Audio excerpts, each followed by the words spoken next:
We are live. Yes, we are.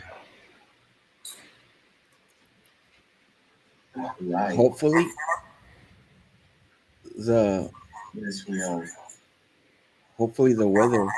We have there's a very bad storm happening, and we had a tornado warning, and now we have a hail warning and very severe winds. Oh So man. we are live, and there is somebody that wanted to share a message with you all. Um, Here it is.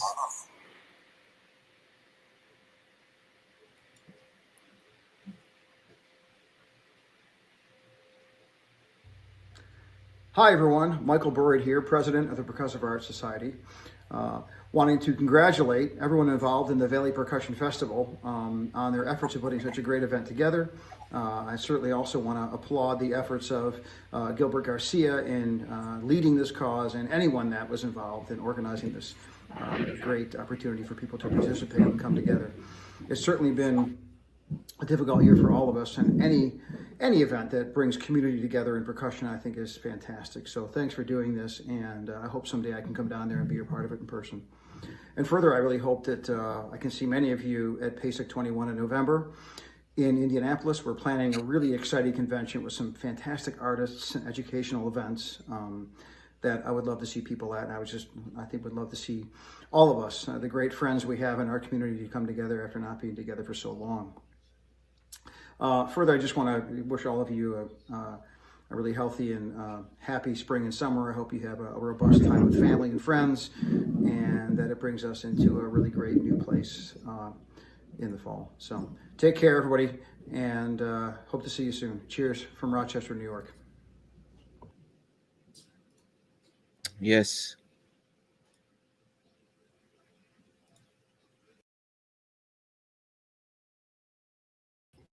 Very fitting words from Michael Burrett, of encouragement to motivate us. Um, Hello, Dr. Ford. It is a huge honor to be able to have you present a clinic for us. And I've always been a huge fan of your playing. When I see you live, it's like, don't bother me. I like to sit alone. I don't like people to talk to me. I like to listen to your phrasing, your voicing. Oh my gosh, it's mesmerizing for me. And your books, I personally use them a lot with my students. They sort of graduate through the marimba method through music, right? The technique through music. I graduate them through that one, and it's worked amazing. My fun ensemble kids can play. I like the way they play, right? Of course, they're my students. It's like we talk good about our kids. I talk good about my students. They play beautiful, and it's because I use your material. I really believe that. So welcome. I think your mic is muted, sir. Okay. There you go. Now we hear you. Well, great. It's an honor and a privilege for me to be with you and everybody associated with the Valley Percussion Festival. Gilbert, thank you so much for your hard work and putting all this together. What a job you've done, and as well as all the other staff that are helping with you. So, Thank you. congratulations to everybody. I hope we can talk and have a dialogue today, and hopefully maybe solve some issues or maybe bring up some options for students and teachers that you haven't discovered before. Yes. Well, sir, I am going to exit stage left, and I am going to leave you to it. These beautiful people want to Okay. learn from you. I'm just going to play a short, brief Valley Percussion Day fanfare for a moment and a little bit of improvisation today. So let's see what happens.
Good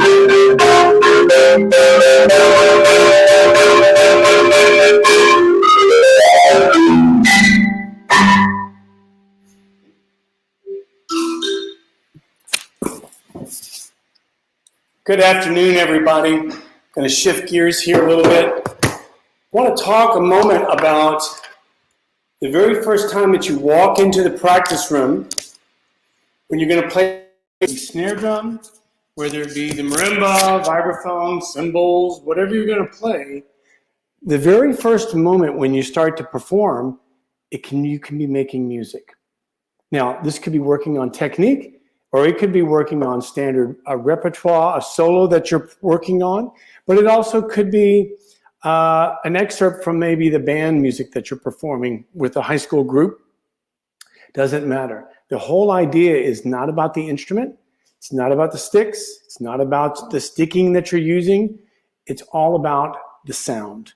And if you, as a young musician, I'm talking to the students now, as a young musician, become focused on sound now, then the world is going to be your oyster, as it would be, because that is really where it's at. If you can create quality tone production, everybody's going to miss a note from here or there, okay? That was just an improvisation that I just played for you, trying to like open up the moment and start to see what might happen.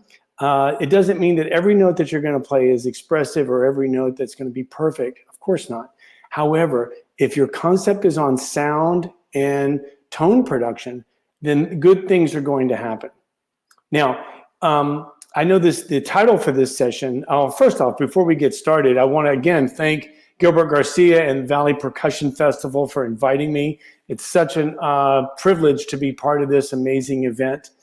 I do want to thank my sponsors. That's important.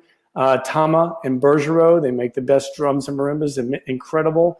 Sabian cymbals, innovative percussion, Meinl percussion, as well as Evans drumhead. So thanks to all those great people. And I also want to put in a plug for a couple of really incredible camps coming up next month that you may have seen on social media. One of them is the American Percussion Festival. Again, we're just so privileged to be working with some incredible artists that have really touched our lives in terms of how they present their music and how they've recorded and all the incredible things, all the way from Gary Burton, who is just legendary Grammy-winning vibraphonist, jazz vibraphonist, to marimbas like Pius Chang, Neriko Daima. I won't go through the list. There's a huge list of really amazing musicians. So anyway, I hope you come check that out, the American Percussion Festival. And also here at campus, UNT let us have a camp on campus this summer, but it has to be a commuter camp. And that is our marching percussion camp. And you can find information about that on our UNT College of Music webpage. Just UNT Marching Percussion Camp will get you there. So if you're interested in that, both of these are happening in the same week, starting on June the 6th. So, okay, so let's talk now about you and your music. What are you going to do this summer? What are you going to do when you play? As you prepare for an audition, which is the title of this session, it's, preparing for an audition is almost the same as preparing for a performance. So I wanted to share some ideas about preparing music in general. And the first one is about having a concept about sound.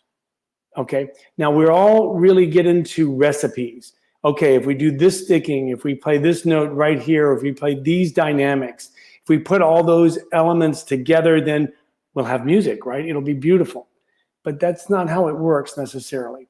So what will happen is that I can put all those elements into my computer and they can play those notes too, but it doesn't sound good. It's not expressive. It has no intention, no musical direction. It has all of the basic elements, but yet it doesn't sound right. So with your playing, you want to find a way that you can get to the most basic, most essential component of your music that's expressive, and the reason why you fell in love with that piece, that's what you want to bring out to your audience. Because it all starts with you. It all starts in your heart and in your head. If you can visualize yourself playing a piece of music and playing it is just as you intended to, with expression, contrast, personality, and character, then that's the better chance that the audience will hear it that way too. But if you have it in your head that, oh man, I hope I get through this piece, or I just want to get through this right now, I don't want to miss too many notes. If these are the thoughts that are going through your head, okay, then that's probably what the audience is going to get too. They're going to feel that you're a little insecure, you're a little tentative. So how can you be expressive? It all starts with your mindset.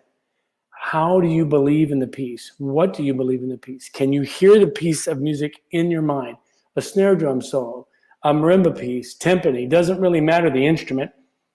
Our music comes from ourselves, from our bodies, and our hands and our mouths and the instruments are the vehicles that are going to help realize it. So this is what we want to focus on.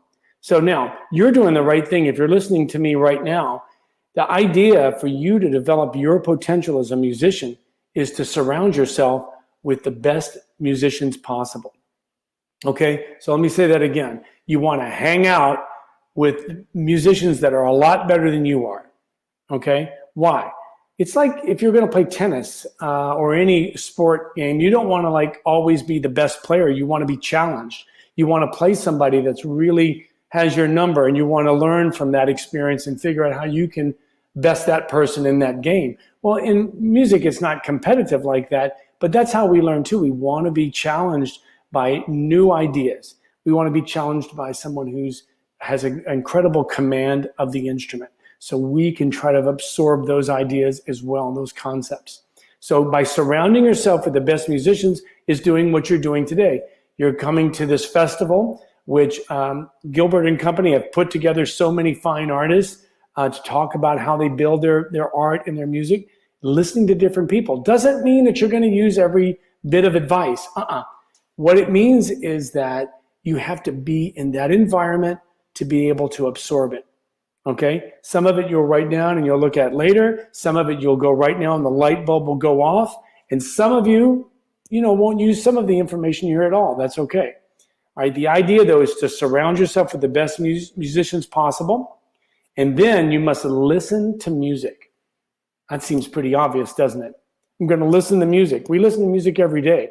It's on when we're getting up in the morning, maybe, or when we're washing the dishes or driving the car.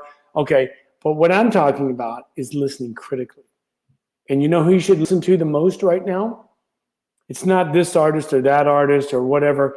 Who you should listen to the most is you. You have to listen to yourself. Why? Because you live in an age where you can record yourself with really good clarity and good quality very easily and not expensively. So by listening to yourself, play that etude in an excerpt from your concert band, or an etude for all-state auditions, or a marimba solo. By listening to 8 bars of it, 16 bars, the whole piece, or the half the movement, whatever. By listening regularly, taking the score and studying the score and listening and going, no, that's not how I want it to go.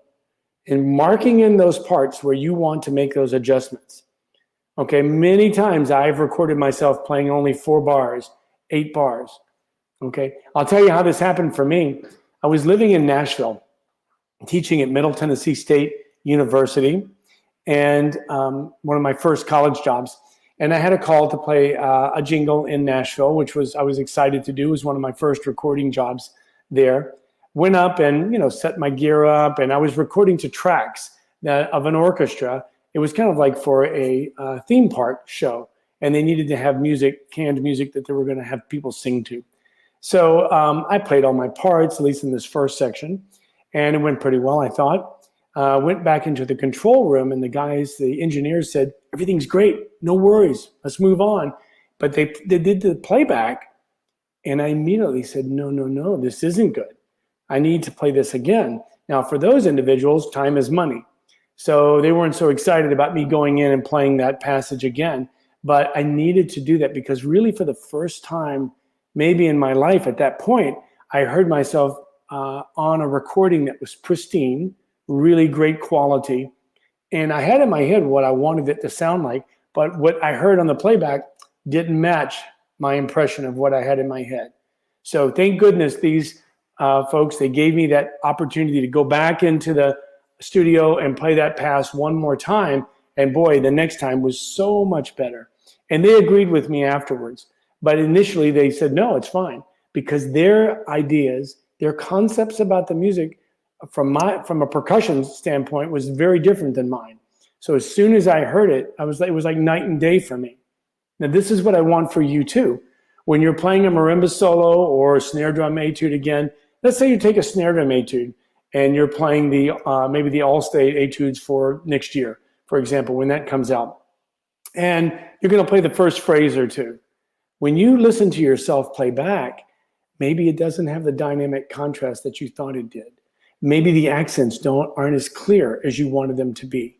Maybe the tempo's off. Maybe it's too fast, okay, which happens a lot, okay? You need to check for accuracy and check for your vision. And this means you have to study the score. You have to know what it is that you're saying, okay? So if it's a etude by Anthony Cerrone, for example, then you want to know about that music.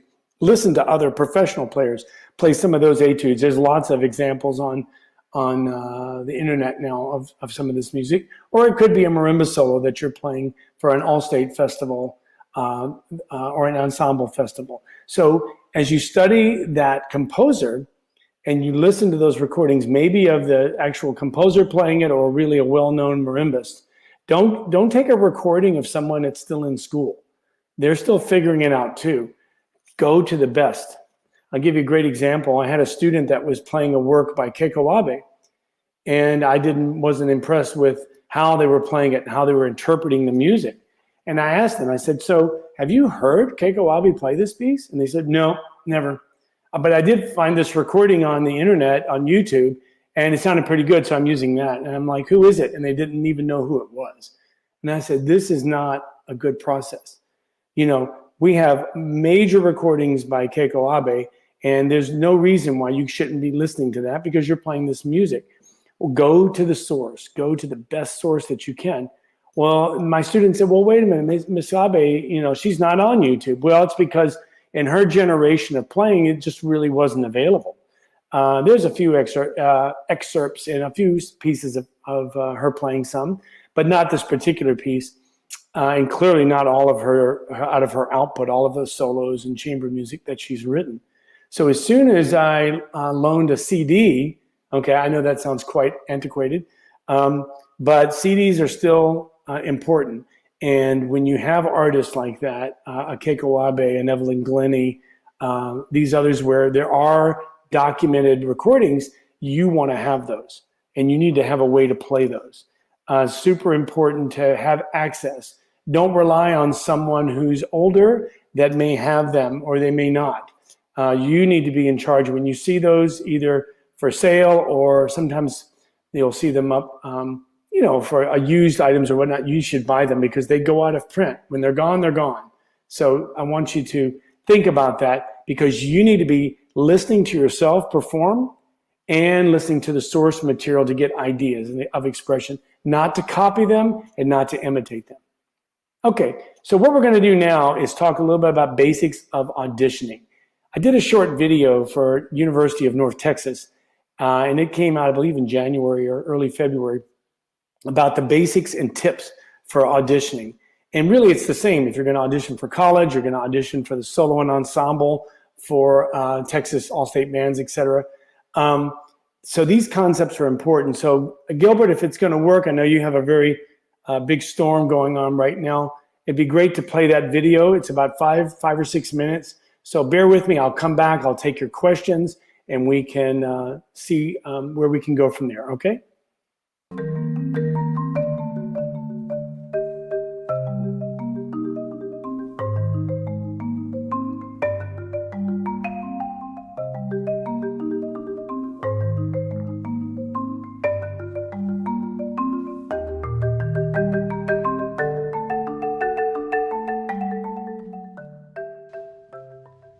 Welcome to the University of North Texas Percussion family. I'm Mark Ford, coordinator of percussion here at UNT, and we're very excited to hear your upcoming audition. Today I'm going to be speaking primarily about the percussion keyboard auditions. However, all of the auditions relate to many different degrees. Some of you may be auditioning for music education, some for performance, jazz studies, composition, and other music degrees. Before you take your first step, be sure to read all of the instructions and regulations regarding auditions, whether you're submitting videos remotely or if you're going to be giving a live audition.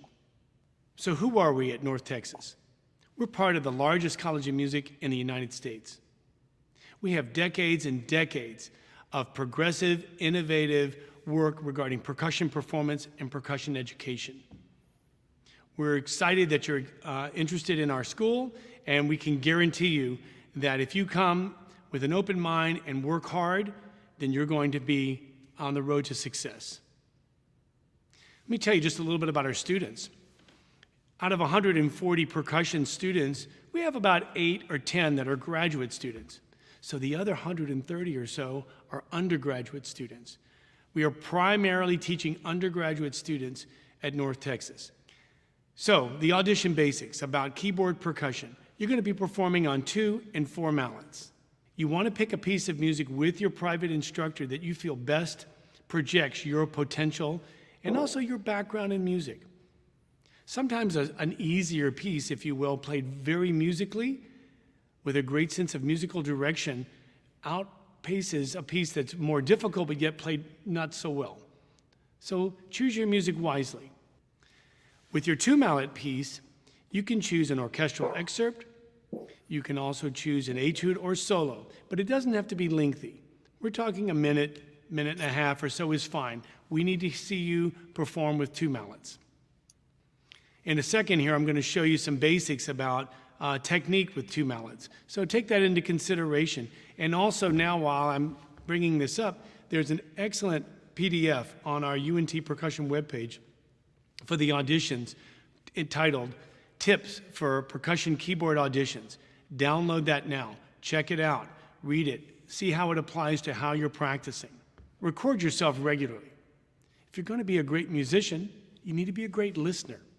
And you know who you should be listening to the most? You should be listening to yourself. As you listen back to your recording, have the score with a pencil. Mark in anything that you feel you missed or things that you see but you don't hear. For example, the score says piano marking, but it seems kind of loud. Mark it.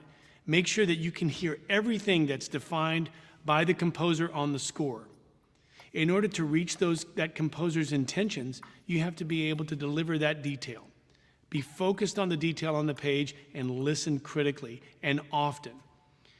Recording yourself is not something you're going to do once a week or once every 2 weeks. No, you could record 4 bars, 8 bars every day and really refine what you're trying to present in your audition or for a performance. I always get questions about scales. How many scales should we know? Well, you're going to be a musician. You need to know them all 12 major and minor scales. On the UNT webpage for auditions, it says on the video auditions, you only need to supply 3 major and 3 minor scales and arpeggios. As you perform and practice your music, think about the tone, the expression, and the musical direction that you're presenting. You want your music to have personality and character. So as you listen through those recordings, be focused in on tone projection and expression as well. This is very important. I always get a lot of questions about UNT and the size of our percussion program. Yes, it's a big studio, absolutely. About 140 students, as I mentioned. And we have 17 teachers. That includes graduate TAs, adjunct faculty, and full-time faculty. And the faculty here are outstanding, world-class performers and teachers. Again, we have up to 17 teachers, so we have a lot of teachers to work from. And at UNT, we don't take just 1 lesson a week, we take 2 lessons a week, so that you can work timpani with Christopher Dean or myself on keyboards, or you could be working with Ed Smith on jazz vibes while you're also taking drum set with Quincy Davis or Stockton Helbing or the other fine drum set teachers. The idea here is it's diverse and you need to take advantage of all of these opportunities for yourself. So who you study with is going to be faculty-based, and you're going to have a lot of experience working with so many different people. You're going to be stronger for it in the end. As you prepare for your two-mallet audition, consider how you're holding the mallets. At UNT, we often see students that hold the mallet too far back on the shaft. This allows for too much length and too much weight in front of the hand. This makes the player feel unbalanced and uncomfortable. If we take a look at a xylophone mallet like this IP Christopher Lamb mallet, you can see that it is a good bit shorter than my marimba mallet. Now, why is that? This mallet is designed for two mallet performance, and the marimba mallet is designed for four mallet performance. Taking the xylophone mallet and holding it as you would if you were going to play on the xylophone, and then compare that with the marimba mallet, then you can see that if you shift that over, you're about 50% up the mallet.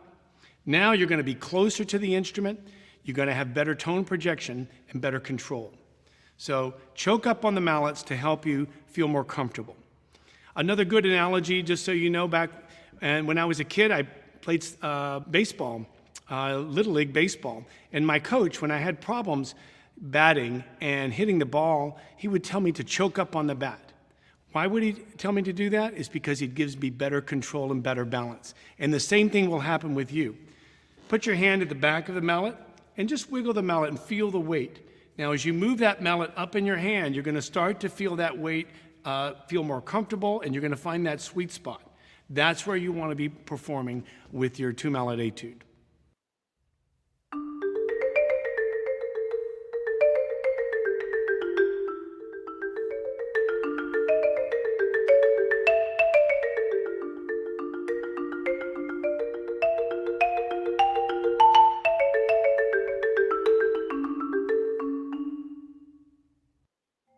We look forward to your audition.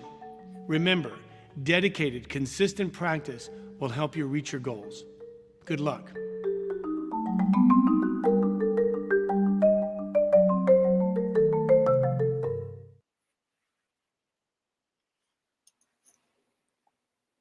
Okay, if you're like me, that video had a little bit of buffering going on, probably because of the storm that's happening down in the valley there. So I hope that you could hear most of it, okay? I'd be very interested to answer any questions at this point. If you have any, you can put them over in the chat. Gilbert Garcia could read them to me. I don't see that chat on this page where I am. But if there's anything that you want to address or talk about, then I want to do that. This time is about you, okay? This time is about you trying to discover new paths to help develop your potential as a musician. So if I can help you with a specific question about a specific piece, then I'm happy to do that, okay? All right, so Gilbert, you just let me know when there's a question, and you can jump in on me at any time, okay? I think you're muted, Gilbert. I will let you know for sure, sir. Okay. I'm looking out for them. Thank you. All good, all good. So let's talk a little bit about time management. Time management is a really crucial tool, and this last year and a half has been super challenging with the pandemic. Why? Because we kind of went from being very busy with access to instruments pretty much all the time to sometimes being isolated away from instruments and unable to practice the way we want to practice. Now, we're fingers crossed and God willing that things are going to get back to normal or closer to normal, especially starting this fall. But the idea about time management has to do with what kind of goals that you're going to set for yourself as a musician. Now, we're talking about musical goals and we're talking about technical goals. Okay, they're related, but they're not the same things. All right. Now, just like we talked about with the improvisation in the beginning of the clinic, you can utilize a technical goal inside of an improvisation of that opening ideas or freshness to get started with a practice session. Or, of course, you can jump right in and be playing 4 or 8 bars of a piece that you're working on, and that could be the warm-up session, if you will. Remember, there's absolutely no reason in the world, no reason to play for 10 or 15 minutes to warm up and then play music. No, you're going to play music right from the first moment, okay? Because again, the music's going to start inside your mind and in your heart, okay? You have to love what you're doing and you have to have a vision of how you want to sound, okay? again, backing up just a little bit more, you're going to create those visions by listening to great artists, studying the score, and the score meaning studying the music that you're playing. Now, that music could be your band, your percussion part in a certain wind ensemble work that you're playing in band. It doesn't have to be a solo. It doesn't have to be something that's extensive or soloistic. It could be that you're just working on this xylophone part like crazy because you have to play it with the concert band. Okay, so therefore you're going to listen to that recordings of that piece. You're going to study ideas about style concepts about that composer. You're going to write in stickings. You're going to listen to make sure your dynamic shading is correct. Your mallet selection is appropriate. Okay, then the next time you show up to the rehearsal, oh boy, the band director and the conductor is going to be going right on. This student has really got it together, and it's not difficult. It's just a matter of understanding time management and how you're going to reach your goal. Now, so the first thing to do is to define your goals. Now, if you're like most of us, you have short-term goals and long-term goals. Okay, short-term goals could be just what I mentioned. I have to get this xylophone part together because I have to play it on rehearsal on Thursday, and I better have it together. Okay, I want to make sure that I play with confidence and style and play as part of the ensemble and not just playing notes and rhythms. I want to play the music. Okay, a long-term goal could be about something that we want to project for the semester maybe, or for the month. I'm working on George Lawrence Stone's stick control, accents and rebounds, for example, and I want to really cover these 4 pages this month. I want to build my snare drum technique with these exercises. That would be more of a monthly goal, maybe a slightly longer goal. Now, as you start to look at your week, if you're like me, boy, things are busy. Oh man, where am I going to find time to practice? Well, first off, practice should come first. Why? If you're a musician and you love your music, and I know you must if you're listening to me on a Saturday afternoon here, then you want to be able to put that first. So you build in the best possible practice time. Some people are great practicers in the morning. I kind of fall into that category. I really love to play in the morning hours. Some people are night owls. They want to be up late. That's fine too. I've done it that way too. Okay, here's what's not going to work, at least in my opinion. Okay, I have 5 hours right now. I'm going to play for 5 hours. Okay, well, first off, you're not going to have the physical capability to sustain that, or the mental capability to sustain that thought process. Okay, music is physical. Music is action and motion. You can't just assume that the longer I spend with it, it's going to get better. It doesn't work that way. Okay, your mind has to be engaged and your body has to be ready. Okay, now, by thinking that way, short bursts of practicing with focused goals. Okay, I have 45 minutes right now. I'm going to work on these 16 bars. I'm not looking at anything else, just these 16 bars. I'm going to get all the stickings set up. I'm going to start to get it memorized. I'm going to start to feel comfortable with what's happening here. Okay, and maybe later in the day, I have another 45 minutes and I want to work on snare drum. Here, I'm going to work on my George Lawrence Stone for 20 minutes, and maybe for the next 25 minutes, I'm going to work on a snare drum etude. Okay, a de la Cluse or some work, whatever work that you're working on, etude. Short burst of energy with specific goals is going to get you to a successful point. Now, you need to do that in a consistent manner. Now, how do we do that? Well, we have this thing that we say at North Texas. We only practice on certain days. And usually my freshmen are the very first people to go, Professor Ford, so what days are those? What days should we practice on? And I'm like, you only practice on the days that you eat. So if you eat food, then you play music. Why? Because that's who we are. We're musicians, okay? If we were studying carpentry, then we would eat and then we would build something, with wood, because that's what carpenters do, right? Okay, but we're musicians. Okay, so we need to play music, listen to music, study music every day. Some days it might just be 30 minutes, depending on your schedule. Others might be several hours, all right? It's not the length that I'm talking about. I'm talking about you need to be involved every day. That is consistent, dedicated practice, Okay. Now, some of you, many of you may be in high school. You may not know that, oh, music is going to be part of my career. No, that's not what we're talking about right now. We're talking about you discovering your potential. The most beautiful thing about studying an art like music is that, yes, you understand, you start to study different composers, different instruments for us as percussionists, but also we start learning a lot about ourselves.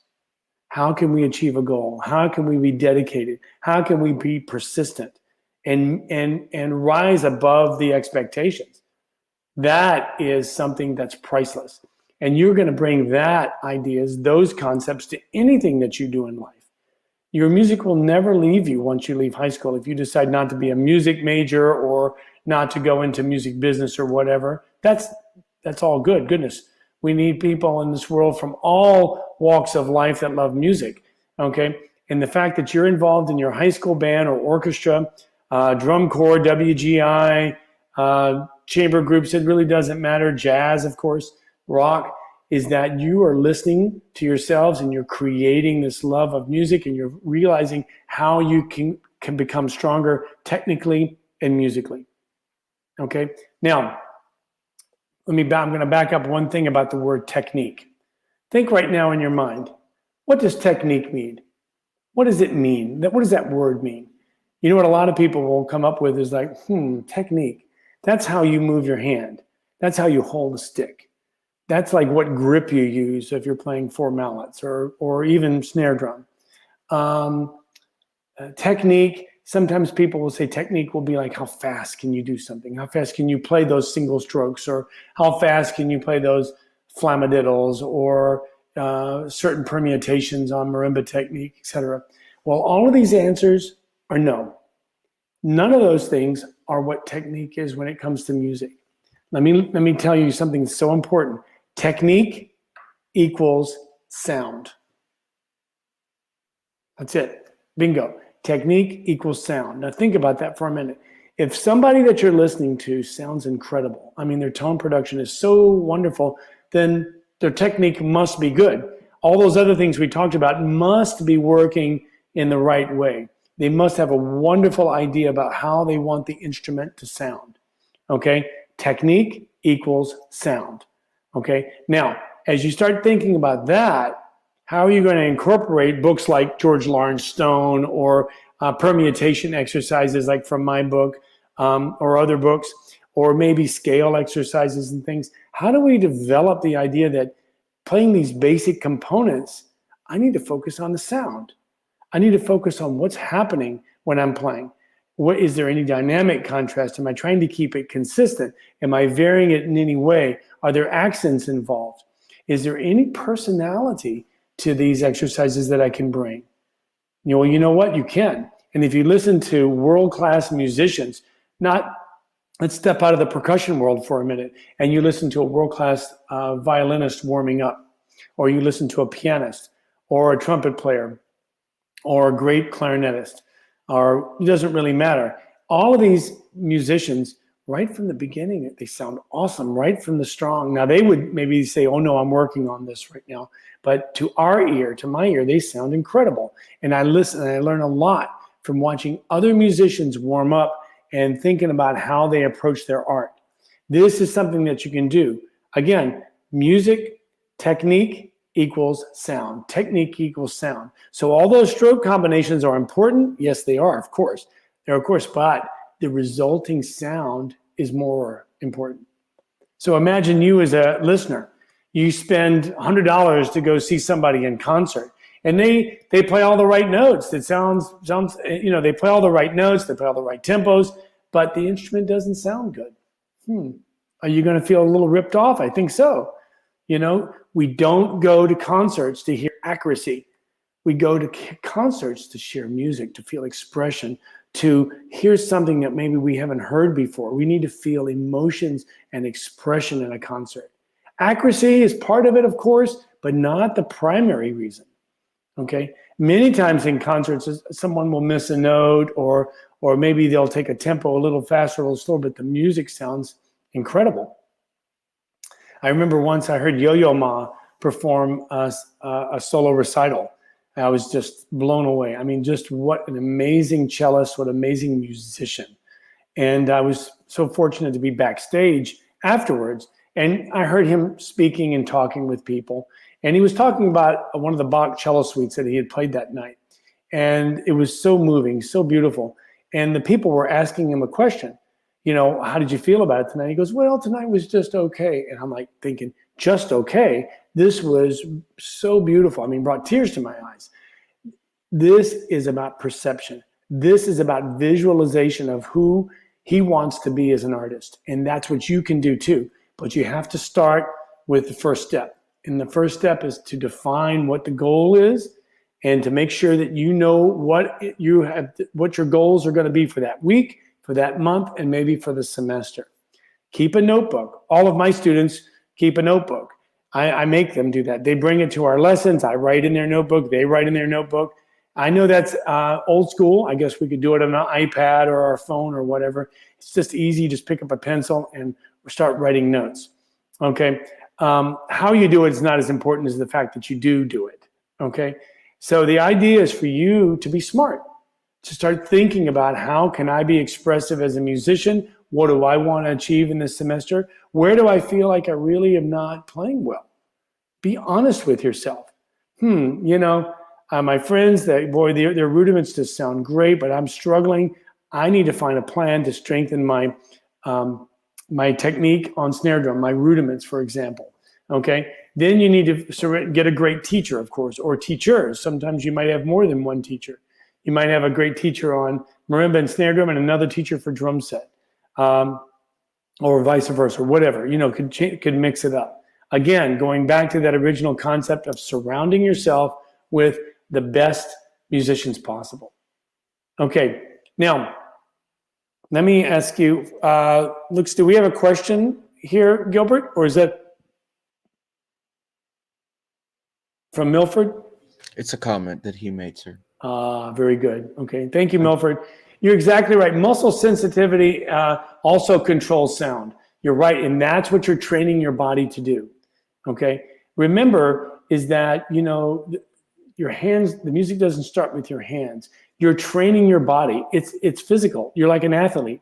You're going to train your body to be able to create control and to develop the sound that you want. Let's change the topic for a moment. Let's say that you're learning how to drive. Okay, and all of us have been in the car when we were going to go someplace, and we know exactly where we want to go. We're going to go to the grocery store, and we take the shortest way to get there. Okay, and because we want to get to the store, get what we need, and get back. Okay. Now, also, we've been in the car when sometimes we don't know exactly where we're going, and we're maybe driving a little more aimlessly. I know it's not a GPS kind of a world right now, but the idea here is that when you're dealing with music and you're dealing with muscle control and sensitivity, you're actually being very focused. You're going to the grocery store. You know exactly what you want to do because you hear the sound in your head and you're trying to create a way for your hands and arms to deliver that sound. And this is why listening and listening critically, okay, is so important. Because if you're going to be a great musician, as I said in that video, you have to be a great listener. Okay, because as you listen to yourself, you can start to create ideas about why that sound that you're making right now is really not what you want. Okay, now a lot of musicians, especially younger musicians, will say, well, how do I know what a great snare drum sound is? Okay, I really don't have any idea, concept on that. There are so many amazing technical discussions going on about tuning snare drums. You can do this on YouTube now easily. Listen to orchestral recordings. Listen to the quality of the snare drum. If you live close by to a performing symphony, hopefully this fall, the concerts will get back going. Take an afternoon and go listen. Sometimes these symphonies offer really cheap seats for students. You can get what we used to call student rush tickets. And you're going to sit in the back, that's okay, but you're in the room. You're in the room and you're listening. You could hear somebody really play a great snare drum sound in the Dallas area, for example, in Fort Worth, and of course in the Valley or in Austin, et cetera, in Houston, goodness. So that's something that you want to explore and move ahead with, okay? All right. So I don't see any other questions popping up right now. But again, if you have something you want to talk about, let's dig into it. We have about 15 minutes or 10 minutes left. Gilbert, how much longer do I have?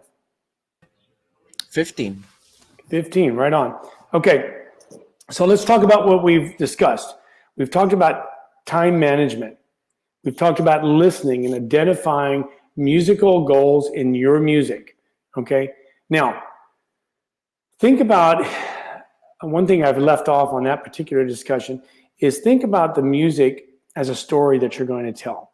Think about how you're going to take the listener from point A to point B, okay?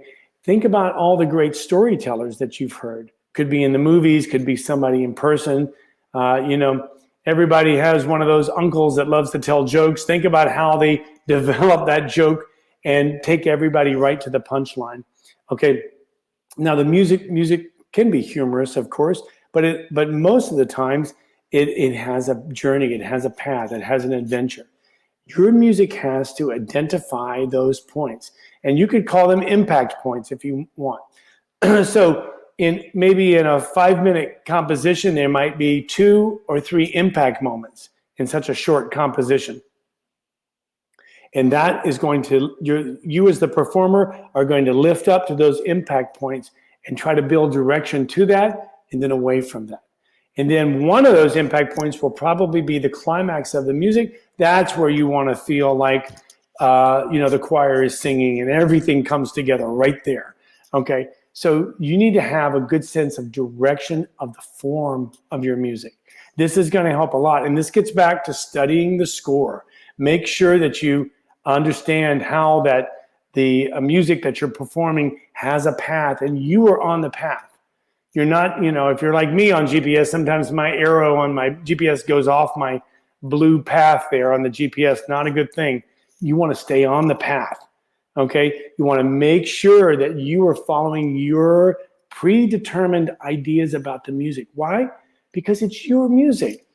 Now, yeah, you might be playing a piece that I wrote. Okay, if you are, thank you so much. Goodness. But you know what? If you play Moon Chasers, for example, no one or very few people are going to call me about your performance. Okay, I kind of did my thing with that piece. I love that music. Goodness. But when you play it, it's yours. You need to play it like it's yours. You need to play it like nobody's played it before. That's how you need to feel because it's your interpretation. It's your feelings. That doesn't mean that you can take my indications and just change things. No, you should follow the composer's directions as best as possible.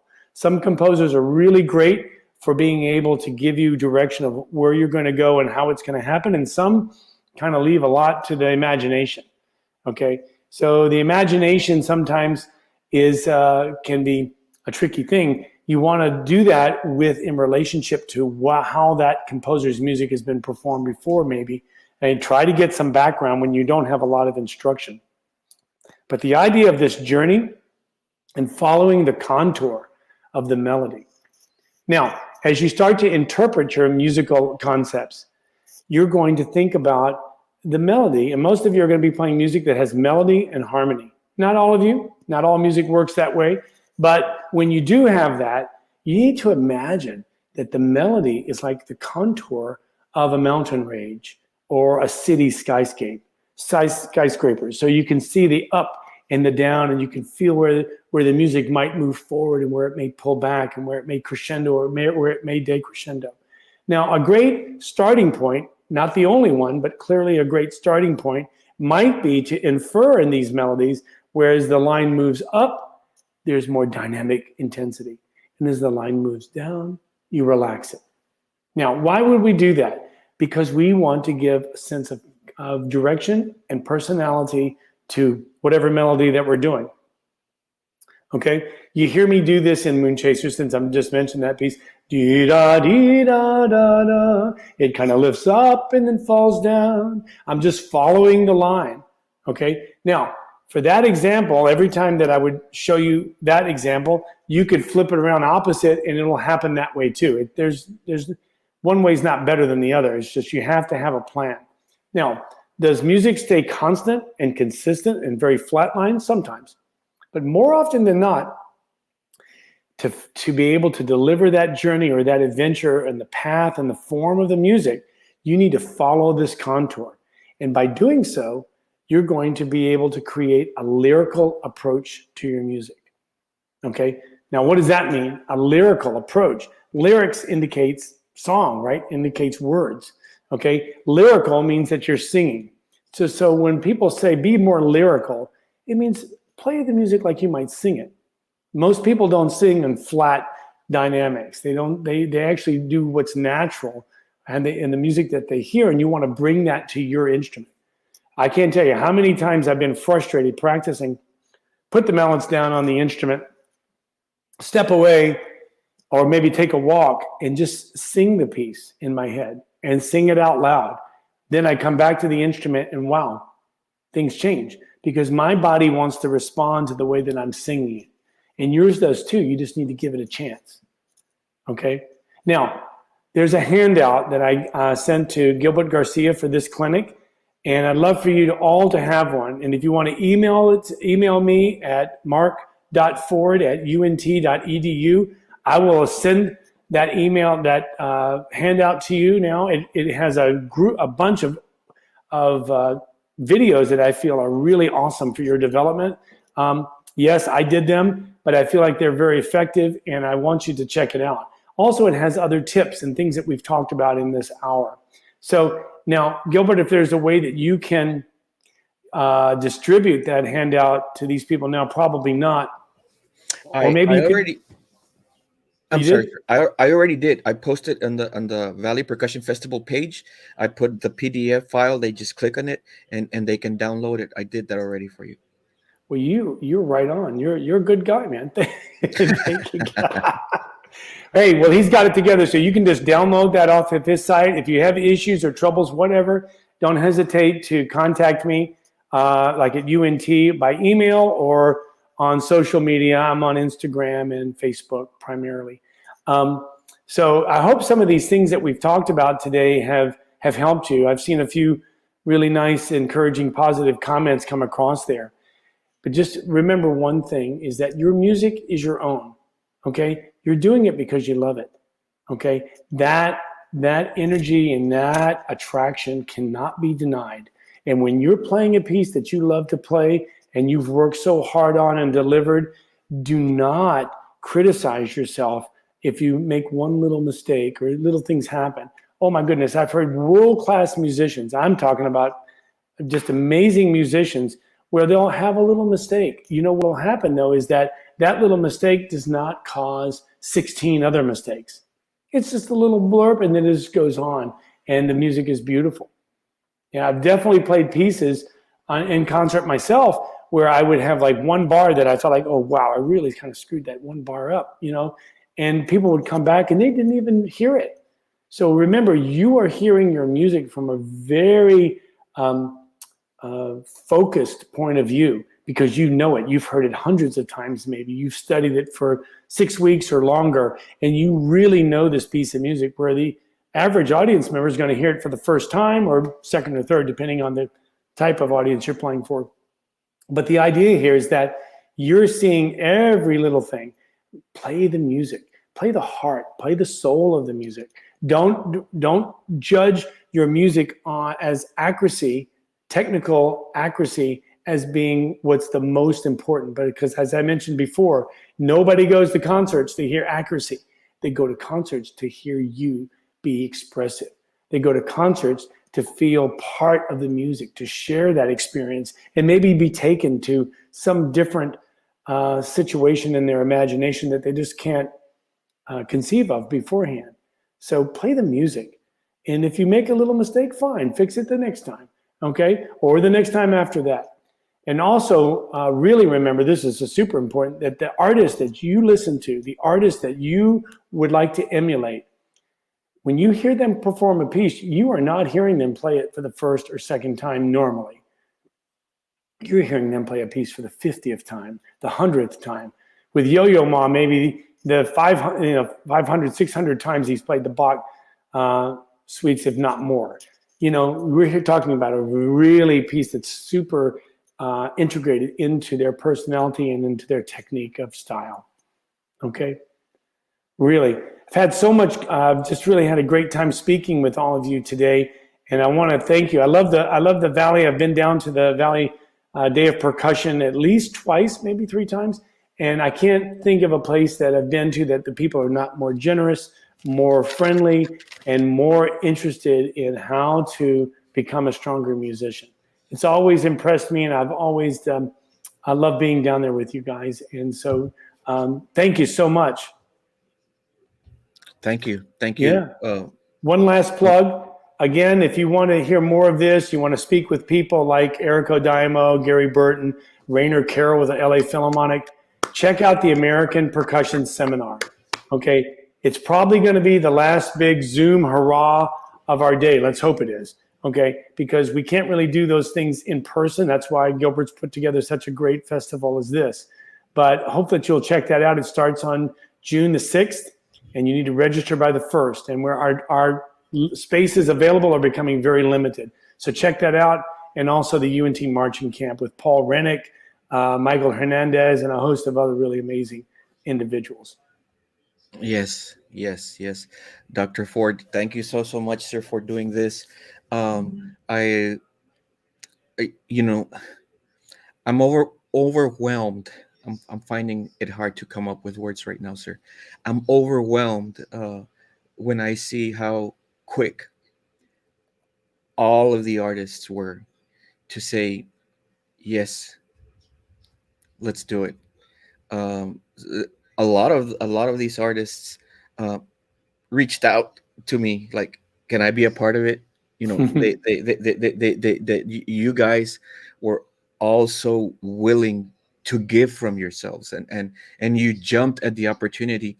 And one thing the viewers need to hear, I really believe so, is that putting these clinics is really hard work for the artists. Really hard work. They got to think of what they're going to say. They got to format it. Some of them record, others have to rehearse it.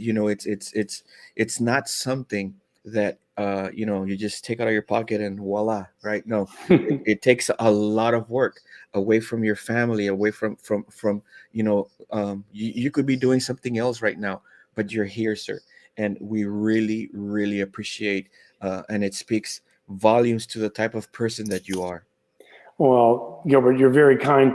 And I want to remind you, and because you know this, Gilbert, and all the other great artists I know on this know this, is that the reason we share is not because it's cool to do a clinic. We're sharing because we want you as the student or the teacher to avoid the pitfalls that we stepped in along our path. We want to build better situations for our students because I want my students to achieve much higher goals than I achieve. For example, I mean, I'm not the top of the mountain. Goodness gracious, absolutely not. And some of my students have done that. I mean, they keep going, just absolutely incredible artists.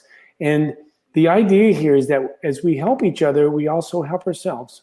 By sharing, we start to understand, and we have friendships and connections through music that will last a lifetime. Yes, absolutely, absolutely, amen. That is true. um we're going to be hearing something along the words that you just said coming from Jeff Queen. He also wanted to get some words of encouragement, and he touches up on that. So Wonderful. yes, yes, yes, yes. Dr. Ford, it's always a pleasure to have you in our event. It's always a pleasure to hang out with you. I feel like I walk away, my heart, my mind, and my soul feel huge after I do that, sir. So thank you so much. Well, my pleasure. Good luck to everybody for the rest of the festival. I look forward to seeing as much of it as I can. Awesome, awesome, Okay. awesome. Now, Take care. thank you, sir. With that said, how about if we get ourselves some Freytag, how to play kabasa, how to play triangle like a rock star, because he makes it look like. But I was seeing bits of his clinic, and it's like, I want to go get a triangle, and I want to do that. He's gonna have you on the edge of your seats. If you trust me, your point of view of cabasa playing, of triangle playing, and because of this, accessory playing in general, it's going to change. And if Mr. Freytag's clinic does not change it, I don't think nothing will. It's beautiful. Here we go.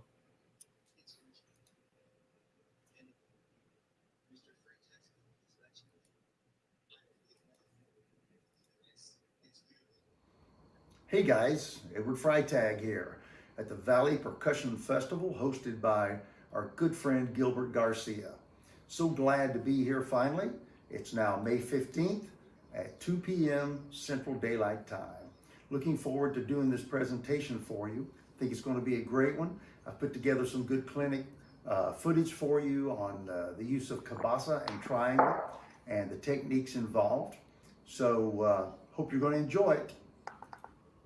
So let me preface the session by saying, as a working percussionist, I'm always looking for the things to do in my musical statement to enhance the music around me, to work in conjunction with potentially a drummer that I'm working with, or with the rest of the ensemble, whether it be a jazz band or a Latin band or even a percussion ensemble. So I'm always experimenting, looking for new sounds, new grooves. So our session today is going to deal with these two guys, two of my favorite auxiliary instruments.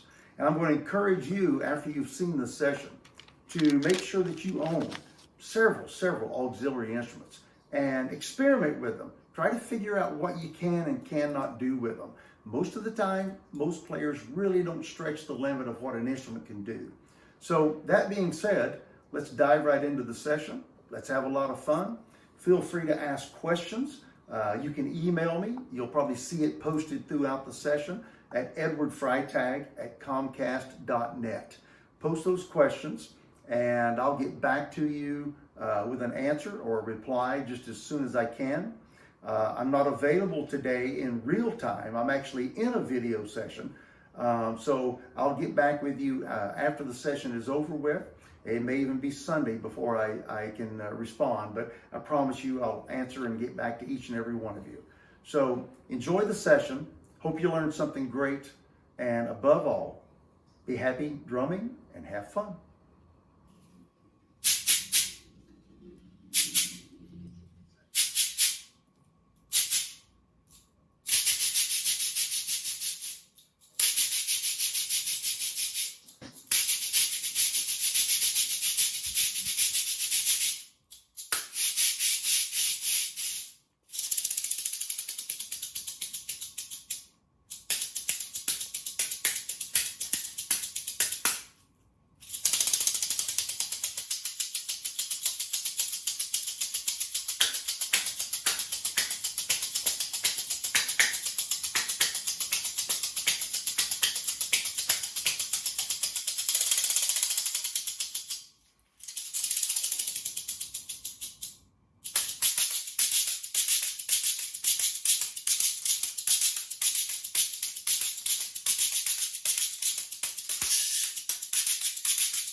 Hi guys, Edward Freitag here with another session on auxiliary percussion.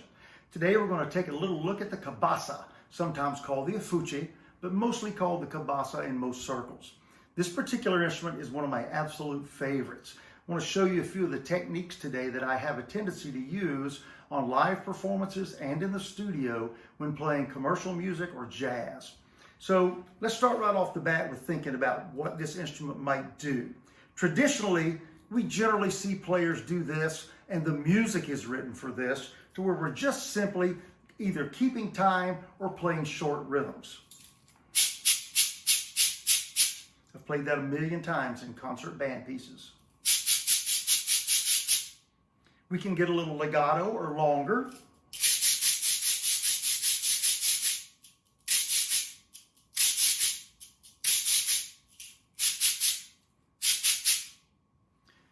A lot of players think that's pretty much what this instrument does. But as you probably saw in the opening video segment, It's got a lot more capabilities than that. One of the things I love to do is use the instrument as a shaker. So I'm going to show you a couple of things about playing it as a shaker. Number one, I can either hold it straight up and just have the beads going against the inside barrel and just move it back and forth just like a shaker. When mics are being recorded, great clean sound. I can get my accents in simply incorporating the hand.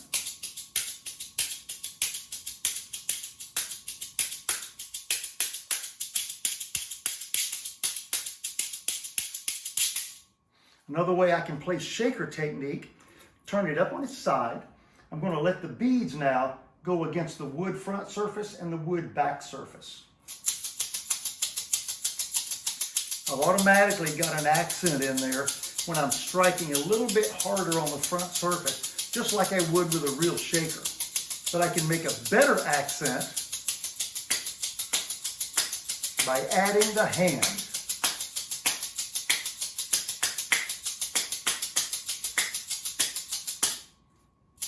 Tremolo or sustain, tremolo, sustain.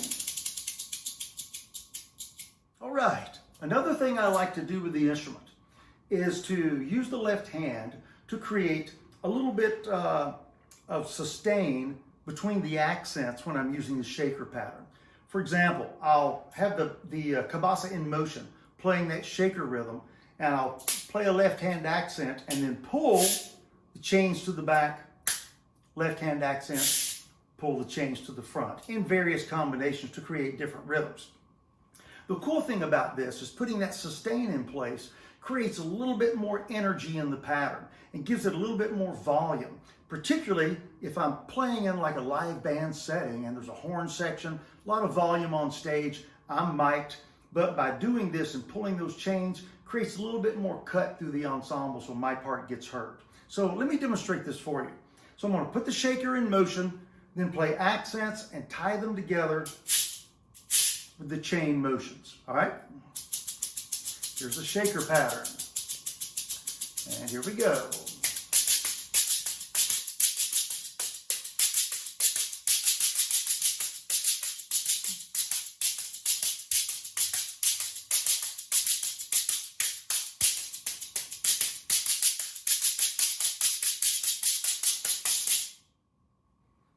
So you can kind of hear how that's all connected together.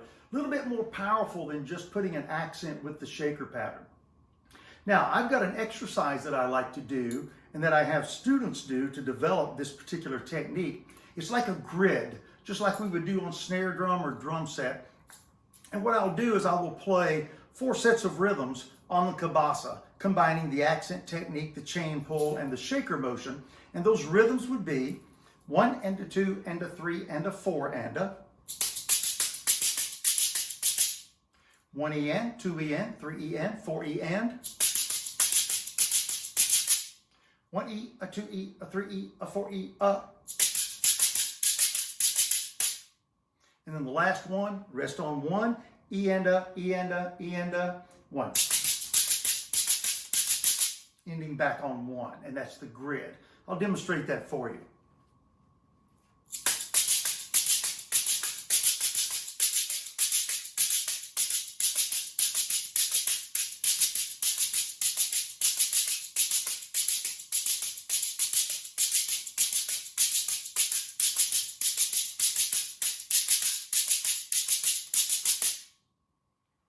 Now for the fun part.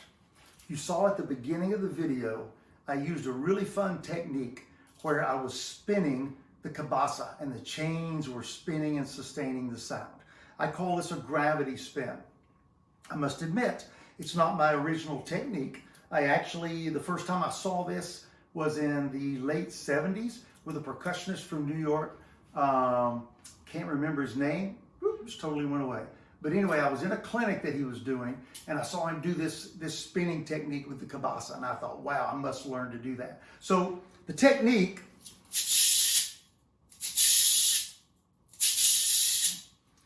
which again I call the gravity spin, pretty fun to play.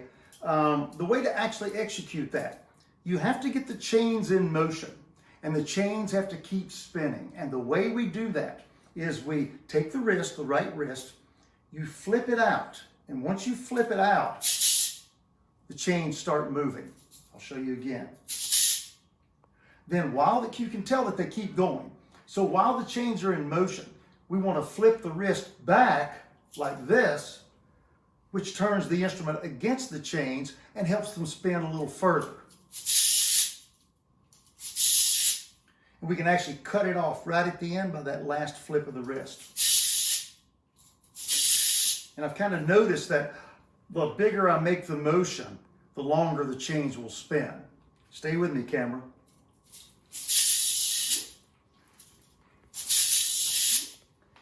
Yeah, so you can actually get a pretty cool spin out of that thing. Now, you can also have little short spins and just chop them off with the hand.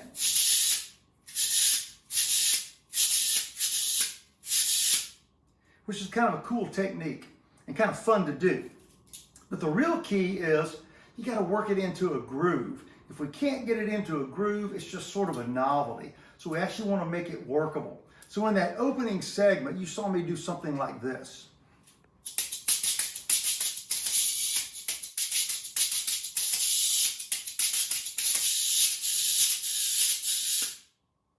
Yeah, just practicing plugging it into a groove, the shaker groove with the accent and the chain pulls, throwing the spin in there, just practicing that a lot and getting it where you actually make it part of the working groove makes the technique actually usable. But I love that, and not everybody can do it, and it's kind of difficult sometimes, so I hope all you guys try it, and I'm going to encourage you to do this.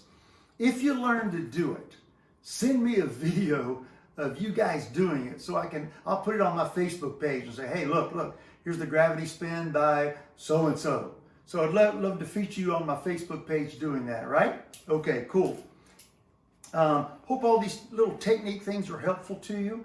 And if you don't own a cabasa, make sure you get one. As an auxiliary percussionist, it's a really important part of your arsenal. And one suggestion, when you're buying a cabasa, don't just go and pick one up and think, I've got me a cabasa.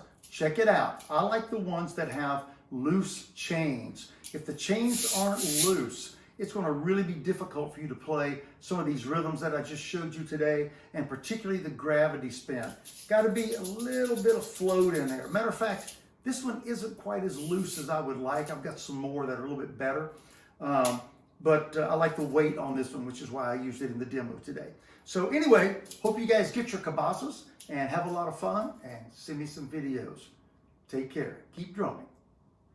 Today, I want to do a little tutorial on some triangle playing and on triangles as instruments. So let me start out by just showing you a few of the instruments that I've got here just for today. Right here, hanging next to me, this is an Alan Abel triangle designed by percussionist Alan Abel. Love this triangle. It's very unique in its shape and design. We'll talk about that in a little bit in just a second. I've got right here, I have two of Neil Grover's triangles. I've got the Neil Grover 9-inch and the Neil Grover 6-inch. Great instruments. I have my Sabian bronze triangle here. I think this is a 10-inch, and love this one. And I've got a new one that I just added into the arsenal, made by Living Sound. And wow, this thing is heavy and dense. So it's got a very, very uniquely interesting sound to it also. So let's get underway with first just the way that these instruments sound. So let me mention that when you're playing triangles, the beaters that you have for the triangles are just about as important as the instruments. I've got over here today, this is a set of Grover beaters that I have, and there's two, they're matched sets of them for the most part. I really, really like these particular beaters. And I've got several other sets of beaters, way more than I actually need to have, but I have them just in case I need particular sounds. So I've selected a beater to start with that is not my largest, but it does have some density to it to draw some sound out. I'm going to start right over here with the Alan Abel triangle. For the most part, triangles have two really great playing spots on them. I'll show you here real quickly, just as an example. Like on this particular, on the Grover triangle, I'm either going to play on what's called the closed side, or on one of the open sides. And I've got one sound here, and I'll have a totally different sound here. And you'll hear that from this triangle in just a moment. On the able triangle, due to its interesting features, I've got the closed side. I've got one open side that has a very short tapered end, and then I have another open side which is a little bit different, a little different thickness here. So I'm getting a little bit different sounds from each of those, and hopefully you'll be able to hear that. So let's check this out. So here's the Allen able triangle on the closed side.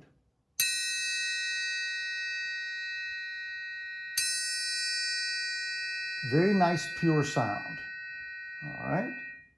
Here's the short open side. Hopefully you can hear there's a low overtone in there, along with a high-end shimmer. And then on my other closed side, and I like to play on the thin tapered part, it's got a little bit more high-end shimmer, but it also has the low end. Beautiful sound. Now, I've got this one mounted because if I'm playing in a wind ensemble and sometimes in an orchestra, I will mount the triangle like this. And I like to mount it with 2 clamps rather than 1, because you noticed when I was playing how still the instrument stayed, and I'm not chasing it around. I'm not one that loves to pick up the instrument and hold it with a mount and play it in the orchestral fashion. I don't do that a lot because I like to have the ability to play the instrument and then be able to do something else at the same time. And many contemporary pieces, and particularly percussion ensemble writing, requires that you do more than just play this particular instrument. So this is usually my choice rather than holding it up. It cuts and it will do really, really well. And sometimes I will mount one in my percussion setup back here. I'll have a triangle mounted just for that purpose, so that I can just reach up and just touch it and then go right on and do something else. Cool. What I primarily do as a musician is perform in commercial ensembles or in jazz, or I'm doing recording sessions, most of the time on that type of music or on some percussion ensemble music. So as I'm demonstrating the Grover 9-inch triangle, notice that I'm holding the instrument with my middle finger, which is the way I do when I'm playing in those ensembles. It gives me the opportunity to use a really great open and close technique with my hand while I'm playing the instrument. So here's the Grover 9-inch, and here's the closed side sound.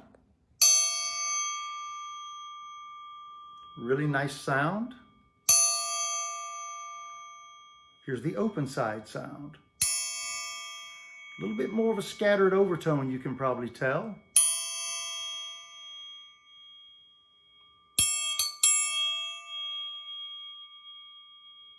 All right, here's the Grover 6.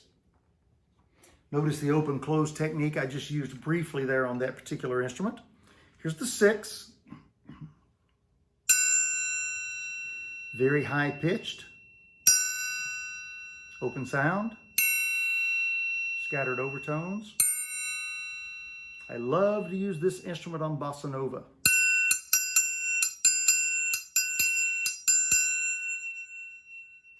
All right. This is my Sabian hand-hammered bronze. I think it's their cymbals, and a wonderful, wonderful instrument. Very deep.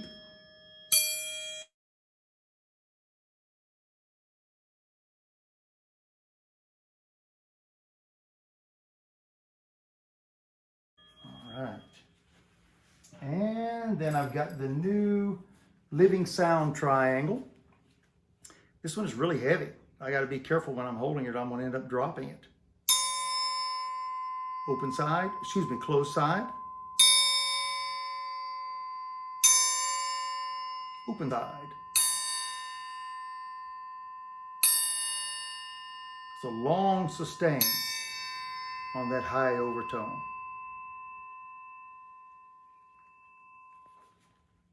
So some of the techniques that I use quite often in the gigs or on the gigs that I'm playing or in the ensembles I'm playing with is a combination of the open tone and the closed tone. So I'm going to just demonstrate some rhythmic things for you. Very often if I'm playing on some type of up-tempo Latin piece or something of that nature, I might be doing things of this nature. Notice the dexterity needed to go between the open and close and the coordination. This is on the Sabian.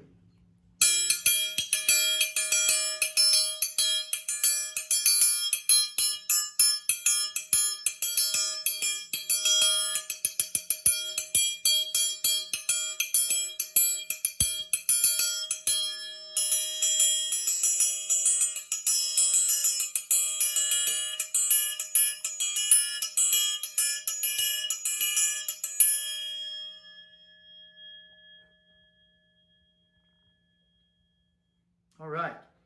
Also, if I need to play fast 16th notes, like on some up-tempo rock tune or on a samba, or anything that would sound cool with me providing an underlying 16th note passage with the drummer on the gig, very often I will play the instrument as if I'm doing a triangle roll, which normally I'm going to do between two of the sides, but I'm going to do it metered as 16th notes. So you're going to hear me doing this.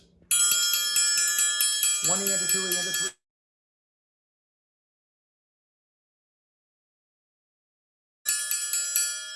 And then what I'll do is I will open and close. I'll start with 2 open 16th notes, 2 closed 16th notes. So we end up with this pattern.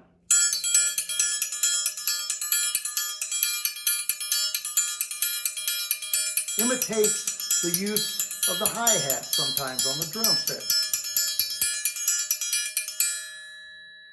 The cool thing is you can actually do this technique pretty fast. As fast as you can move your beater and play good controlled 16th notes and do the dampening and open technique, you can play at just some ridiculously fast tempos.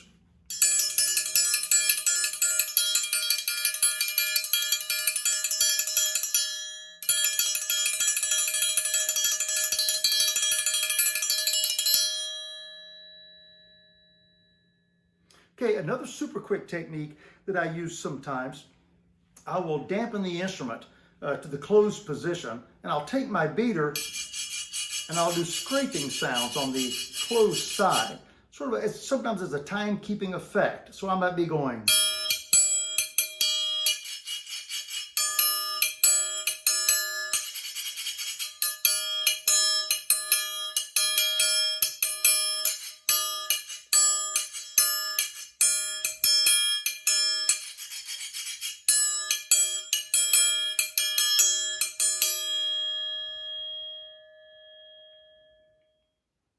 So those were a few of the techniques that I use a lot in commercial ensembles. Now, in legit ensembles, such as concert band, orchestra, wind ensemble, again, I'm going to go back to the able triangle, although I feel confident that all of these triangles that you just saw me playing would work well in this scenario.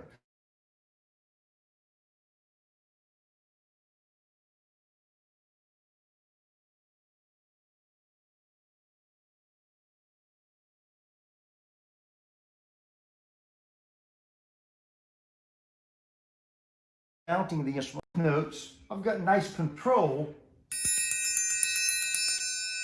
on the instrument.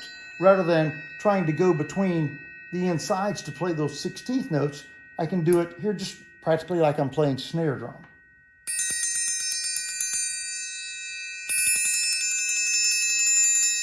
It's also easy to play triangle rolls. And I'm actually playing them on one side so I get the same sound. But what's really interesting is I can play some grace notes, flams,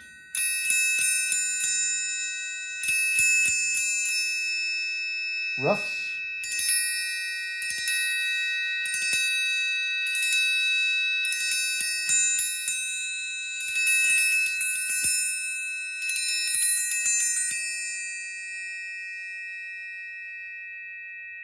so just to wrap up, hopefully I've shown you some techniques that might be usable for you, particularly if you're a student trying to develop into an auxiliary percussionist. Some of the things that I showed you that I do playing commercial music are very, very usable. And even the mounting system here can also work great in concert band, wind ensemble, orchestra. Um, Kind of depends a little bit on what a conductor wants from you. Sometimes a section leader or a conductor or a director will specify what techniques they want you to use. Be cooperative in that fashion, and always do what whoever's in charge of the performance, always give them exactly what they're looking for. But also explore other avenues of the instrument. Yes? Okay, cool. Hope you enjoyed the stuff on triangle. I'll be back for another session with you before you know it. Thanks. Did you dig it? Hope the session was great for you. I want to take just a quick moment and thank the Valley Percussion Festival and my dear colleague, Gilbert Garcia, for inviting me to be a part of this great event. Hopefully you've got to check out all 3 days, because I'm telling you, the talent pool has just been phenomenal so far. And don't miss May 22nd, that's coming up, and check out everybody there. So again, guys, thanks for letting me be a part of your event, and hope I get some great questions from you guys. Chat with you soon.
Wow, what a clinic!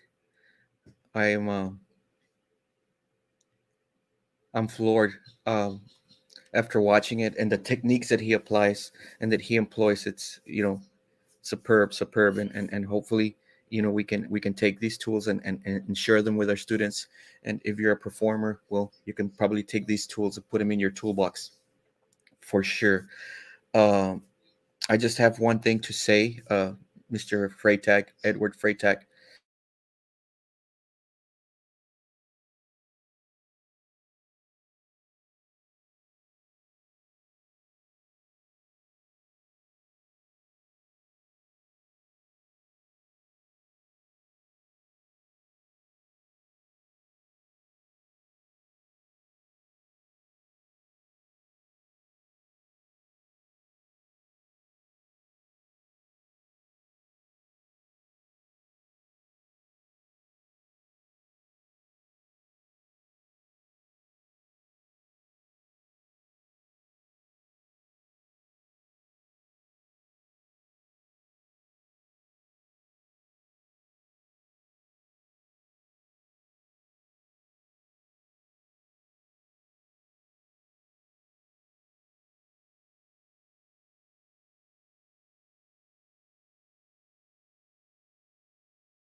Okay, yes. Earlier, guys, I think you lost me for a while. Um, there is a. I'm gonna put this announcement up real quick. There is a severe storm happening in our area, and uh, it just caused that we lost that signal for a bit, but hopefully we will remain able to stream the rest of it again. If for any reason, guys, the stream is interrupted, you know, for any reason more than what it did right now, stay tuned to our social pages, Facebook and Instagram, Valley Percussion Festival, and we will make sure that you get all the content. If we have to reschedule the event for another day for the remaining sessions, we will do that, but you will get the content coming to you for sure. So, uh, I just have one thing to say, and that is the doctor is in the house. What's Doctor, up? Man, my brother Eddie was just on. I didn't know he was going to be on here, so that was cool. I turned the thing on. I see brother Eddie yes, demonstrating triangles. That was yes. awesome. And then earlier I saw Mark Forwards in here dropping nuggets, gold nuggets all over the place. I hope y'all picked up that gold. Don't leave that gold laying around on the floor. Got nuggets Yes, all over the place. Some good absolutely. stuff. So yeah, great advice. Hope y'all got a pencil. Everybody got a pencil? And I you do. better have a pencil because you should be writing all this stuff down. I mean, you can write some of my stuff down if you want, but all that other stuff, y'all need to write that down. That was some really extraordinary information if you can Yes. live by it. So, Gilberto, ¿cómo estás? We are doing great, sir. And we are doing great now because you are in the house. I'm That's in the why. house. Man, Yes, we, this is a crowded house. You have yes, one crowded house. yes, we do. And it's fun. It's fun, Yeah, all of it. it should be. If it ain't fun, you're Yes, doing it wrong. absolutely. You know. Absolutely. So, how long do Well, I got? I have. How long I got? you you have I'm 1 hour, educated. sir. An hour. Okay, I got an One hour. hour. So Yes, I got sir. some stuff I want to talk about, but if you have anything you'd want to discuss, I'd keep this extremely informal.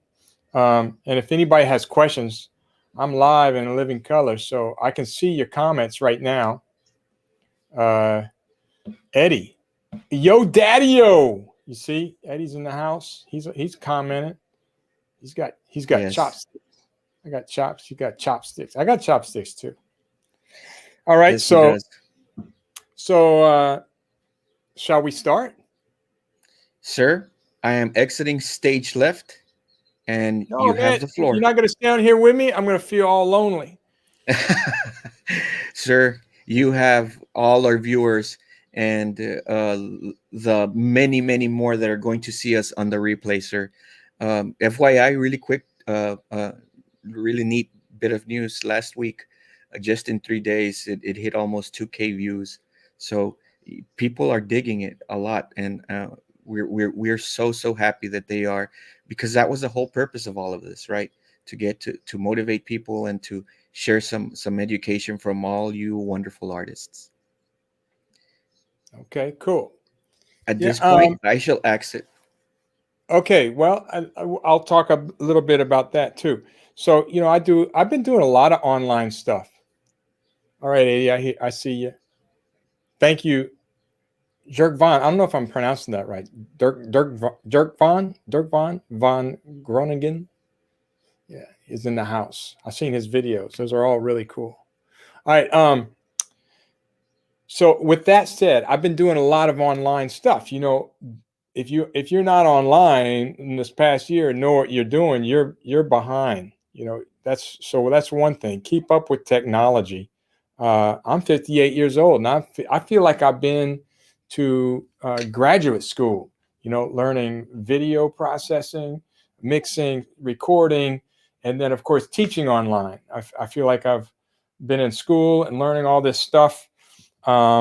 So that's why you got all this stuff. You got this camera, you got that camera, you got music, we got all that stuff. You got to learn how to do that. So I think that's important, keeping up with technology.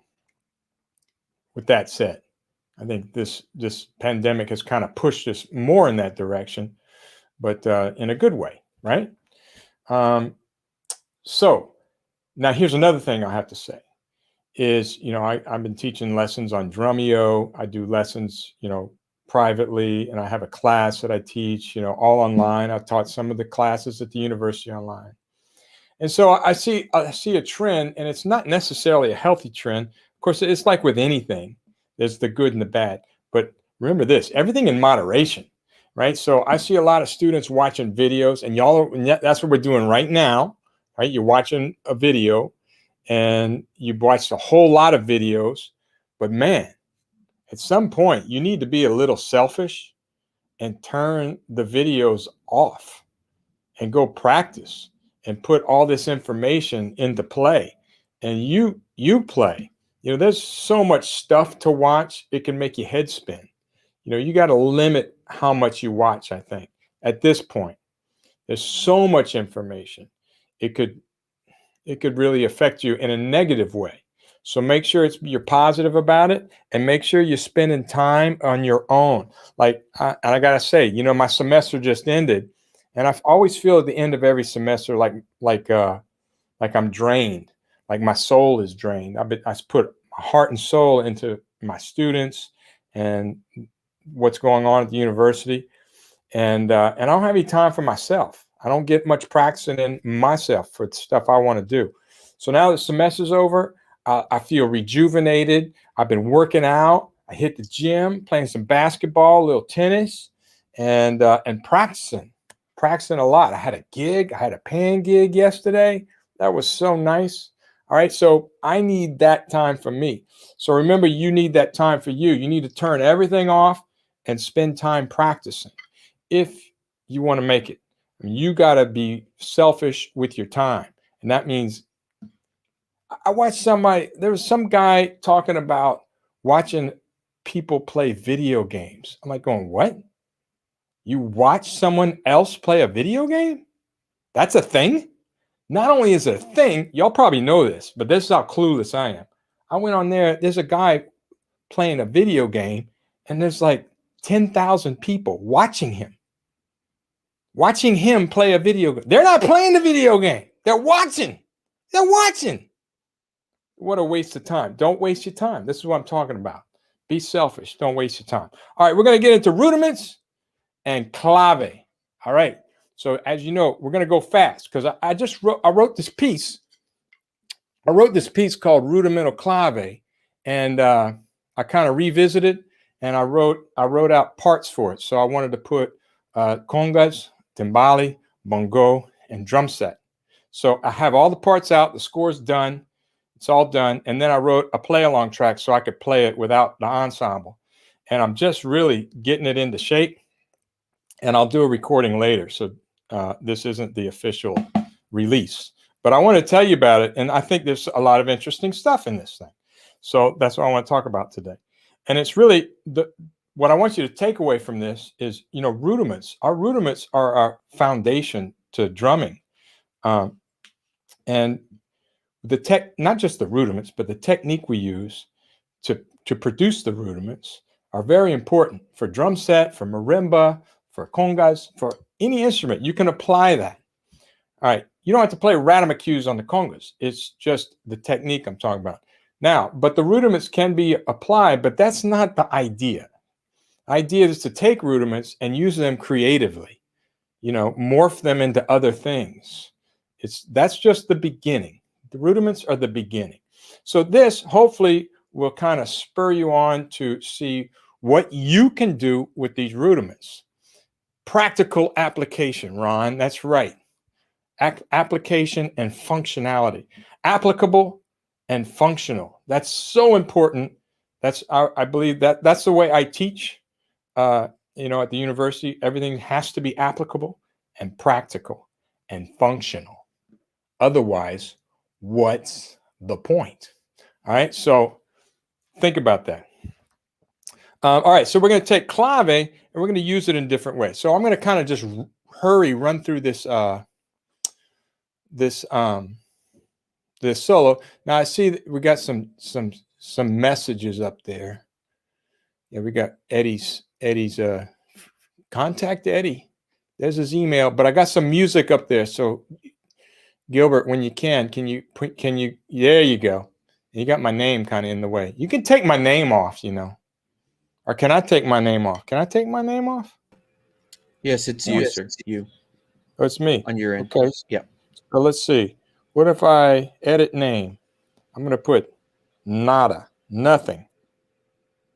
Or I might have to put a period. My name's going to be period. There it is. Okay, cool. Got it.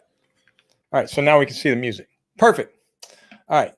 You don't need my name. It's not even my name. It's a name that the roll-off guys gave me. Nickname. It's my nickname. All right, so we're talking about clave. All right, I got to talk fast. 10 minutes are already up. Now, there's a 3-2 clave and 2-3 clave. There's son clave. There's rumba clave. We'll talk about those real quick. This clave you see up here, what we're going to use first is the 3-2 son clave, which is 1, 2, 3, 1, 2, 1, 2, 3, 1, 2. All right. Later on, I'm going to use rumba clave, which is 1, 2, 3, 1, 2, 1, 2, 3, 1, 2, where the third note of the 3 is a 16th note later or an 8th note later, depending on how you look at it. All right. And then we're going to go into 6-8, but it's all 3-2. We're going to do it in the Ningo with a bembe in 6-8 later, but I'll get to that. Okay, so check this out. So I'm just using clave. I'm going to show you how many different ways I use it. Here, I'm just using stick shots. So if you play clave, all right, but now I'm going to, after every clave,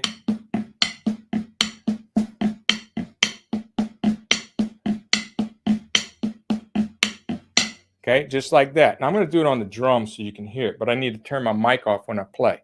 All right, so it's going to be on and off. I'm going to have to use my switch.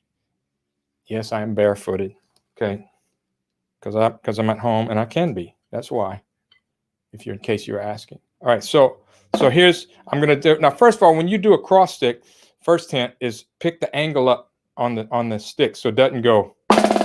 You want just that, okay? So here's the pattern again.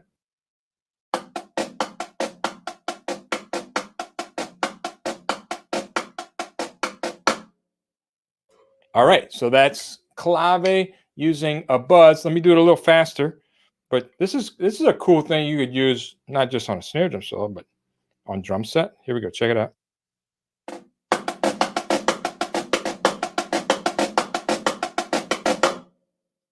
All right. So check it out. I'm using magic of Wirecast here. So I'm gonna get rid of that one. Oh no. Hang on a second. I just messed up, y'all. Hang on. I really messed up. 1 second. Let me see if I can just undo that. Yeah, undo that. Okay, got it. Let's see. Okay, yeah. Now, okay. You see, I'm still learning. There's still a learn process, but let's go to this one. Now, here's the next couple bars. Now, this is a little. Let me get rid of that.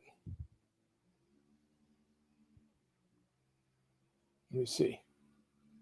But yeah, we go. Wait a minute. Okay, y'all can see that. Yeah. Okay. So the next couple bars is like a second line pattern. This is my tribute to New Orleans music. So it's kind of swung, a slight swing, but using buzzes. So it goes like this. Same thing. Clap.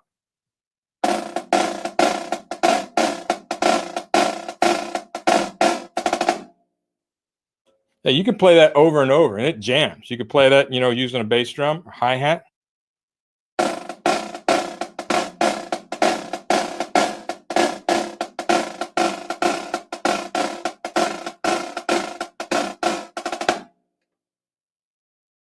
Right? So that's clave using the buzz. We're going to move fast here. So I'm going to go on and show you the next part. Sorry I got my back turned to you, but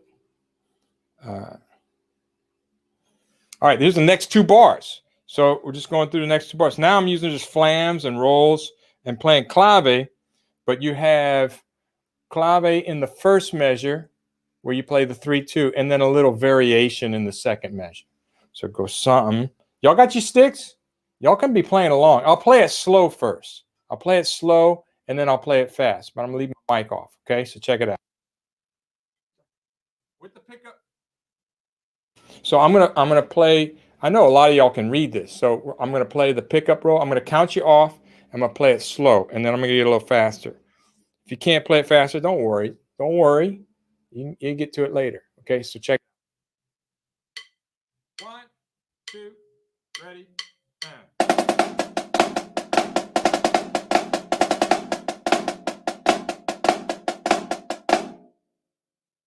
Got it? How many read it perfect the first time? It's okay if you didn't. I was just wondering. All right, so here's a little faster. 1, 2, ready, and.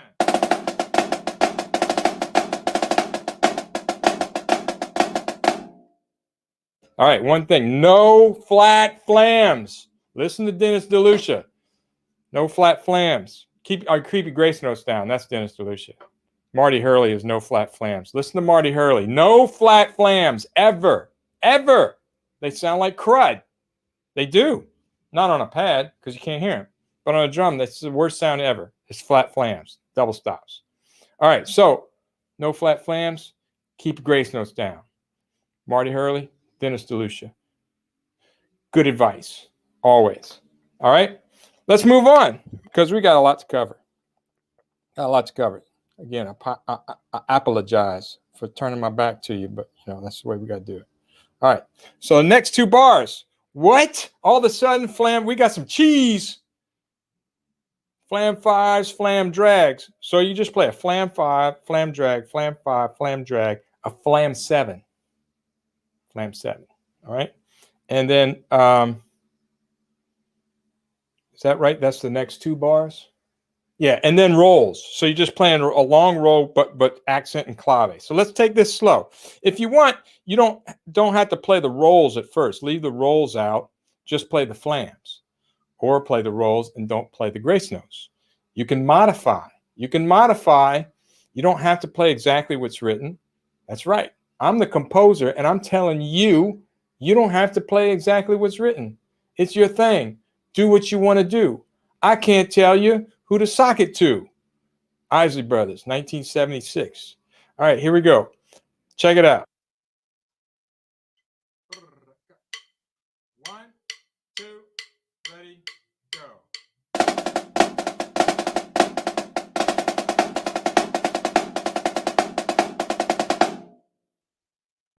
All right, let's do it again at that tempo. That's a lot to take in just on the first time. Let's do it again, then I'll play it a little faster. 1, 2, ready, go. A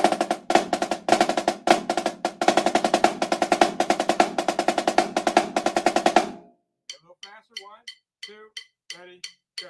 A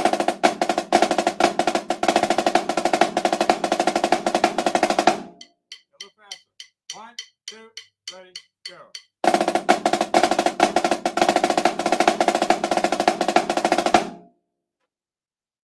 Oh, yeah. Come to think of it, I don't know if he's still on. Eddie wrote this piece. Eddie Freitag wrote this piece, and I got to record it. Cuban Concerto, which has a lot of stuff similar to this. It uses a lot of Latin clave in there. And in fact, I can't remember if it's 3-2 or 2-3. If Eddie, you're still with us, you can let us know. I haven't played that in a while. I have to get it back out. Blow the dust off of it. All right, let's move on. That's a cool lick. I think that's a cool lick. I mean, I think it's a cool lick. That's all I'm saying. I think it's a cool lick. And that's the thing. Play what you like. And as you're playing stuff, play what you like to play. It doesn't have to be what someone else plays. You don't have to keep up with the Joneses. The Joneses live in another house. You do your thing, all right, and do it well, all right. I know y'all had Ralph Nader on last week, right? Ralph's amazing. I love Ralph. He's my little brother, And we've played together on several occasions. We had the Flam 5. If you haven't checked that out, check out the Flam 5 on YouTube. And we have a blast. But man, I tell you what, it's crazy because he's my son's age. They're the same age, like same exact age. And this stuff, I can't do some of the stuff he does. I just can't do it. You know what? It's okay. It's okay. I bet you there's something I do he can't do, but that doesn't even matter. I just like to do what I do. Do what you like to do. All right, so I'm not sure what my point was there, but y'all know. It's a good message, I think. All right, next measure. Clave, but we're adding some, oops, I lost. There we go. We're adding some rhythmicues and some funky sticking. So check out the sticking in here. Be careful of this measure. Take it slow. Let's take it slow.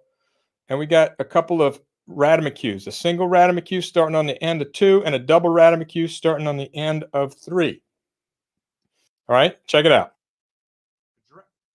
So really it's just drag, single drag tap, single drag tap, single rhythmicue, double rhythmicue. Boom, and we're out. That's the measure. And it fits with clave. What? Are you kidding me? It is clave. Oh, no.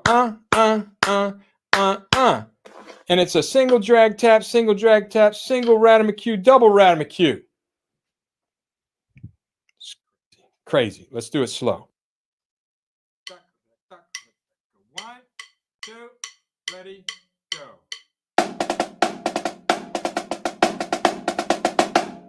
2, again, go.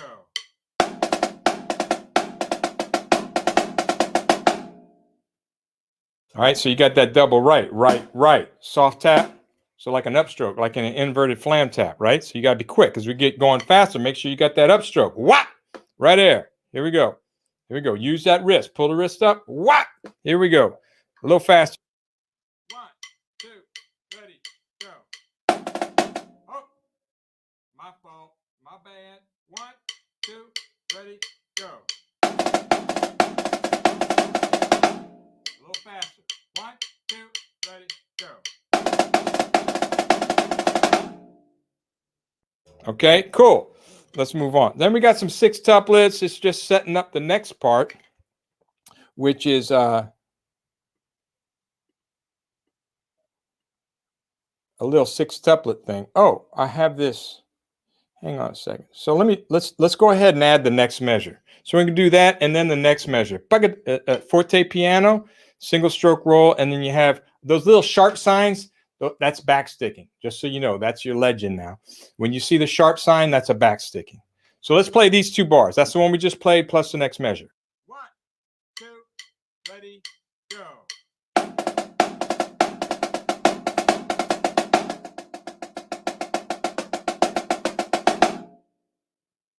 Got it. Backstick. I go in a little bit because when we get faster, I need to be efficient. Here we go. A little fast. 1, 2, ready, go.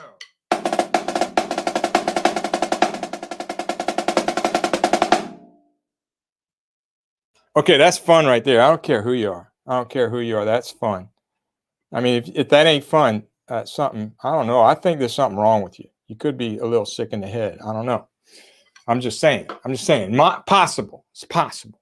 All right, so let's go on to the next part. This is clave with 6 tuplets and backsticking. There's clave in here. You're going to hear that in that first measure. All right? But check it out. We're going to have to play this slow. Let's do it slow. Ready, go.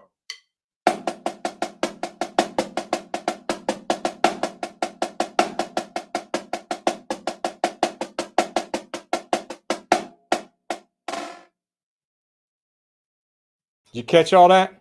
You probably need to play it a few times. Go ahead, hack. Go ahead, hack away. Work it out. I'll give you a few seconds. Work it out. And then we're going to do it again at that tempo. We can work it out. We can work it out. Gonna do it my way. Who does that song? All right, here we go. Same thing. 1, 2, ready, go.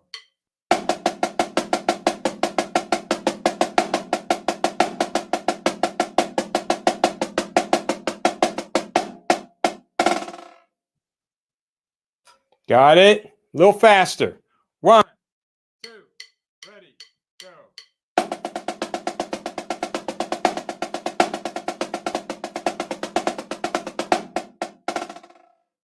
All right, if I lost you on that one, just keep working it slow. If I didn't, let's go a little faster.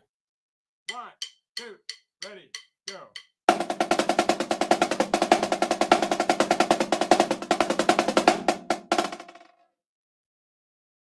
All right, and that's about performance tempo. All right, so we're going to move on. The next part. All right, next part's in 6/8. We're going to go to a 6/8, a bimbe, and check this out. How am I doing on the time? I'm doing pretty good. All right, so this starts out just with this. You're going to hear a shakere. That'll be the cue. Chung, chung, chung, chung. Four dotted quarter notes right there. That's the tempo. Chung, chung. And you go jum, jum, jum. And it's a unison thing. So all right flams, all rebound strokes like this. 1, 2, ready, and. I played a flat flam. Did you hear it? Marty Hurley is rolling over in his grave. He's about to come slap me upside the head. I'm sorry. Sorry, Marty. It won't happen again. Here we go. Again. 1, 2, ready, go. Okay, so that's it. That's the intro, and then we get into a bunch of stick clicks. No, some stick tricks. Stick tricks, not stick clicks.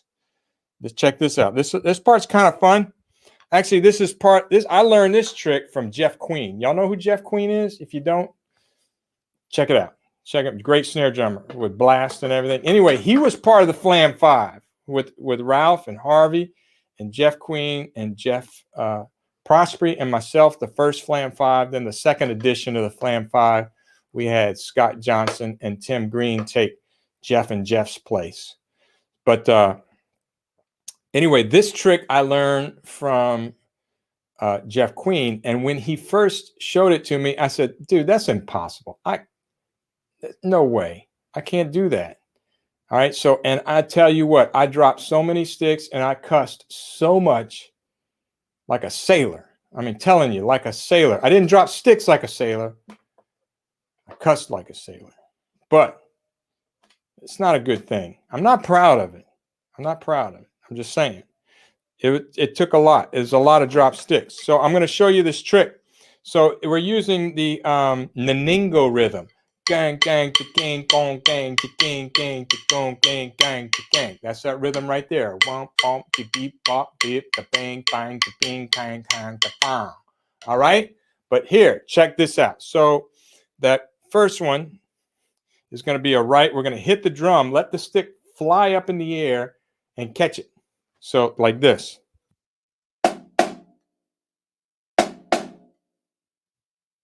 Right. Crazy, right? All right. And then we're going to do that with the left, but I'm going to do that, let it flip up in the air and then catch it with my right and do a switch. So the whole 2 bars, the thing is, I can't play this slow because I'll drop my sticks for sure. So let me play these 2 bars a little quicker. 1, 2, ready, and. Oh! And I drop them anyway. I didn't cuss though. I didn't cuss. Okay, but I dropped it anyway. Check, let me do it again. Take 2. I forgot to tell you about the high mom. There's a high mom in there. Here we go. Check it out. 1, 2, ready, go.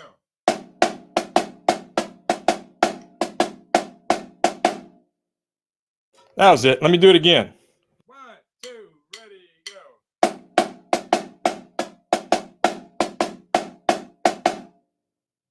So there's a high mom in there and a pancake twirl. You can do what you want in there, but yeah, that's the rhythm.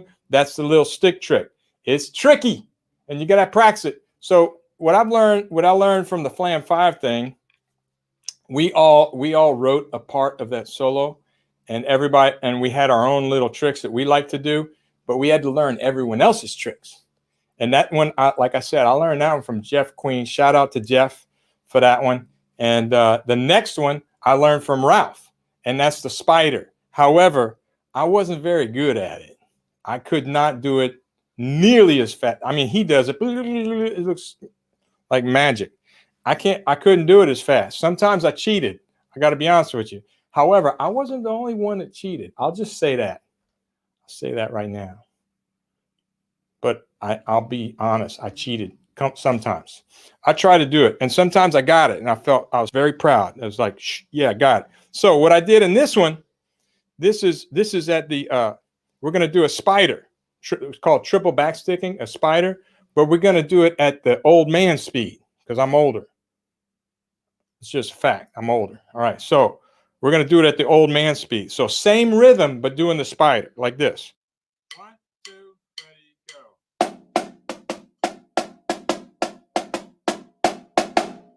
Again. 1, 2, ready, go.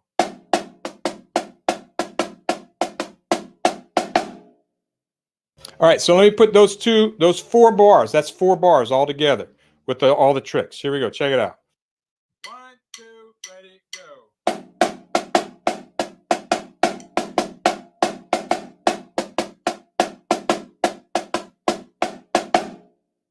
Yeah, and that time I caught the stick a little bit too far back, but then I had to adjust.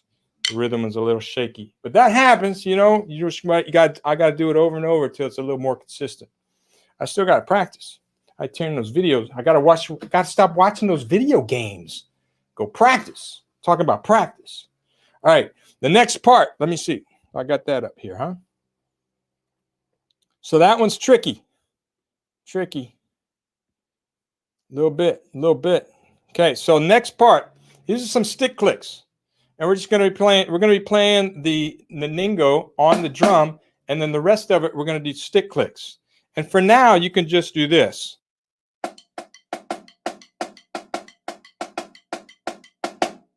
Okay, that was the first 2 bars. But let me make sure everything's all right on this website. We still going? Yeah, we going good. Yeah, Beatles. Okay, thanks, Dirk Vaughn. Yeah, that's right, Beatles. Got to do it. How did I not know that? I knew that. Okay, some UNT in the house. I saw somebody comment. Yeah, I went to UNT. There's a lot of UNT. A lot of people went to UNT. It's a very popular, large school. All right, so where was I? Oh, on this is the next thing, stick clicks. All right, so we're playing the Ningo on the drum, stick clicks here, and then the next part is, and then the downbeat, right? That's all I got. No, it goes on, and then I do the same thing again. All right, and then I got that part right there is this. Try this. Do that. Turn your left stick over and your right stick up, and they hit the butts. So you go. All right. So let me do those. That's like 8 bars, isn't it? 1, 2. Yeah, it's 8 bars. Let me do all 8 bars. Check it out. I'll do it slow. I'm gonna do it with the back sticking too. You don't have to do the back sticking at first when you're learning it. I would learn it without it. Okay. So check it out. 1, 2, ready, go.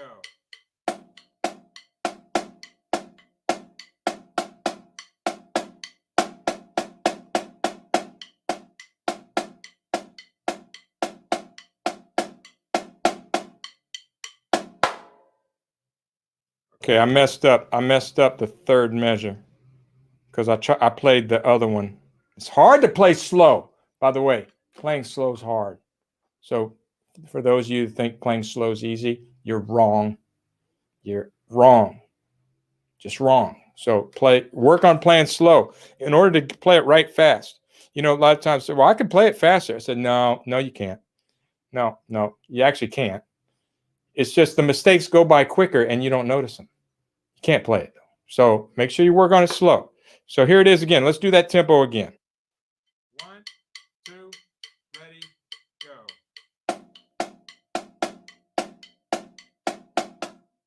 Wait. Wait.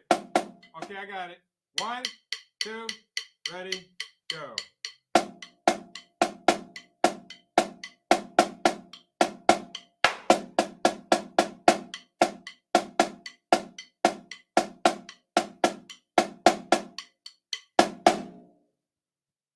Oh, that's hard. Play slow. Okay, so here's a little faster, a little bit faster. 1, 2, ready, go.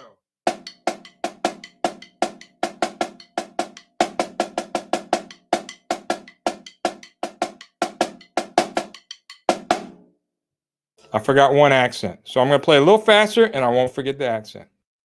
1, 2, ready, and.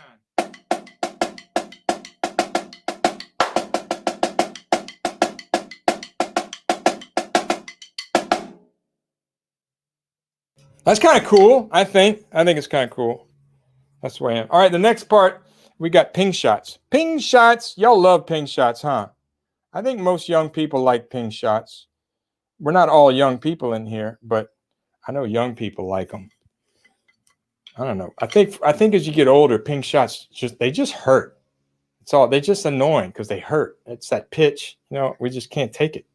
But I'm playing. You don't have to play them loud. So here's the thing about a rim shot. When I write rim shots, I don't necessarily mean they have to be loud. In fact, a lot of times I like to play a soft rim shot.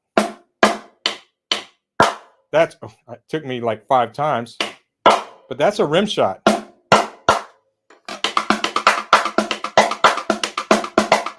It's a nice timbre, if it's soft. So it doesn't have to be loud. Here it's kind of loud, it has an accent, but I'm going to play that and double all the lefts, and then triplets, same thing, and then 4 over 3.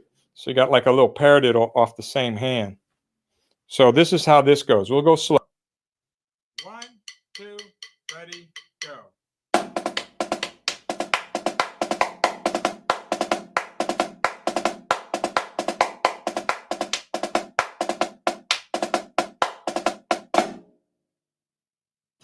Yeah, actually, I think I'm going to put the last note there needs to be.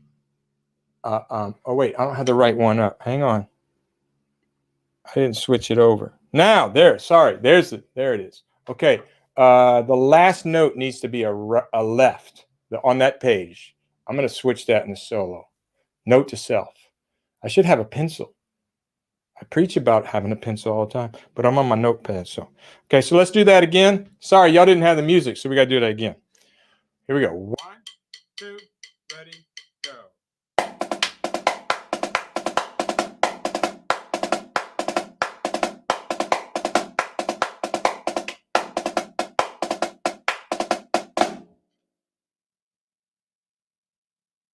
Okay, how about a little fast? That's not hard. This is actually a very easy part in the solo. There's nothing hard about this at all. Just make sure you stay low and then, the accent's not too loud. Here we go. 1, 2, ready, go.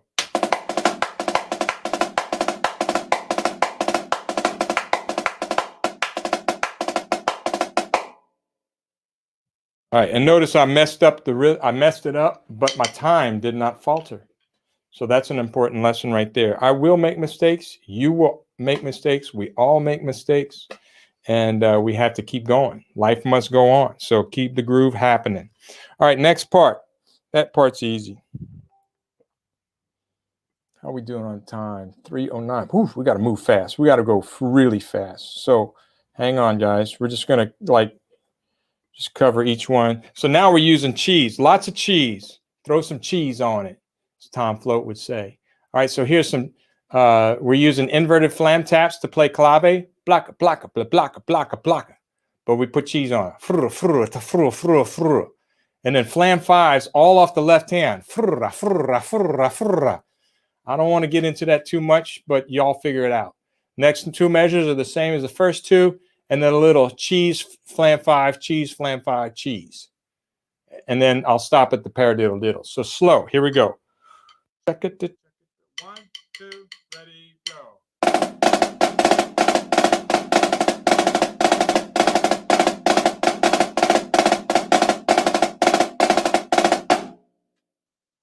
That's kind of hard to play slow too. You got to control it. All right, so here's a little fast. 1, 2, ready, and.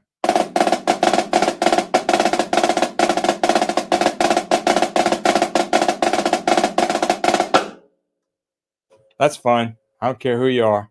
That is fun. All right, so moving on. And I know a lot of you guys can play this easy.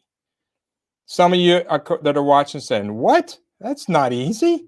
No, it's not easy, but some of you can play it easy. I just said some of you. I didn't say everybody, but you will. Just work on it. All right, next part, the paradiddles. So now I'm using paradiddles to play this 6/8 bimbe, right? So I play the clave first, or the naningo, and then a variation, then the naningo, and then a variation. So it goes like this. So I'll just start. Okay, so starting right on the paradiddle, on the last bar of the first line on your music. Here we go.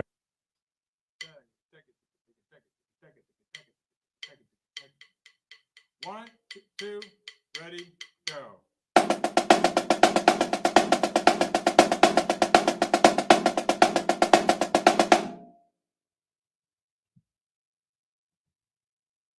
I'm sorry, like I said, playing it slow. I don't even know it's slow anymore. So I need to play it slow again. I played that wrong, but here we go again. One, two, ready, go.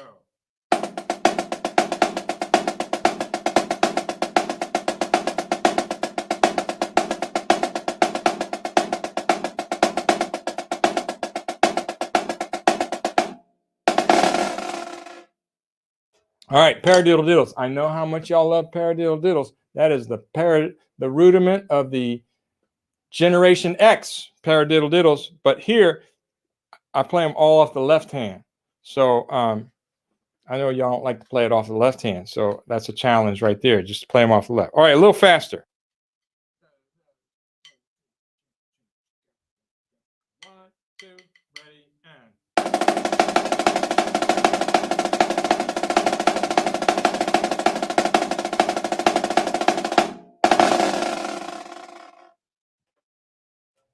All right, that's fun. Again, I don't care who you are. That was fun. That was fun for me, and I hope you enjoyed it.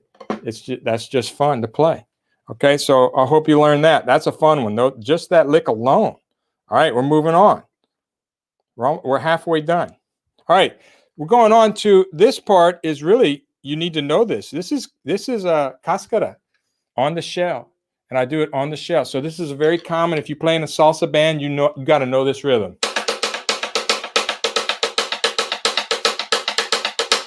That's super common. I mean, that's in salsa. So you need to know that rhythm. That's a great double beat exercise, by the way. Great double beat exercise. Instead of playing like 8 on a hand. By the way, I challenge you to never play 8 on a hand again. All right. I'm serious. I'm serious.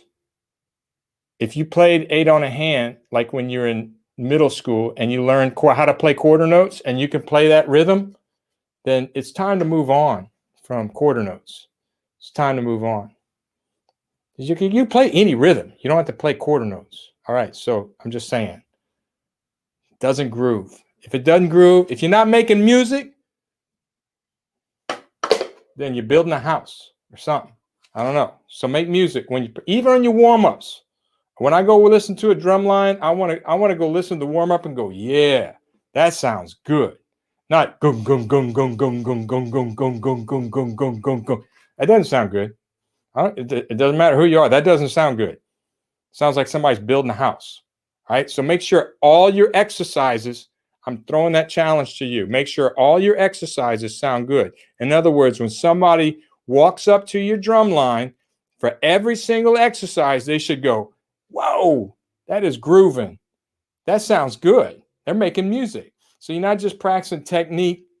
Technique is to serve the music. And if you're not making music, then what's the point of the technique? See what I mean? All right. So get off the soapbox, back to cascara. This is a great way to do it. Play this.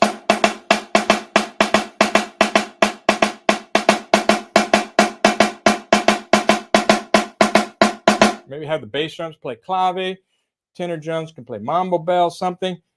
Now it's like grooving, and you're working on rebound strokes, just like 8 on a hand.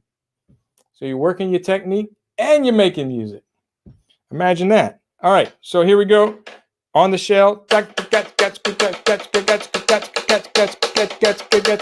Okay, Okay, and I go gag, gag, gag, because I'm going to come to a cross stick here for the next part. So the next part, and this is very typical. This next part is very typical. Okay, so this is, you do this a lot where you're playing clave, like maybe on a cowbell or even a cross stick. And then the cascada is actually this. Gag, gag, gag, gag, gag, gag, gag. Okay, that's the X's, right? And then the left hand is playing clave. Now we're on to, by the way, we're on to rumba clave, not son clave. Right? So that's the rhythm for that part. You should know that. And you should actually practice it like this.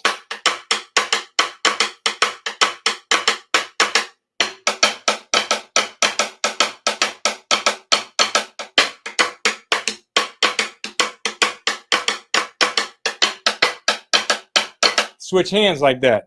That's a challenge. Throwing down the challenge flag. Challenge flag. All right. Challenge. Switch hands. All right. So that's that one. Moving on.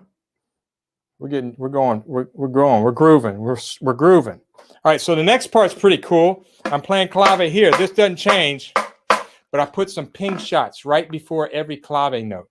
So let me see if I can even play this slow. So it goes like this. 1, 2, ready, and play.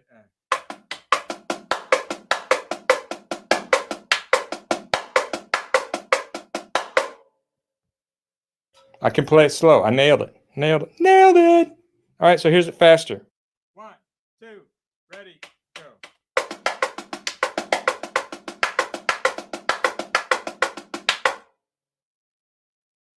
That's it. Little something, something there with the clave, right? Okay, let's move on. Boom, boom. Next thing. Now we're just playing clave. We're playing 16th notes here and clave here. So it goes like this. Wait, oh, I didn't switch it. Hang on. I didn't switch it. I got to go to here and then go to there. All right, and I do it once with the right. So we're playing 16th notes with the right. 1 Iena, 2 Iena, 3 Iena. Now you don't want to play those too loud because I want to hear this on the rim. Okay? And then we're going to switch hands. So play that near the edge. Okay, so it goes like this. 2, ready. Oh, wait. 1, 2, ready, go.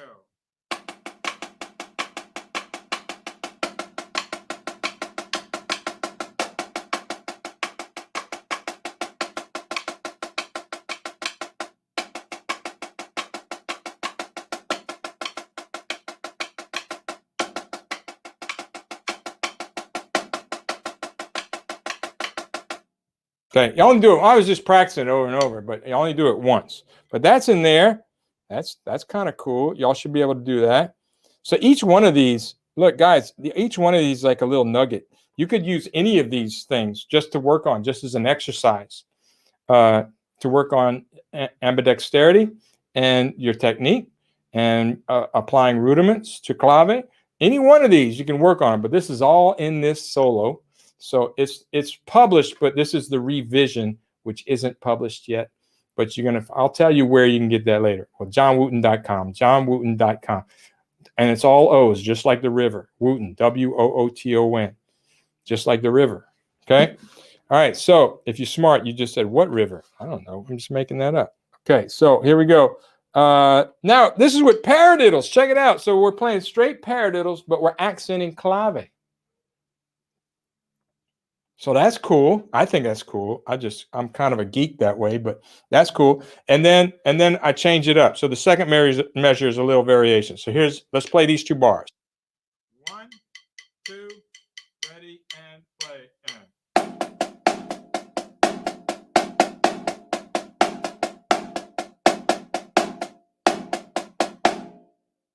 That's hard to play slow for me. All right, so the one thing I'll say is if you have an accent on a diddle, you treat that a little differently. Don't slam it like a control stroke because you want it to bounce. So really think of the diddle as being accented. Almost both notes, but just dribble it. Okay, but don't put too much pressure on it or it's gonna mess it up like I did. So a little faster. 1, 2, ready, go.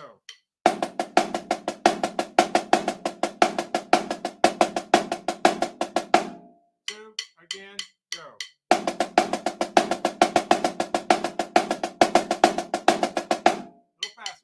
two, ready, go.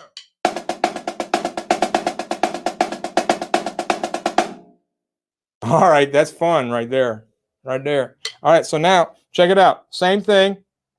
We're going to do the same thing, but with flams. What? Yeah, with flams. Slow. 1, 2, ready, go.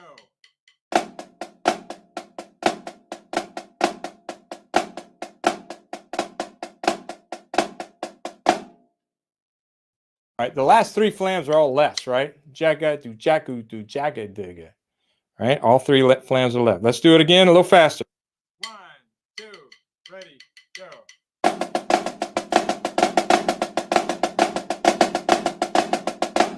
more time, a little faster. Jagga, 1, 2, ready,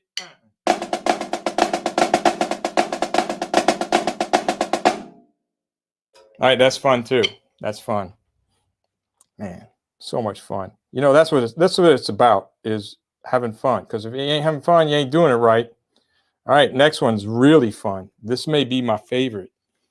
This is Swiss triplets. I love Swiss triplets. I'm not even Swiss. I'm French. Well, French Canadian, Acadian, Cajun. But I like this. I do like Swiss cheese. I had Swiss cheese this morning on some toast with avocados and some bacon bits and olive oil. It was really good. Really good. Okay, so here we go. This is with Swiss triplets. I'm accenting the clave so you might have to analyze this and see exactly what I did. I don't have time to really explain it. So analyze it, and then there's a little break. So here's the clave and then the break. 1, 2, ready, go.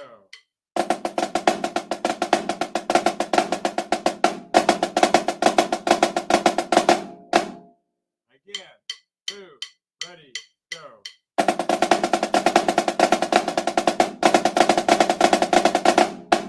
Again, 2, ready, go.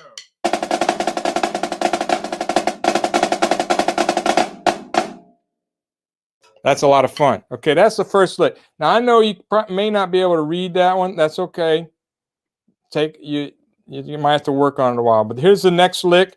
Next, it's the same thing. First measure is the same thing, but the break on the second measure, it's actually easier than the first one. It's easier. So take a look at it. We'll play it slow again. 1, 2, ready, go.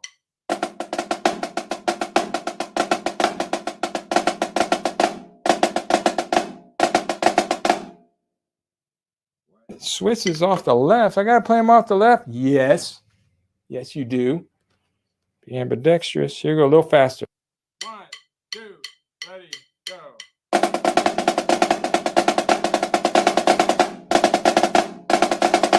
2, ready, go.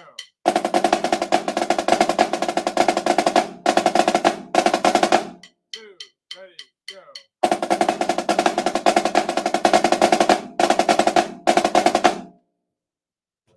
Again, that one might take a little bit, but that one's a little easier than the previous one. All right, moving on. What we got here? I don't even know really. Oh yeah, so now, okay, then we have the next 2 bars is a long roll, and then we play clave. So it's 1, 2, 3, 4, and then we have this, which is the mambo bell pattern. Remember I said earlier, snares could play the cascada, bass drums could play the clave, tenors could play the mambo bell, or you could switch it up.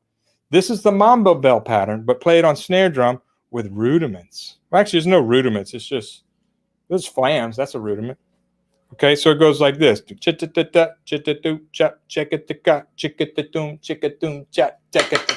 this is what the timbali player is playing on the mambo bell on the bridge of a mambo. Okay, so here, check it out.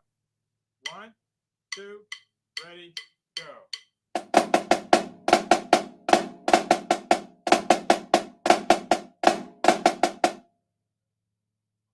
Faster. 1, 2, ready, go.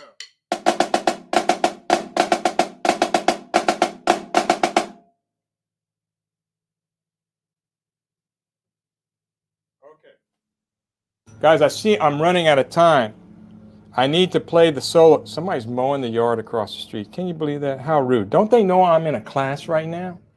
All right. So I would love to go through the rest of this stuff because we get into 5 quintuplets and stuff, but I can't. So is it okay if I play the solo for you? Let's see. Somebody can leave a comment or something. But I'm just going to, I think since it's 3:25, I believe my time is up. So let me just play the whole solo with the track. There's a track that comes with it. So you'll be able to purchase this on my website, johnwooten.com, along with my my books. We'll put that up in a minute, but hang on. Let me get rid of this so you can see. All right, hang on. I'm sorry we didn't get through the whole thing. I was being very ambitious with the amount of material I had for you today. So some other time, maybe Gilbert, maybe we can set up something on another day where we could, if anybody's interested, we can go all through all this or really anything else. I mean, my Rudimental Remedies book. I know a lot of y'all might have that, or the Drummer's Rudimental Reference book. But let me play it. You ready? Ready?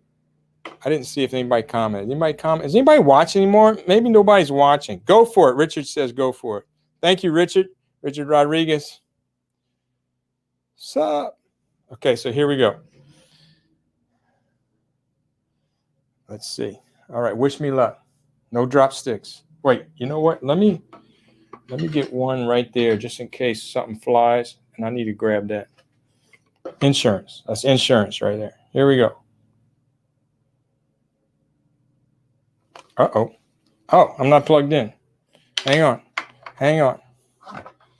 Technical. This isn't technical difficulties, by the way. This is human error. It's human error. Can't believe that I'm mowing the yard right now. Here we go.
Okay. That was it. And so yeah, that's Rudimental Clave. Be watching out for that. It's not out yet or available. It will be on my website very soon as I get the kinks out of it. And I gotta learn to play it too. So I hope you dug that. Was that okay, Gilbert? It was beautiful. It was beautiful. They're watching you from Europe. Europe. Cool. Yeah, that's a wonder of this thing. You can come to the valley from anywhere in the world. Yes, and the valley is a beautiful place here. You've been here, right? Many times. Yeah, many times. So excellent. So yeah, Dirk Vaughn's from Europe. I've seen stuff. He's doing great. So yeah, if I could just say one thing, let me do this real quick. Please do. Man, I'm sorry. I hear they're like mowing and edging and all kinds of. Let me get rid of some of this stuff here real quick. All this noise in my yard. But let me put these up here. So I want to say something about a few things. 1 second. I just saw somebody said something about summer drumming. I want y'all to know about summer drumming, but also these books. And one more thing, my website. Okay, so there. So all that's on there. All right, the magic of technology, right? Okay, so yeah, we got summer drumming coming up. It's on my website as well, johnwooten.com. Go there. You can find all this stuff. You can get these great books. This is by Festival Solos, beginner to advanced snare drum solos. There's 13 of them, I think, in that book. That's my former teacher, Marty Hurley, but we have his book on the website as well. All these are roll-off production publications too. Rudimental reference book, and then Rudimental Remedies. If you're not familiar with that, please check that out. You can check out videos, lots of different people demonstrating rudimental remedies. It's, my whole thing is, I wrote this book for the PlayStation generation, talk about video games, but it's fun to use this book. You will enjoy playing along with the tracks. I know Gilbert uses it. So you will enjoy playing with this book. It uses rudiments in creative ways too. It works on the fundamental, it breaks things down, breaks them down, slows them down so you can throw them down. Right there. Break it down, slow it down so you can throw it down. It works all the time. And then it also, hopefully, a lot like this solo, it's going to show you different ways you can use the rudiments, not in their just fundamental form, but in ways you thought maybe you wouldn't have thought of. And so it is going to pique your creativity and tweak your creativity and have you figure. That's my hope. That's my hope, is that when somebody uses this book, they're going to go, wow, hey, if you can do that, you can do this or this, and you create more stuff. And that would be overwhelmingly wonderful for me if you got that out of it. So the same thing with this clinic. It's only an hour. And like I said before, after you watch all these clinics, take notes and know that I guess they're going to be online for a while, right, Gilbert? So you can go back and watch them if you miss something.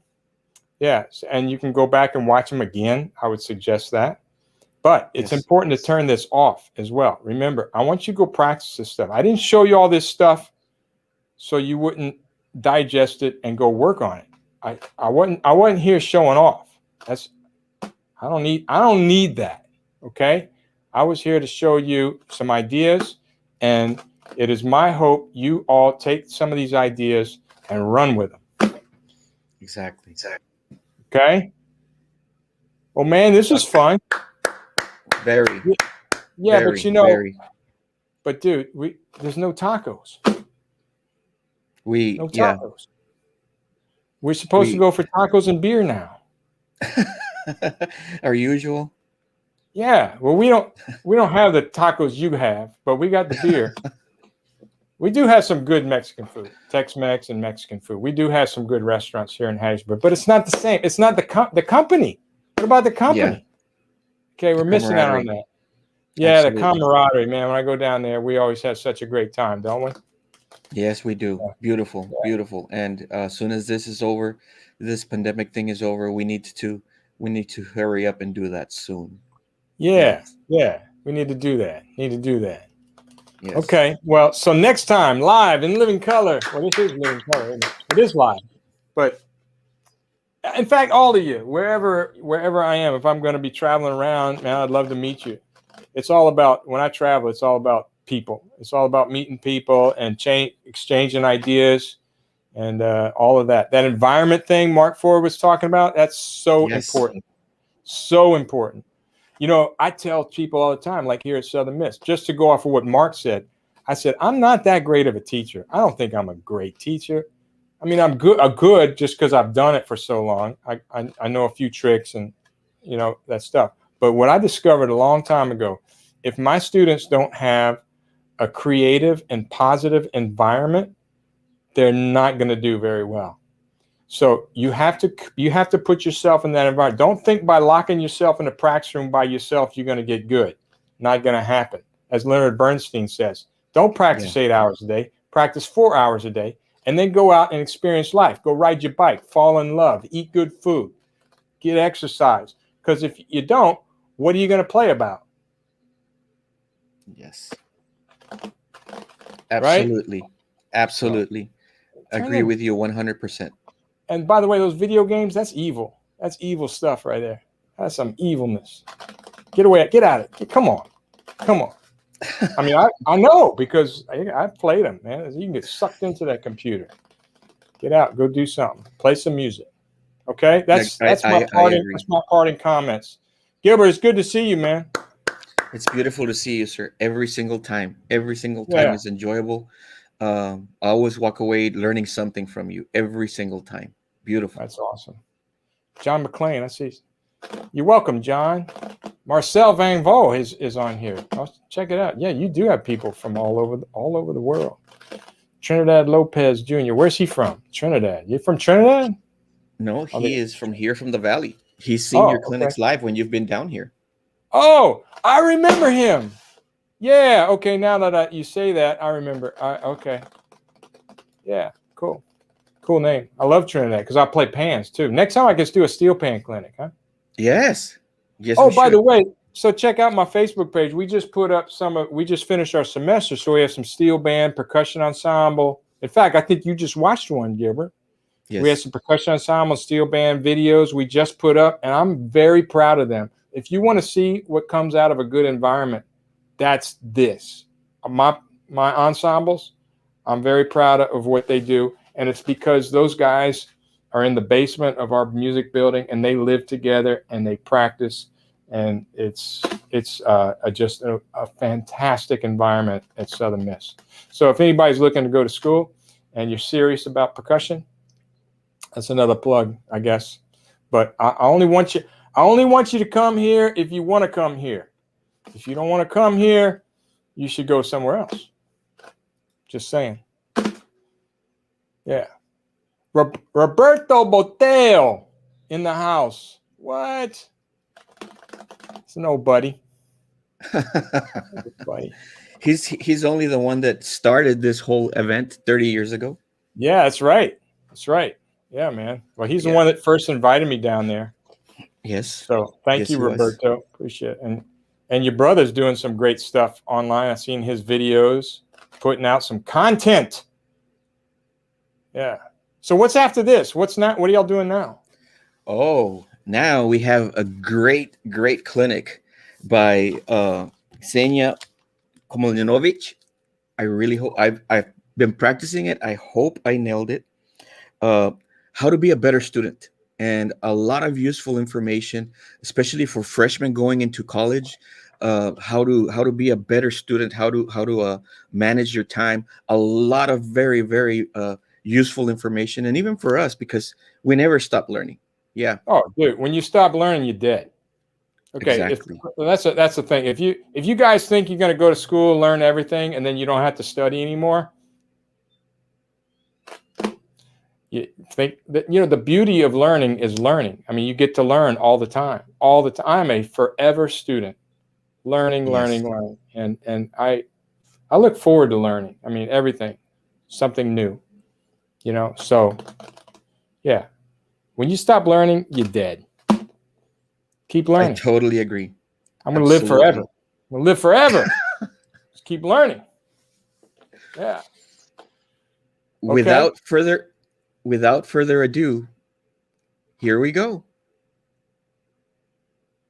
Hello everyone, my name is Ksenia Komljenovic and I'm here to give some advice to young musicians.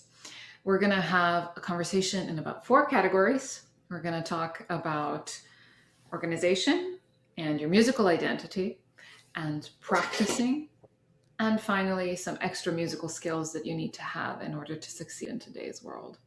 So buckle up. The first thing that I want to talk about is organization.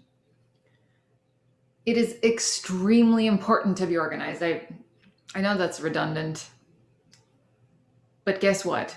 If you get in a car, it doesn't matter if it is the fanciest, best car that runs on, rocket fuel, if you have no idea where you're going or how you're going to get there. So, as musicians, what do we need? Well, we have this beautiful gift of literacy and the ability to read and write that we've been given. So I think we should use that, because there's a saying in Serbian, and pardon me, it might sound a bit harsh, but the saying sort of goes, dumb people remember, smart people write down. What do we need to do? We need to actually physically record what we are doing. We need to identify our goals verbally, on paper, and then we need to sort of reverse engineer, plan how we're going to get there. And the way that I do it is that I use 3 main tools. I use a journal, I use a calendar, and I use a recording device. Why do I use these 3? Well, because I believe that you have to have tools that are going to help you plan ahead, so that are going to let you see what is going to come next, and that will let you see your 3-month plan, your 6-month plan, 1-year plan, whatever it is. And then I need a tool that will help me self-reflect on what I am doing right now. And finally, I need a tool that will literally record what I'm doing. And so I use a calendar, and this has everything spelled out for me so that I can see it and go, okay, I know exactly when I'm supposed to be teaching, when juries are due, when grades are due, when my recording is, and so on. This is super, super important. So this is not to self-reflect. This is to plan. Then I still use a journal. And you can buy a fancy journal, a journal that's made specifically for musicians, or you can just use a notebook and write in whatever you need to write in. This is where I keep track of when I practice, how much I practice, and other parameters that I need to keep track of, such as my tempi, for example, or the movements that I'm working on, or whatever. Where am I with the memorization process, for example? These are incredibly important. And this is where I actually write down, what did I do today? And the third thing that I use is my phone. That is my recording device. What is brilliant about it is that it's always in your pocket, always ready to go, and it can record both audio and video. Why is this important? Well, guess what? Music is not only a sonic art form. We as humans have not been experiencing music only through our ears or only through listening since the beginning of time. In fact, we had to be there to see it and hear it up until about 100 years ago or so, when the invention of recording came about and we were able to isolate music and experience it only through our ears. Okay? I'm of course talking about only people who are not visually impaired, right?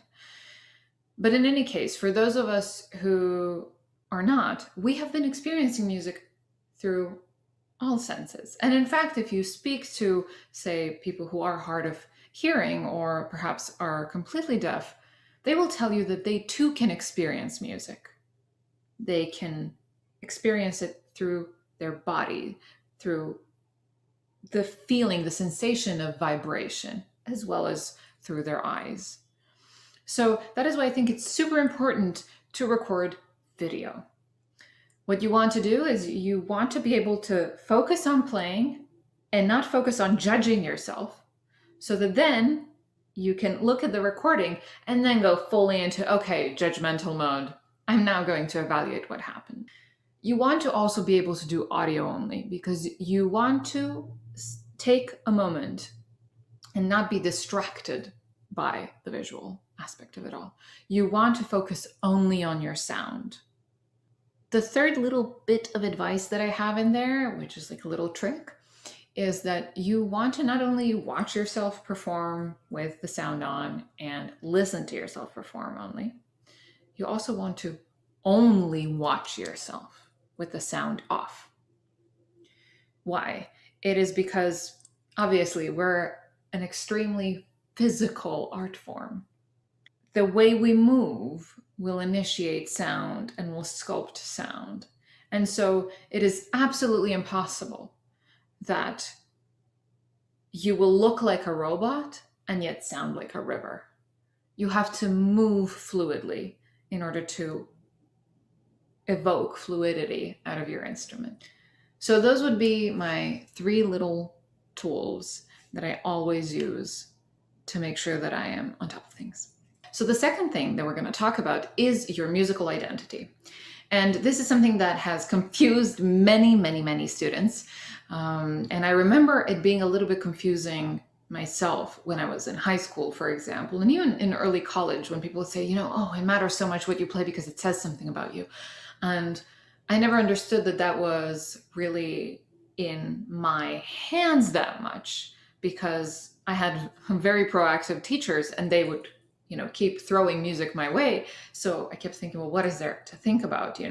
I play concerts that are already programmed by other people, and those are my engagements. That's how I work. That's how I make money. So what is there to think about?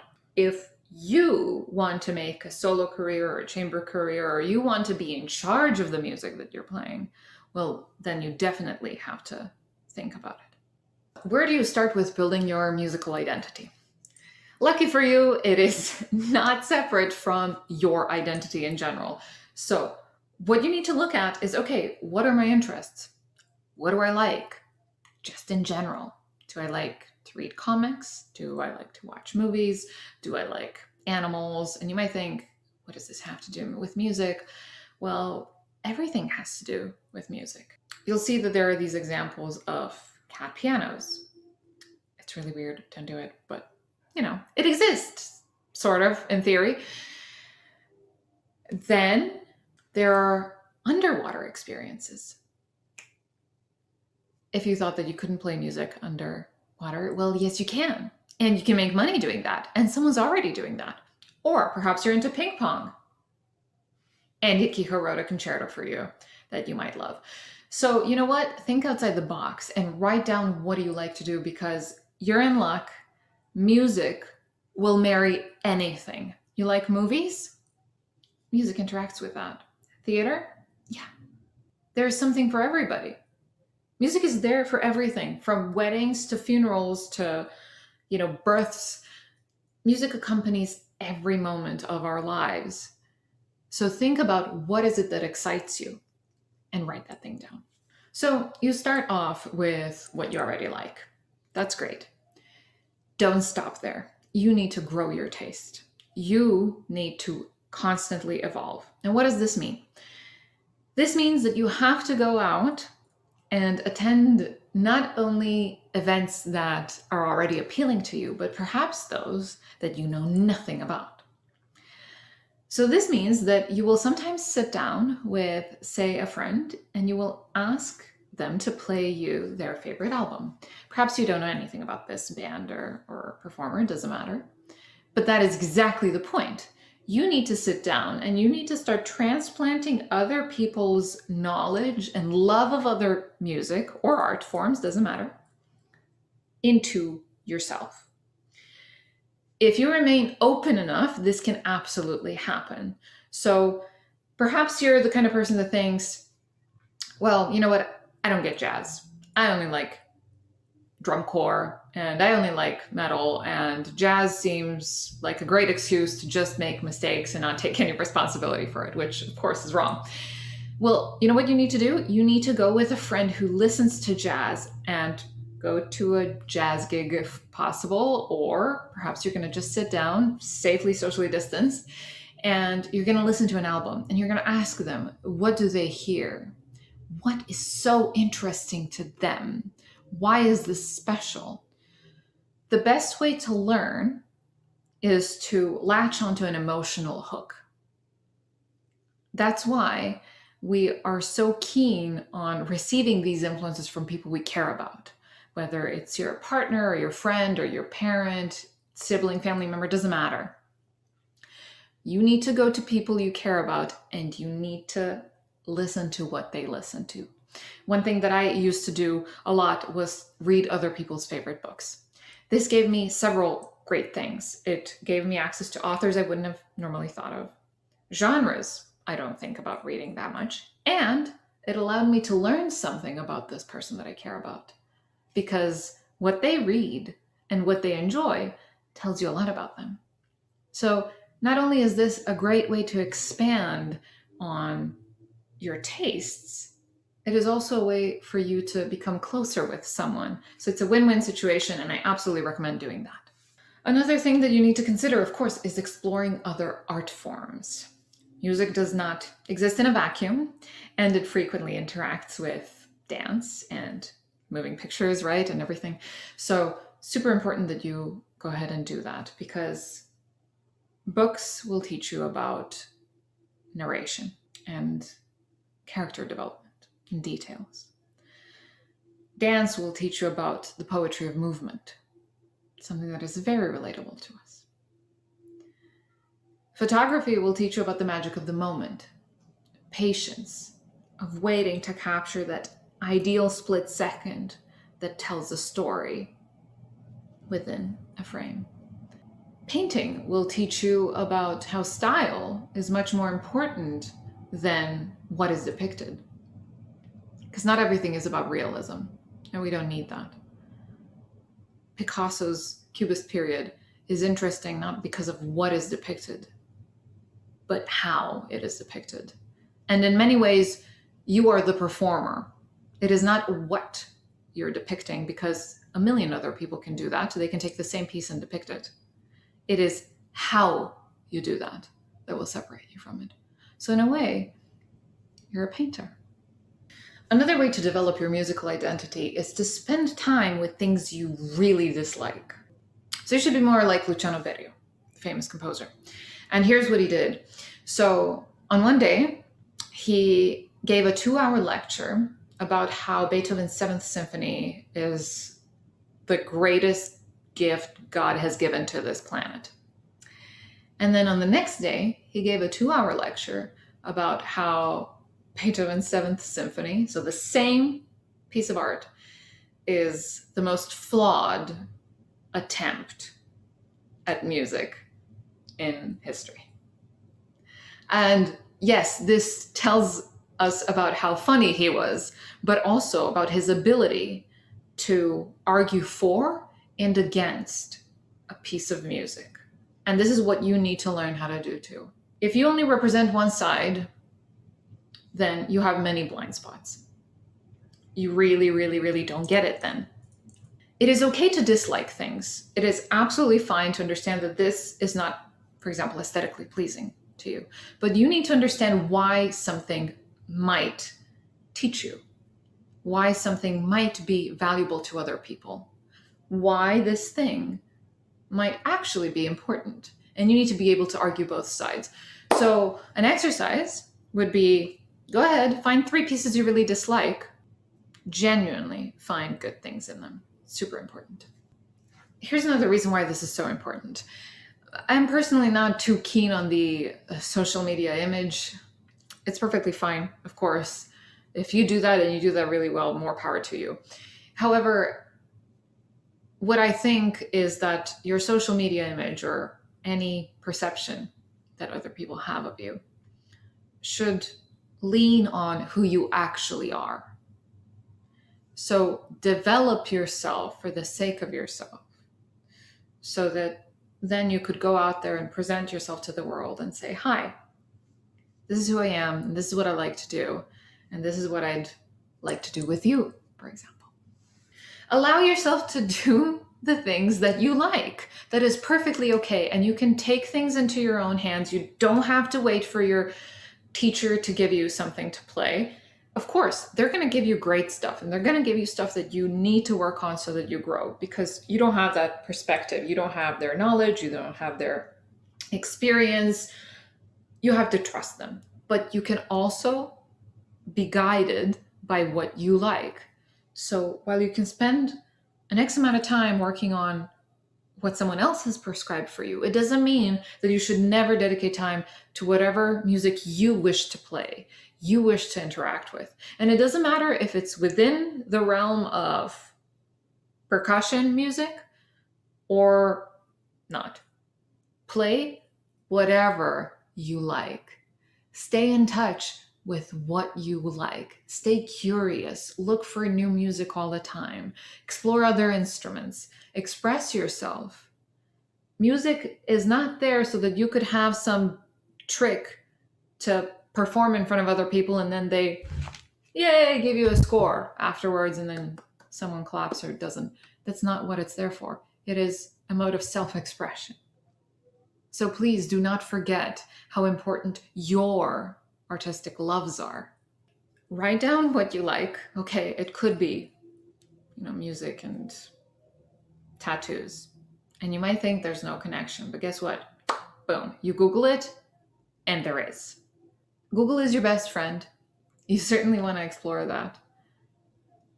See how you can marry those things that you like into one thing that you might be known for. Interact with your favorite works of art. Perhaps your favorite piece is written for piano. You can arrange it for your instrument. Play it. That's how and why I did The Rite of Spring for marimba and piano. It's because it wasn't enough for me to just be in the orchestra and play a tam-tam part. I wanted to play more. No one's done it before, so I made it myself, for myself. I tailored the music that I like to fit what I do, to fit me. And it's been one of the most pleasant, most gratifying experiences of my life. Perhaps you like a painting. Write some music to it. Try to describe it musically. It doesn't matter, whatever it is. Transcribe it, arrange it for your instrument, interact with it, improvise to it. Do something to interact with your favorite work of art. And you wouldn't be the first. I'm not telling you anything new. Composers have been doing this for hundreds of years. Allow yourself to interact with things that you like. Create a space in which you and what inspires you can do a little creative dance. So, the third thing that we're going to talk about is practice tips, especially for busy schedules, or perhaps you don't have access to instruments. They're not as readily available, or due to COVID, there's issues, whatever it is. Here are some ideas for you. Number 1, step away from the instrument. If you have it, stop using it to learn music. When you do that, you probably look like this.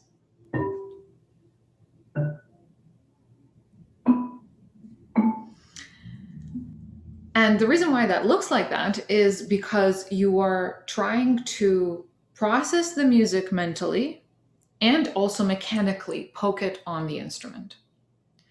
That doesn't work. You are trying to lift twice as much. There's a reason why the music that you've already listened to a lot before is a lot easier to learn. It's because mentally, you already know it. You already recognize it. There are at least shapes. You don't have to have perfect pitch to be able to simply pick out the notes on a keyboard, for example. By the mere fact that you've been exposed to it a lot, and that you intuitively now understand its shape, the interactions, the structure, whatever, you're going to have an easier time learning it. So do yourself a favor and actually look at music the way conductors do. They look at the music away from the orchestra. And they don't have an orchestra to practice with, right? They have to prepare the music themselves in their head. And then they go, and then they have a limited number of rehearsals and a performance. We should be able to do as much of that as possible. Read the music first. Look at it first, even if it's minimal. Even if you just scan through and you notice modulations and time signature changes and the form, whatever. This might mean that you're going to employ mental practice.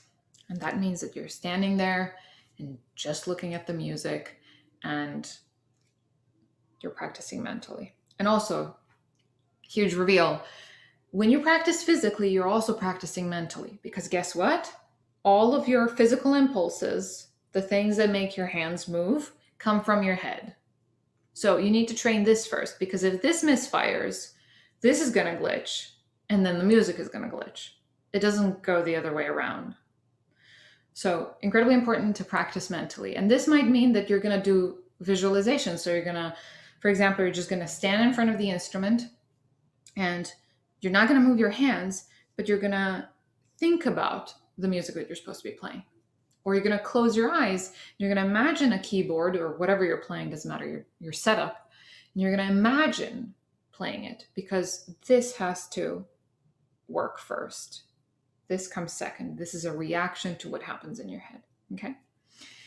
The second way to practice, something that's been really helpful to me, is to practice vocally. I frequently memorize pieces through solmization, right? So the way I memorize Bach is, for example, I can literally recite it. Re, fa, la, fa, mi, re, do, mi, sol, la, si, la, sol, fa, mi, sol, si, do, mi, si, la, sol, fa, mi, fa, sol, la, fa, re, do, si, la. That's the opening of the D minor cello suite, for example, the prelude. I know that. I could rap that in the middle of the night. And so for me, those are note names. They're connected to obviously what I'm playing. So I no longer have to have muscle memory, because muscle memory abandons me. But this thing doesn't. It's engraved in my brain. So sometimes simply doing that, or singing, which is perfectly fine too. Sing, absolutely sing. Even if you can't sing very well, it's super important that you sing. If you can say it, if you can sing it, you can play it more easily. And then lastly, the third thing that I do is that I translate the music to another instrument or to another surface. So if I'm playing something on the marimba, I go practice that on the piano. Why? Because it takes away my physical way of playing the marimba, right? It takes away my muscle memory. I have to think only about the music. The same goes for, if you're playing a setup.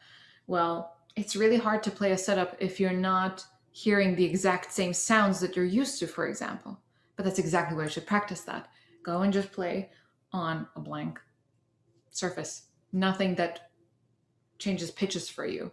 But it's a way to practice your stickings and to practice, for example, just your muscles, where you have to override the auditory information that comes back in, and you just play, you just move, you perform the choreography, but you don't expect to hear the sound back. And that will solidify the way you learn music. It's going to be way better, trust me. And finally, if you don't have access to instruments, program some music that doesn't need it. We're talking about standard instruments, right? Maybe you don't have access to a vibraphone right now, or whatever, timpani. There is plenty of other music that is available to us. Theatrical pieces, body percussion pieces, things that explore other ways of playing, of performing. And so why not? When you play a body percussion piece, you become better at everything, because you're still looking at music, you're still looking at art, you're still looking at rhythms and melodies and everything. So don't be stuck in your way of, I need to play 4 mallets, and if that doesn't happen, I'm stuck. No, If a practice pad is all you have, make it into art. If you're on a really busy schedule, it is super important to get to know yourself the way you need to practice to get best results. And why do I say that? Is because even top athletes, so I'm talking about, you have Serena Williams, right? She can wipe the floor down with anybody in tennis. She still warms up before everything, yeah? This most athletic human being still warms up. This person has a coach still. They know when their body works in the best way possible so that they optimize their practice to constantly improve. She doesn't play in the middle of the night because she's the best, because it's fine, she can do it. And she doesn't skip breakfast because it's fine, she's strong, she can do it. No, she's constantly trying to do better. So for us, think about, when does it work best for you to play, to practice, and what kind of learning do you need to do? Is it in the morning? Do you learn your notes best in the morning? Then do it then. Do you like to have a timer set on 20 minutes and a deadline for yourself, or it's going to be like, okay, I'm going to learn these 4 lines in these 20 minutes and that's it, boom, go. Whatever it is, do what works for you. And in the last segment, we're going to talk about some skills that don't necessarily fall into music that are super important for you to be able to succeed, okay? And so, number 1, I know everybody says this, but I'll repeat it because you really need to know this, is be nice. Be kind and considerate. Here's a scenario for you. You're preparing a chamber music concert, for example, and your partner comes in not prepared. You don't want that. The next day, a person comes in prepared. Is that better? Definitely. We prefer people who are prepared. Nobody has ever been offended by someone who is respectful and kind.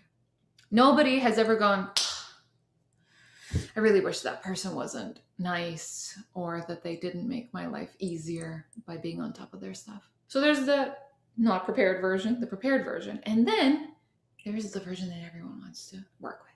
And that is a person who comes in prepared and with a smile on their face and with cookies. And I know, okay, you don't have to bake to bribe your partners into liking you, but there is something special about those people who go the extra mile. And again, this doesn't have to be culinary extra mile. Just to be positive, to be a problem solver, to be optimistic, to try to create a positive experience for the other person is what's going to get you a callback. It's what's going to get you a better gig. It's what's going to get you a recommendation. Think about the person that you want to be. Is it 1, 2, or with the cookies? Another piece of advice is write. It is extremely important. You're going into art, and to be a clear communicator is extremely important, especially in written form, because guess what? That's how you get grants. That's how you get money. That's how you apply for jobs. If you're lucky enough to be born with a love of reading and writing, great, use that. If not, get on it immediately, because again, you have a great performer, great friend, great person who writes really poorly, doesn't communicate well, or same person but writes really, really, really well. Who's going to get the gig? Person who knows how to write. So super important. This will get you scholarships. This will help you in life tremendously.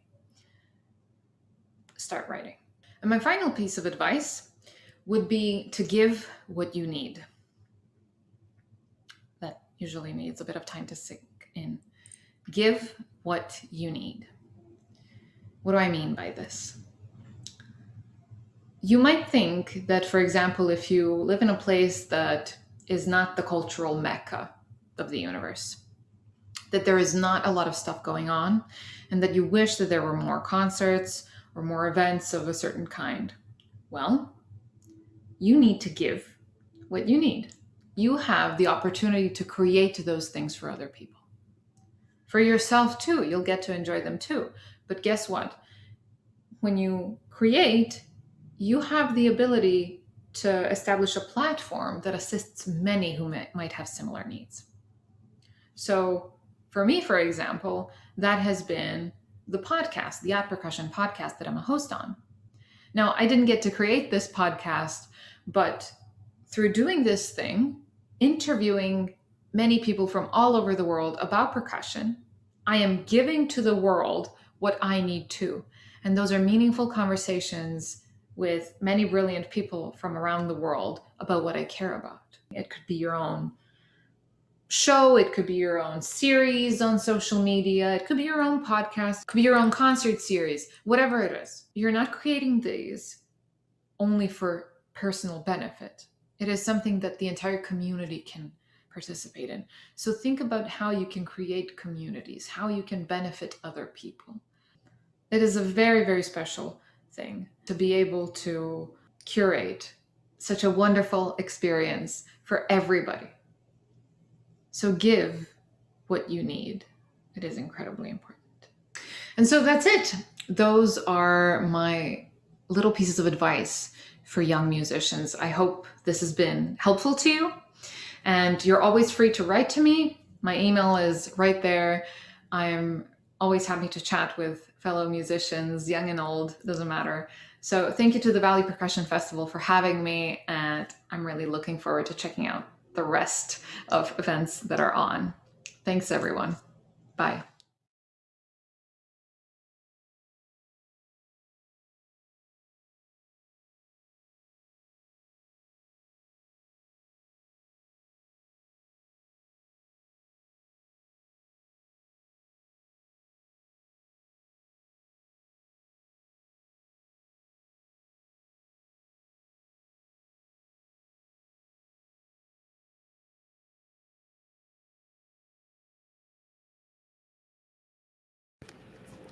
I apologize, guys. Very valuable information coming from her. Um, how to be efficient, how to be a successful musician that develops and blooms, right? We all want to learn faster. What's the fastest way that I can learn? Well, if you take her concepts, that's going to be the fastest that you're going to develop, right? And that's the shortcut, and that's the route that we want to take. Awesome. Moving along, guys, we have two other great clinics. The next one is by Norm Bergeron, and then we will have Mr.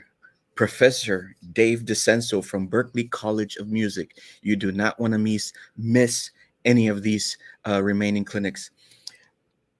Norm Bergeron, very a good friend of mine. I hold him dear to my heart, and extremely knowledgeable, talented. You are going to love this clinic. Band directors, do you have students that have accessory parts and you don't have a percussionist that can teach them? You want to watch this. Here we go. Hello, everyone. My name is. That was a technical blip, guys. Something is up. Something is up. Give me a second.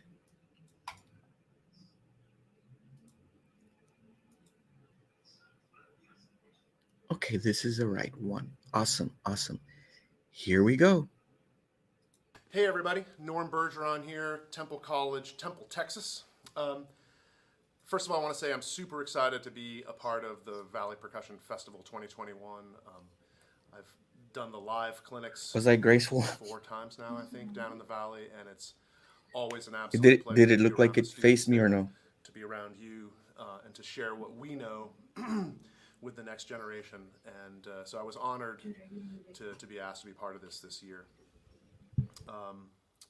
This year I'm going to delve into auxiliary percussion. I've always hated this word, auxiliary percussion. It makes it sound like it's ancillary or it's somehow extra or that you can do the thing without it. And that really hurts my feelings. I don't know, like those instruments to me are really part and parcel of the sound. My official title for this was auxiliary percussion. It's like, butterless popcorn, and I mean that. Like, the flavor, the grease, the excitement of so much music that we listen to is really amplified by what we call auxiliary percussion. And so anyway, I wanted to make that very, very clear that the things we're going to talk about today are instruments that take a lot of technique and a lot of time to practice to get really good at, and they are really, really important. I teach a percussion methods class here for future music educators. And one of the things that our non-percussion students say really frequently is that for years they've been sort of making fun of percussionists. They just bang on stuff, right? That's what we do. We just hit things. And they take the percussion methods class and they realize that, oh my goodness, there's this technique for snare drum, and then, oh, there's all these different grips for marimba, and then good grief, now I have to learn how to play a triangle as well as Edward Freytag will, and I need to learn how to play maracas and huiro and congas and timbal, and maybe we're playing Arabian dances and we need to get our doumbek and rick technique together. Like, it's never ending, right? There are a million different instruments in our world, and to me that makes it incredibly exciting, but I think for non-percussionists they quickly realize that we're not a joke, that we have to work just as hard as them, maybe even harder. Don't tell them I said that. Okay, so there's sort of the overarching thing about my clinic today.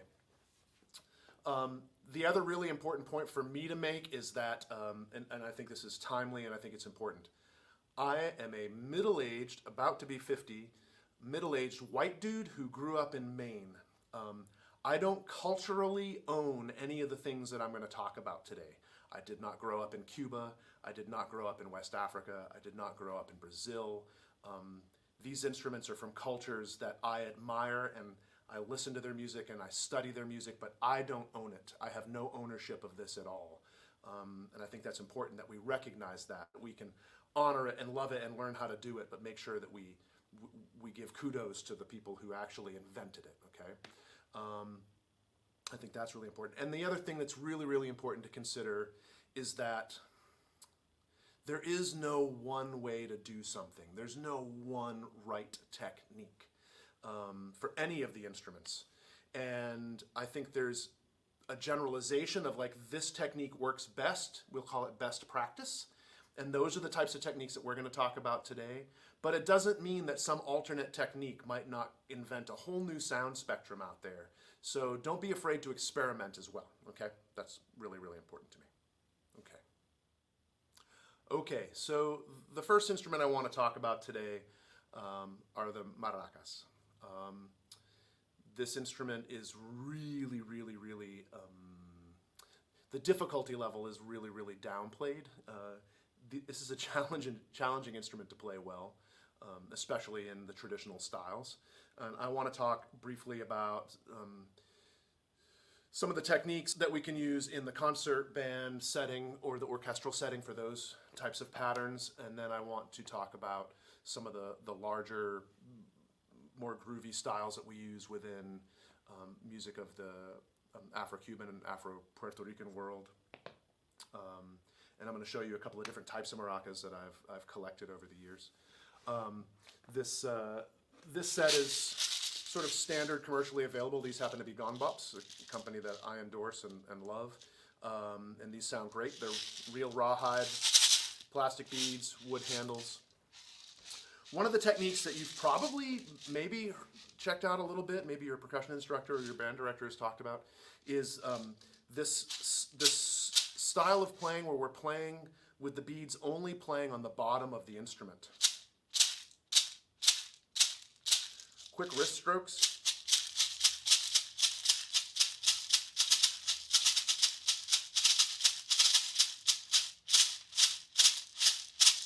Right, so you can think of this sort of like rudimental drumming, and it is a quick snap of the wrist.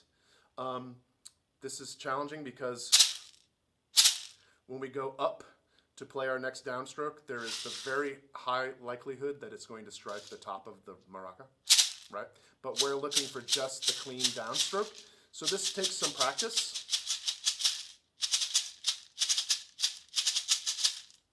I would say a great practice strategy for this is just to grab a set of maracas, any maracas. They could be fiberglass, plastic, little ones, big ones, real rawhide, it doesn't matter. Grab a set of maracas and first practice strokes in one hand, strokes in the other hand, maybe 8 on a hand. You can get very drumline-ish with this. Gridding is a great idea for all of the instruments we're going to talk about today. Gridding accent patterns and diddles and that sort of thing.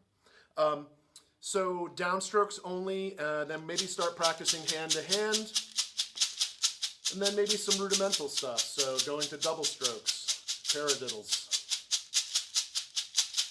If you know some Latin rhythms already, play cascara.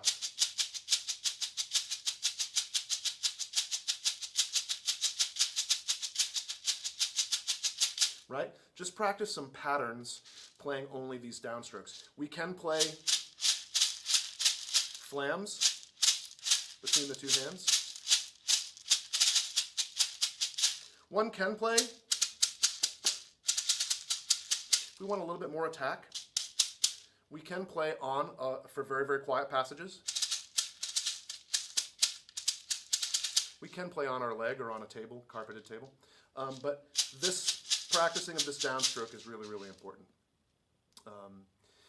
The next type of stroke that I want to talk about is the way that we would normally play this in our loud setting. So we're playing with jazz combo, we're playing a loud, maybe even in a symphonic setting, but a loud section where we're really going to think about the maraca throwing towards the audience and the beads striking the side of the shell of the maraca that's closest to the audience is the stroke we're looking for.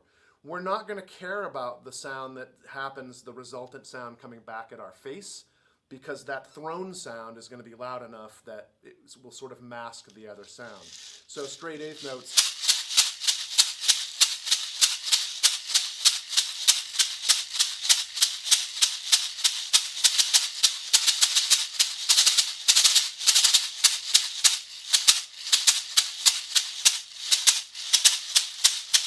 You'll notice there's a fair amount of rattle happening on the back side if you listen really deeply to the sound. But the accented part of the sound is coming through and you can tell what rhythm I'm implying. So many of the Latin styles use this sort of approach, whether it's just straight eighth notes or one of the older Cuban styles. In this pattern, they actually use a flip coming around the top to kind of get this swirl. 1, 2, and 3, 4, and 1, 2, and 3,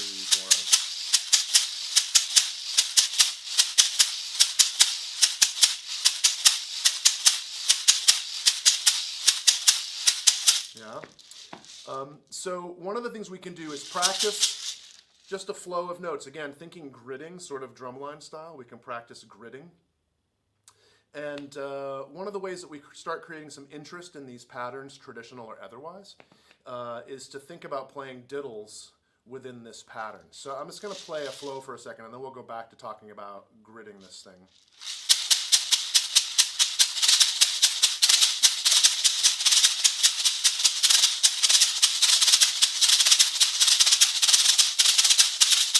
Right? So for each one of those duggadas that's happening, it's me playing a diddle, but because I'm really wanting to accent that diddle, the backstroke is getting accented too. And we end up with this kind of triplety vibe. Digga-da-da-da, digga-da-da-da, digga-da-da-da, even though I'm only thinking of it as a diddle. So we could grid this thing.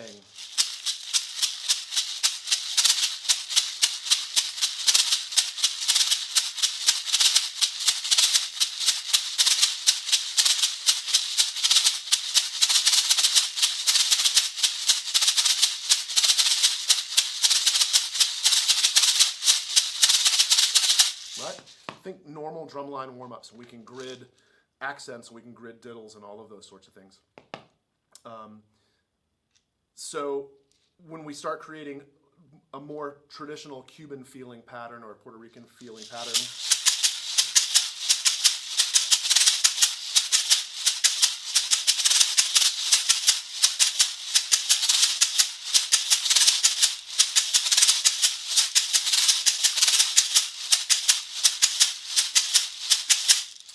most of these patterns I've been playing at a fairly medium to slow tempo, but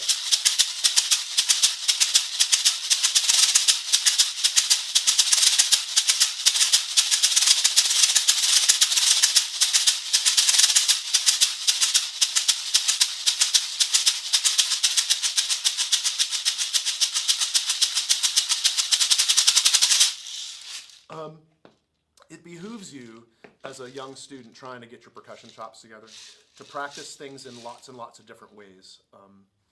One of the things as a drum set player that I find to be really, really helpful for my chops is to practice my rudimental routine with brushes, for instance. Brushes don't bounce the same way.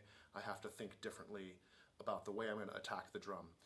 As a person who also plays Latin percussion, Afro-Cuban percussion, Brazilian percussion, practicing those same things that I would normally practice on a pad, why not practice them on, let's say, on conga or bongos, and using maybe slap stroke instead of an accent.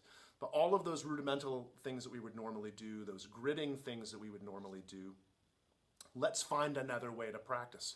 So one could take, for instance, a fairly easy early marching solo, something out of the All-American Drummer, for instance, early on in the book, and actually read through it with maracas. There's no reason not to. It's just going to give us more control and more technique later on when we run into something in our symphonic band or an orchestra, or it's just going to build our stamina and technique for when we're playing in the Latin ensemble as well, or in our jazz band. Just to show you a couple of other types of maracas that are available. As I said, these are commercially available ganbops, but I had the good fortune of going to Santiago de Cuba 2-3 summers ago now, and got to meet one of the local craftsmen there who's hand making these ridiculously beautiful maracas. They kind of have a bit of an all-American Harley vibe. They actually, the leather continues all the way down over the top of the handle. And then these particular maracas, instead of plastic beads, have seeds in them from a particular type of hanging fruit in Cuba. They dry them out, and then the seeds are used inside of these. These have a really nice sound, but for me, one of the things I love is just the feel of the handle.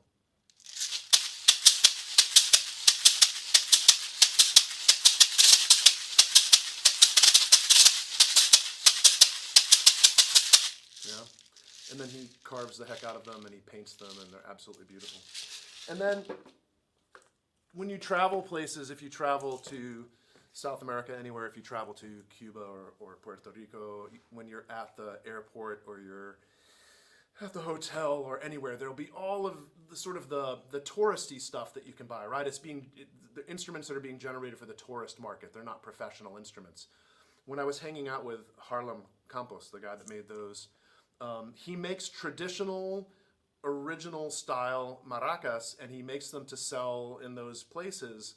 And so they have very few seeds inside of them because they're just meant to be, hung on the wall when you get back home from your trip or whatever. And I told him that I wanted a pair, and he wouldn't sell me a pair. He said, no, I'm going to make you some real ones, some professional ones. So these look very much like the ones that he would sell to the tourist market in terms of the traditional wooden handle.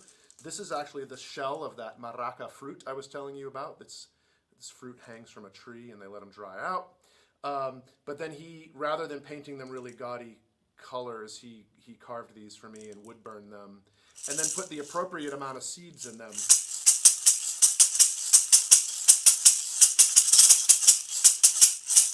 So again, with the quiet style, or louder style.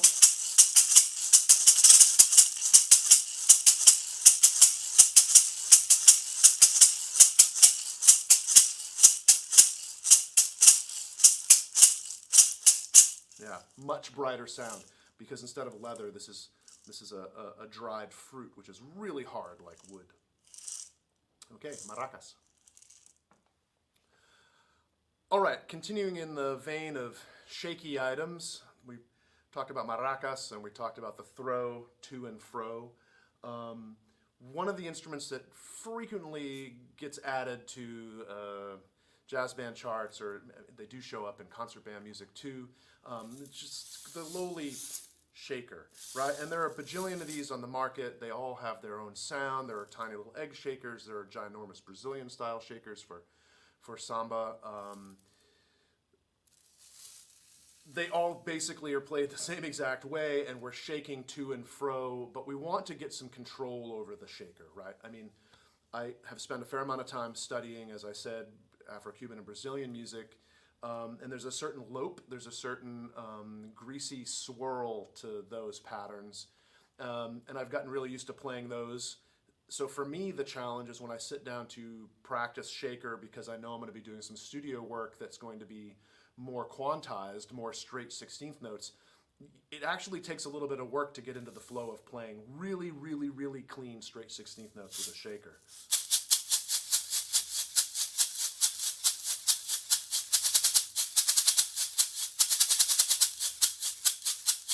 So that the throwaway and the stroke back towards you are the same volume. One of the things that starts to happen potentially is, because we're used to striking things, that the throw is louder.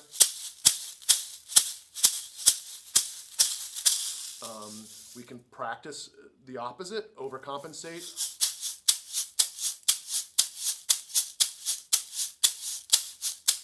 So we can actually do grid work with the shaker as well.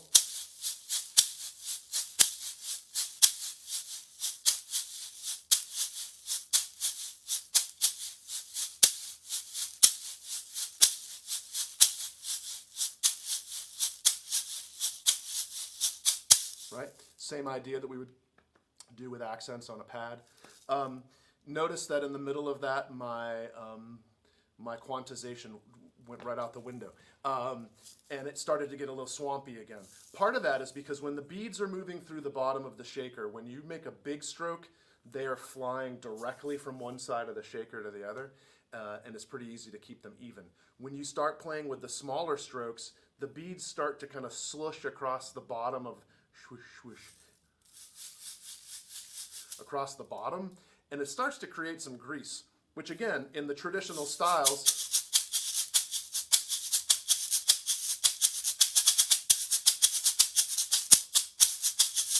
is really, really cool. But if we're trying to play in a symphonic band, da, da, da, da, da, dee, da, da, da, and you're trying to play patterns that line up, you're going to have to practice getting those strokes really, really, really clean. To create more sound, there are some double shakers on the market.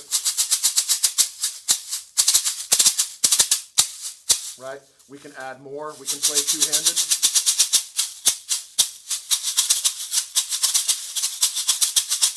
Right? But I think one of the things that you maybe need to think about as a young player is, maybe I need to spend a little bit of time working on the auxiliary things that are in my toolkit. Do I know how to play a really, really great shaker pattern when the time comes?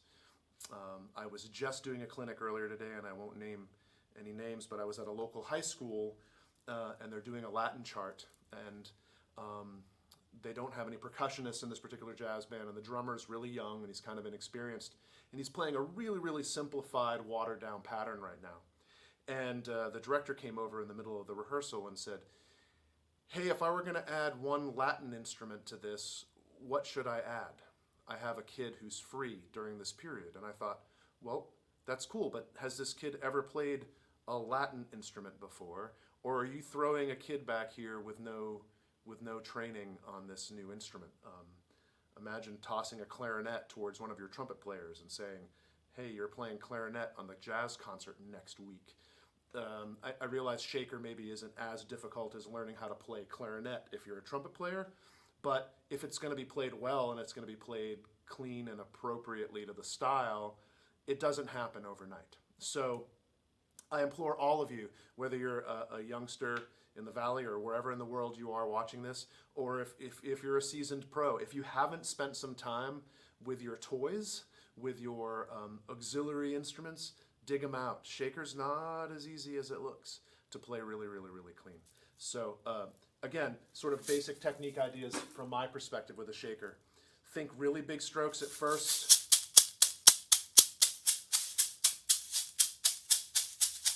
And looking for clarity of sound.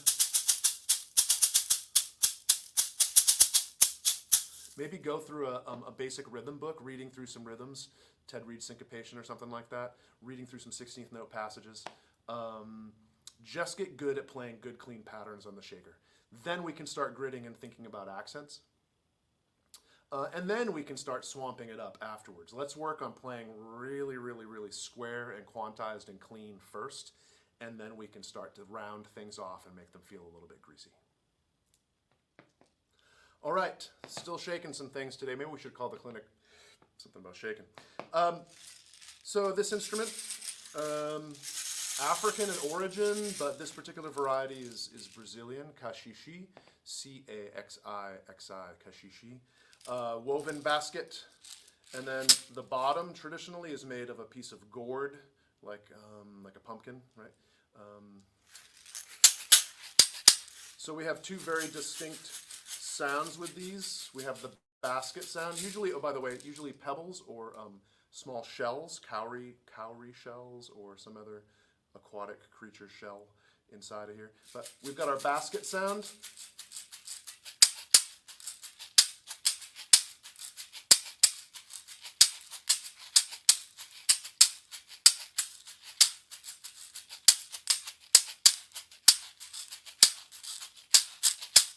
Okay, they come in different sizes.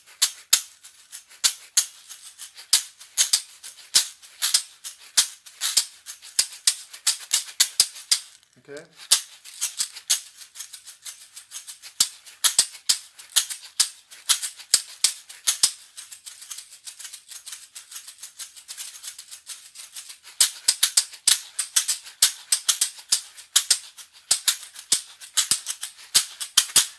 Okay. Same exact things that we've talked about before. Working on clean, even strokes back and forth, and then thinking about gridding. 1 ienda, 2 ienda, 1 ienda, 2 ienda, for instance.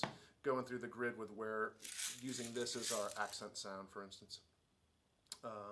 And then coming up with some two-hand patterns where they're playing maybe some polyrhythmic ideas, like the last thing I did, sort of a 6/8 thing. So yeah, kashishi. All right, so we've shaken some things. We've shaken some maracas and of different varieties. We've shaken some shakers. We've shaken some kashishi. Now kind of the big boy of the family, the shekere or chekere. There's the gourd we were talking about a minute ago. These things grow naturally. They're part of the pumpkin family. And this particular one is ancient. Ancient meaning from like the 80s. Plastic beads and a really thick, really strong gourd. One of the really, really great things about chekere is not only does it have a shake sound, but it does have an actual sort of drum, boom, has a note when you strike the bottom of the gourd. And we can use that in our playing.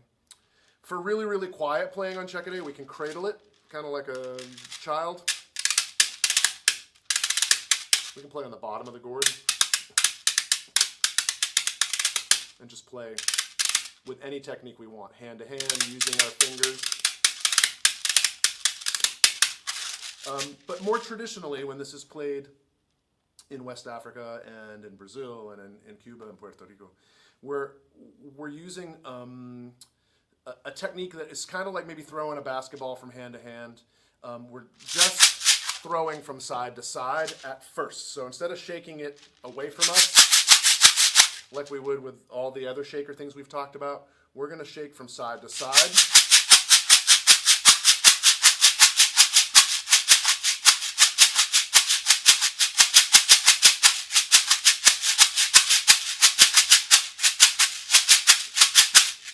Accent patterns can be created by bigger throw. They can actually be by striking the drum.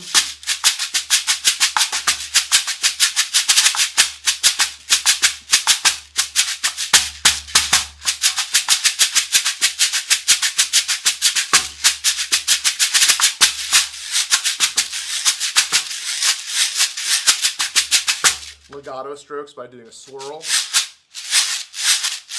getting the entire net to swirl around the gourd.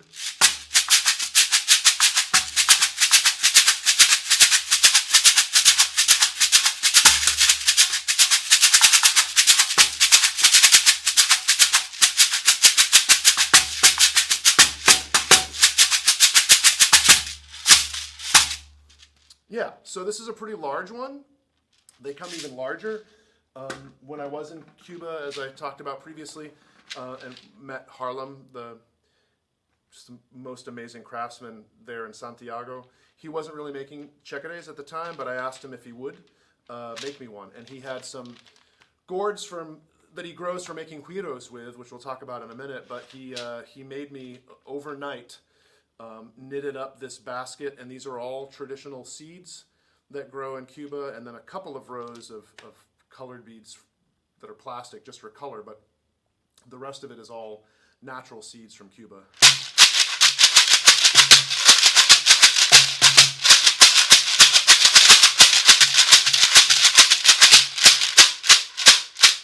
It's got a really dark sound, I think because the beads are really, really heavy. The note is higher than the larger gourd.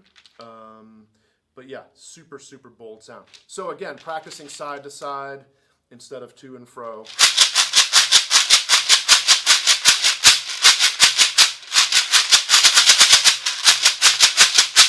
Okay, check it out.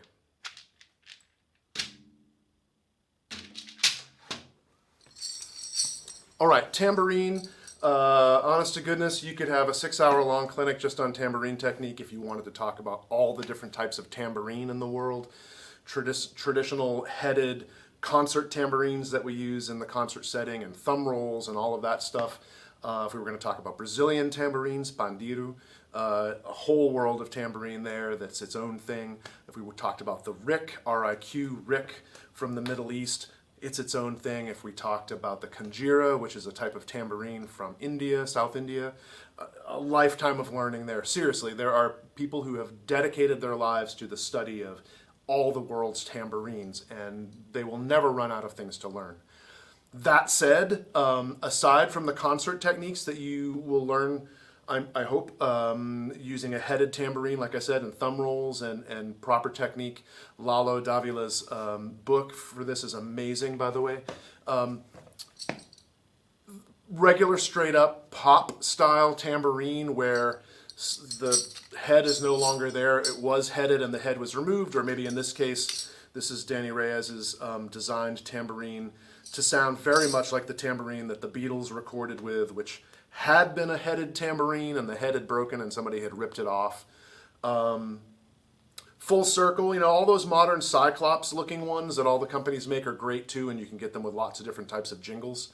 I happen to like the feel of the full circle personally, and you can get a few extra jingles in there too, I suppose. But just like all the other shaky stuff we've already talked about, you need to think about controlling the instrument. So a good straight flow of notes.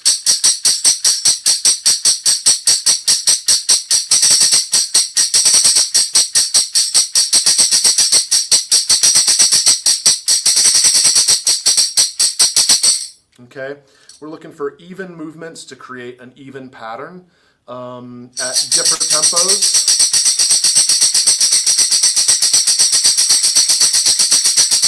This can happen from the elbow if it needs to be a really big swing. It can happen from the wrist if it's faster. We're looking for a smaller swing.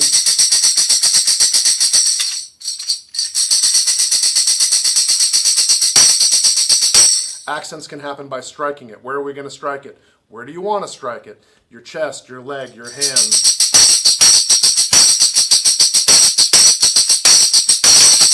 Right?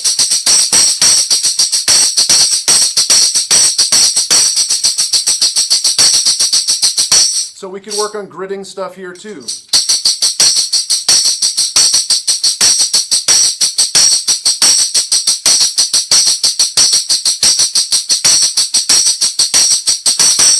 So, again, I realize it's an auxiliary instrument, but all those funk tunes of the 70s wouldn't be quite the same without this instrument. Those disco tunes of the late 70s and early 80s wouldn't be the same without this instrument. So, it does take some practice to get the clarity that we're looking for. So, pick one up in your free time and mess around with it and get good at it. I'll tell you this. I've been behind the drum set a lot in my life, and I've been behind the congas and timbal a lot in my life, and I've been in front of the classroom a lot in my life teaching. But in all of my time in the recording studio over the years, lots of different types of recording sessions, it's these little toys that's where the payback happens. I've spent some time with them, and I can go into the studio and lay down a tasty track that's with the click and feels right and is in the pocket. And that's a pretty great day when you can walk out of the studio with some extra money in your pocket from playing tambourine or shaker or maracas, right? And there's a reason the people in the studio are willing to pay you for that, because without it, it's unbuttered popcorn, right? It really, really is not auxiliary at all, and we need to come up with a better word for it, because it's crazy important, and you all are going to be using this in your careers. So dive in and take care of it. All right, claves. So finally, some strikey instruments. We're going to get to strike some things. So claves. The rhythm is incredibly important. This is not that clinic, but clave literally being the key to Afro-Cuban and much Afro-Puerto Rican music, and it comes out of the African bell, which is a whole other story. But in terms of the instrument itself, I mean, claves are just sticks that we strike together, right? So how hard can it be? Well, it can be challenging to find exactly the right way to hold the claves to get the tone that you're after. And every clave is a little bit different. These particular claves, again, were made by Harlem Campos down in Santiago. And this is grenadillo wood. That's its natural color, which is crazy, right? And the traditional wisdom for playing claves is to come up with some sort of fingertip, very little contact, and strike them, right? This is the way you're probably being taught by your percussion instructor, is very few points of contact, thinking almost like a marimba bar, right? We're trying to get some resonance out of this. And when I was in Cuba digging through his box of all these beautiful new claves he'd made, I was having a heck of a time getting them to sound right. And then he's like, yeah, no, you're doing it all wrong. It's not just about the point of contact, it's about creating a resonator underneath. And so when he was grabbing it, I was like, man, you're clearly muffling the heck out of this piece of wood. So I'm gripping it between the pads of my fingers and the side of my thumb all the way down. And I'm not gripping super tight, but you've got to be hanging on to it or it's going to jump out of your hands.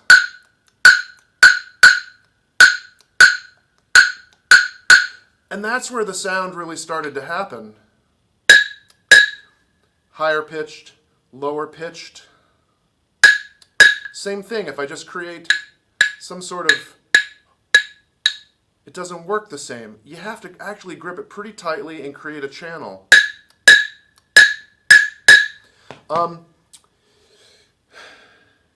This is sort of a fairly culturally sensitive topic to bring up, but traditionally in Cuban music, again, not my culture, but traditionally in Cuban music, the claves are two pitches. There's a higher pitched clave and a lower pitched clave. And many, many, many things in Cuban culture and in African culture are, many of the African cultures are gendered. So it is traditional that the lower pitched instrument is la hembra, the higher pitched instrument, el macho, right? So if you're playing bongos, bongo, two drums, the smaller drum, macho, the larger drum, hembra, same with timbal, higher drum, macho, lower drum, hembra. In the land of claves, macho always strikes hembra. This is like macho to the nth degree, right? This is, anyway, culturally insensitive, but true. Male strikes female, not the other way around in this culture. So, so the grip, again, fairly tight.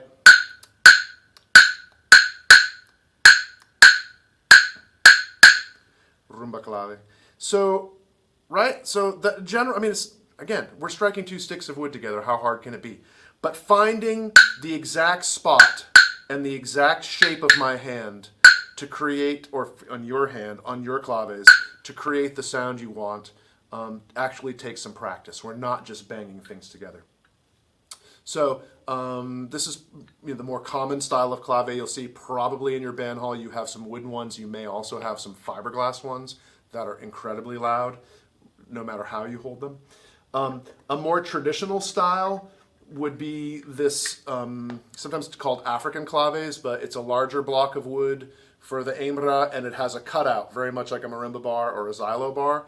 Same idea, we're creating a cup underneath. This one isn't hollow, it's a solid piece of wood, but with the cutout in it. General physics lessons. When we cut the bottom of the bar, the marimba bar, or we cut the bottom of our clave like this, we are fooling this piece of wood into thinking that it's longer than it is, which makes its pitch go down. That's why we cut these grooves in the bottom of our marimba bars and xylo bars.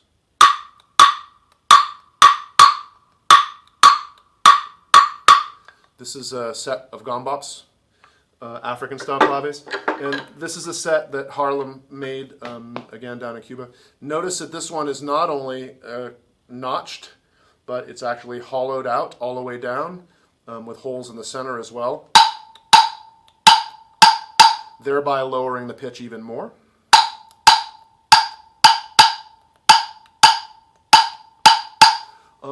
One last thing I might add to any of these three sets of claves, not only is the grip a bit tighter than I would have imagined to get the sound that I'm really aiming for, but when you watch the players in Cuba play, they don't play a rebounding stroke the way we do.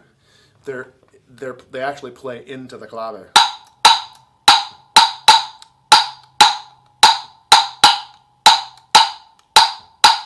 There's something very definitive about that, striking and staying on and not pulling away from the instrument. So something to experiment with. Same works with the style as well.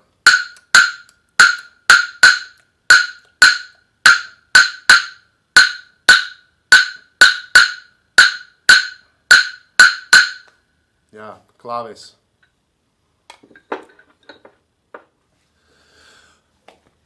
Campana, cowbell, hand cowbell. This is from also Gombops. This is Alex Acuna's chrome-plated bell. Again, with the "there's no right way" thing, I think this is important for you to understand that I'm not giving you a hard time or judging you if I see you hold the bell differently than I am, and very likely you've been shown how to hold the bell by somebody.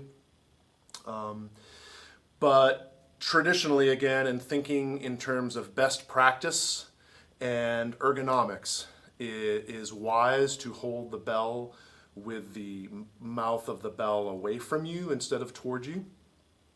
It allows the sound to project. It also allows us to have both hands doing part of the dance. It allows us to muffle and unmuffle the bell to get a couple of different sounds. When we hold it towards us, the muffling and unmuffling doesn't really work unless we toss it. I guess it kind of depends on the sound you're looking for and the particular piece of music, and maybe if the entire thing is muffled, you could hold it any way you wanted to because you're really trying to muffle the bell. But traditionally, since we're looking for an open mouth sound and then a high-pitched ring sound up on the other end of the bell, holding it away from us just makes more sense. We can get a muffled and unmuffled stroke.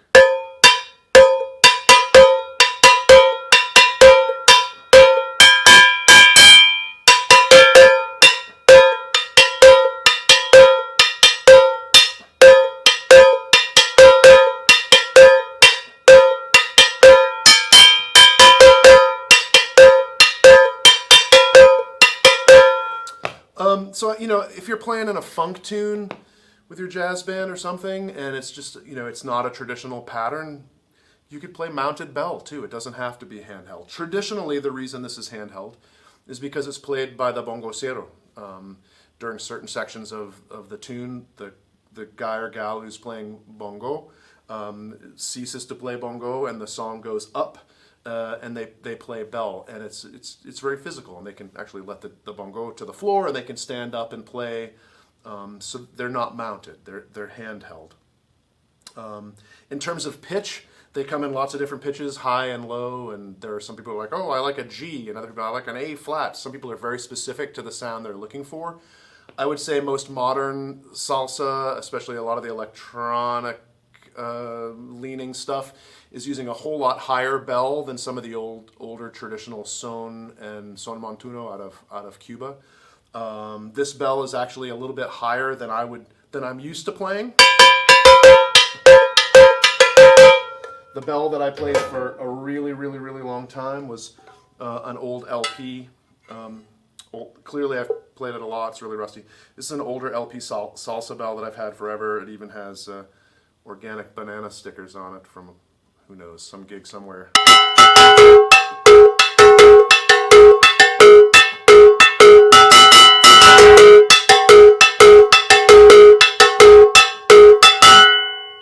It's a little bit lower. And also, when I was in Cuba, we met this. It was a very odd encounter, but this guy would only agree to meet us at a local recording studio. We couldn't go to his shop to see where he made his cowbells. It was very, very secretive, and he showed up with really dark sunglasses and these bags full of cowbells that weighed a ton, and then just let us go through all of his wares and decide which bells we liked. He goes by Mongo, and these are all handmade in his shop in Santiago.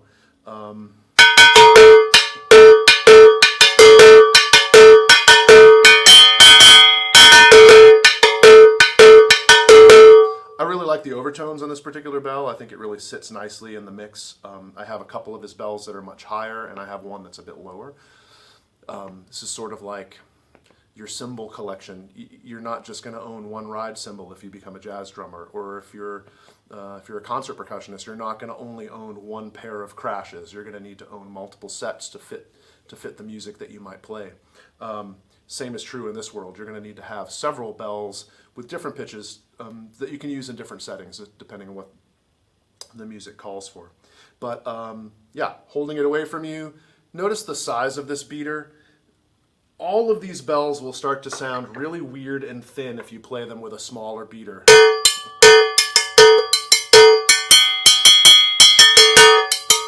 It's just not the same. They pull out a lot of high overtones. They don't have quite the same meat. So find the largest marching stick you have lying around and cut it off to an 8 to 10 inch long length. Or better yet, get an appropriate beater or a dowel, or go to your local fishing supply store and buy a fish bat. Fish bats work great.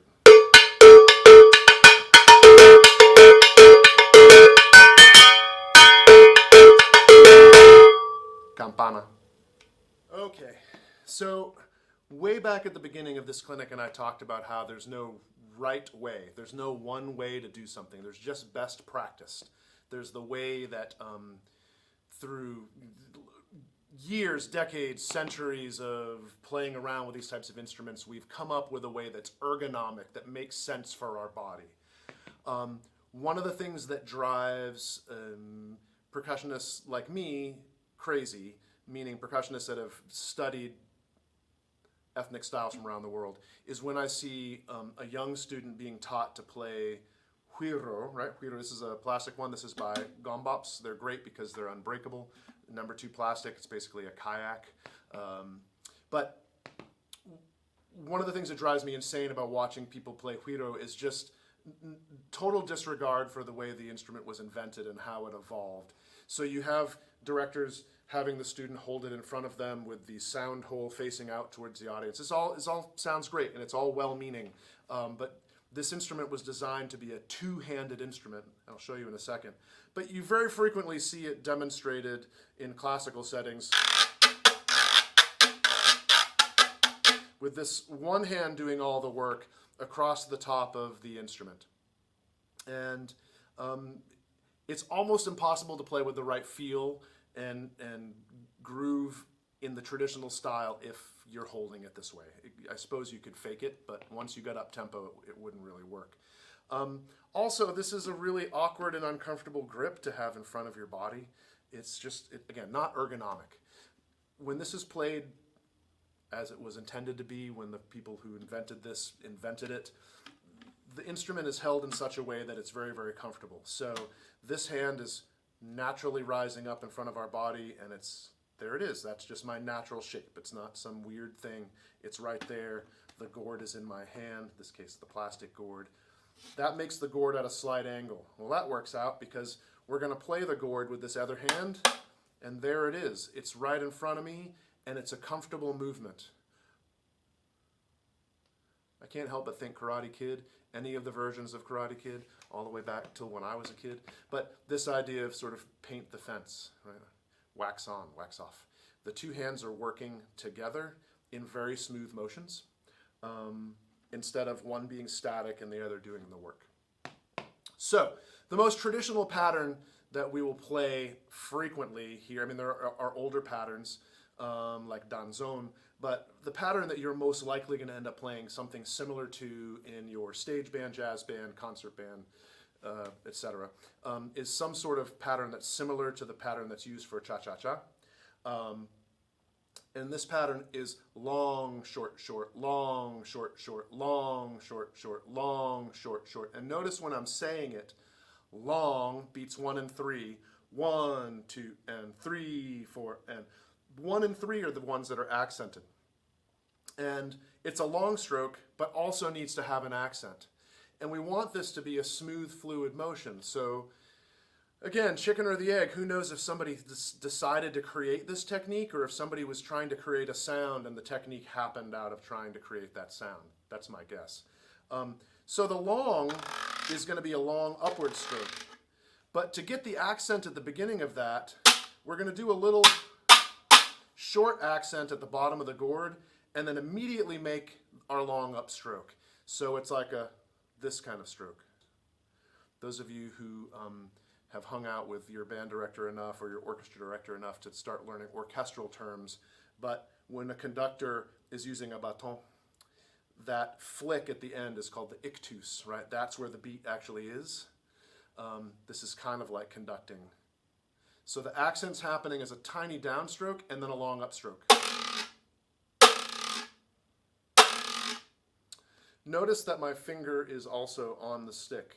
You know, we've been taught that we grip the stick thusly, and we don't put our finger on top. But in this case, since we're trying to gain some friction, we're going to put our finger on the stick so that we can press it into the gourd a little bit. And notice my hand motions. So that's beats 1 and 3. And then the 2N and the 4N are short little up and down strokes.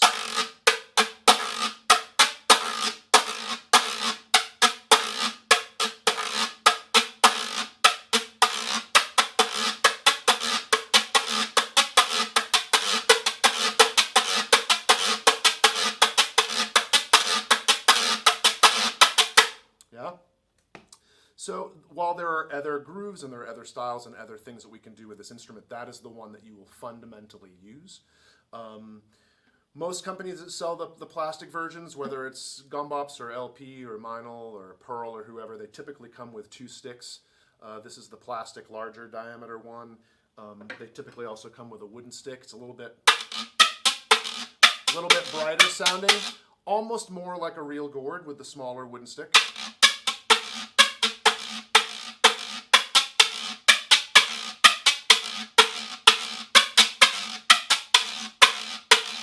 Yeah, but you know,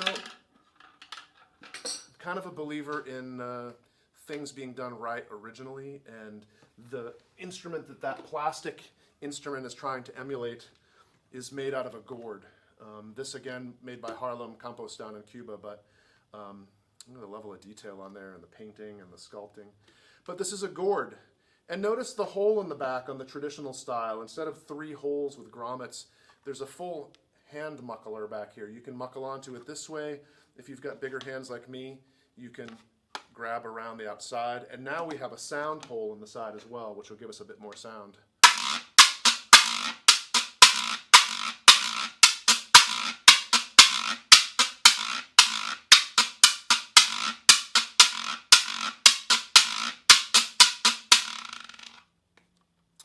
Back at the beginning when we were talking about maracas, I was mentioning that you could play a rhythm like cascara with the right hand maraca and fill in with your other hand.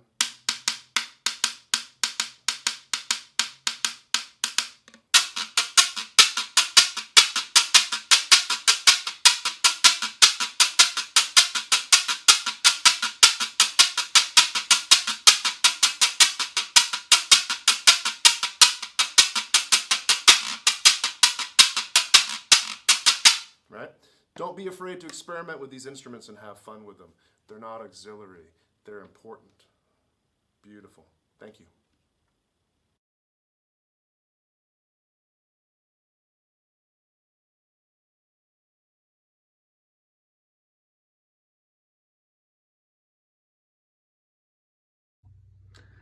Hi, everyone. Michael Burritt here, president of the Percussive Arts Society. Wanting to congratulate everyone involved in the Valley Percussion Festival on their efforts of putting such a great event together. I certainly also want to applaud the efforts of Gilbert Garcia in leading this cause and anyone that was involved in organizing this great opportunity for people to participate and come together.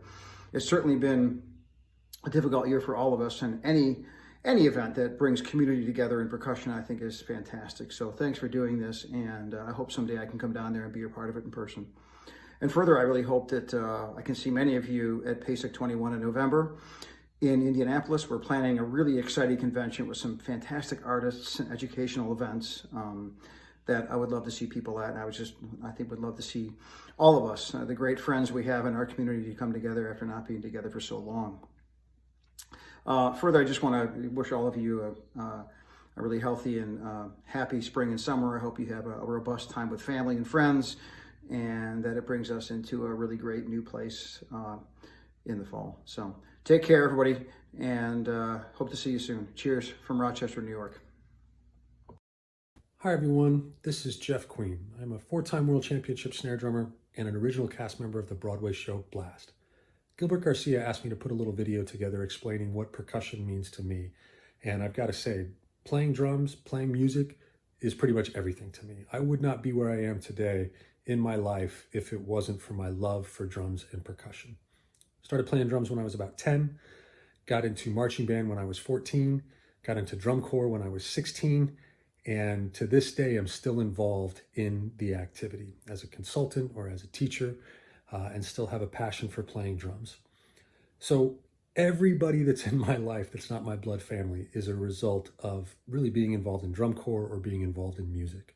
I met some amazing people along the way, some friends that I still hold dear to my heart in this day. My wife I met because of doing drum corps and performing.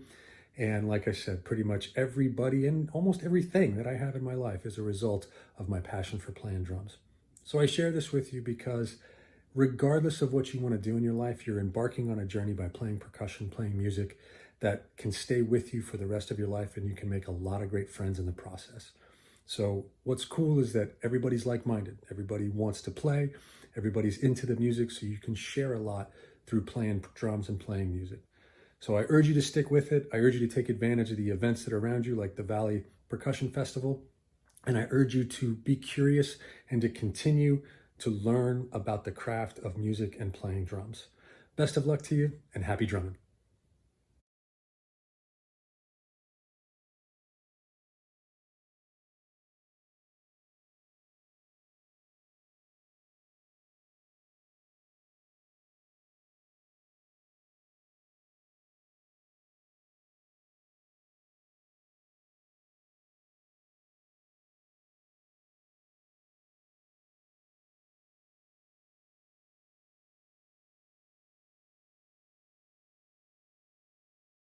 We really appreciate that these gentlemen were willing to share some of their wisdom and words of motivation to push us on through the remaining of what seems to be the last of COVID, and we can get back to our lives.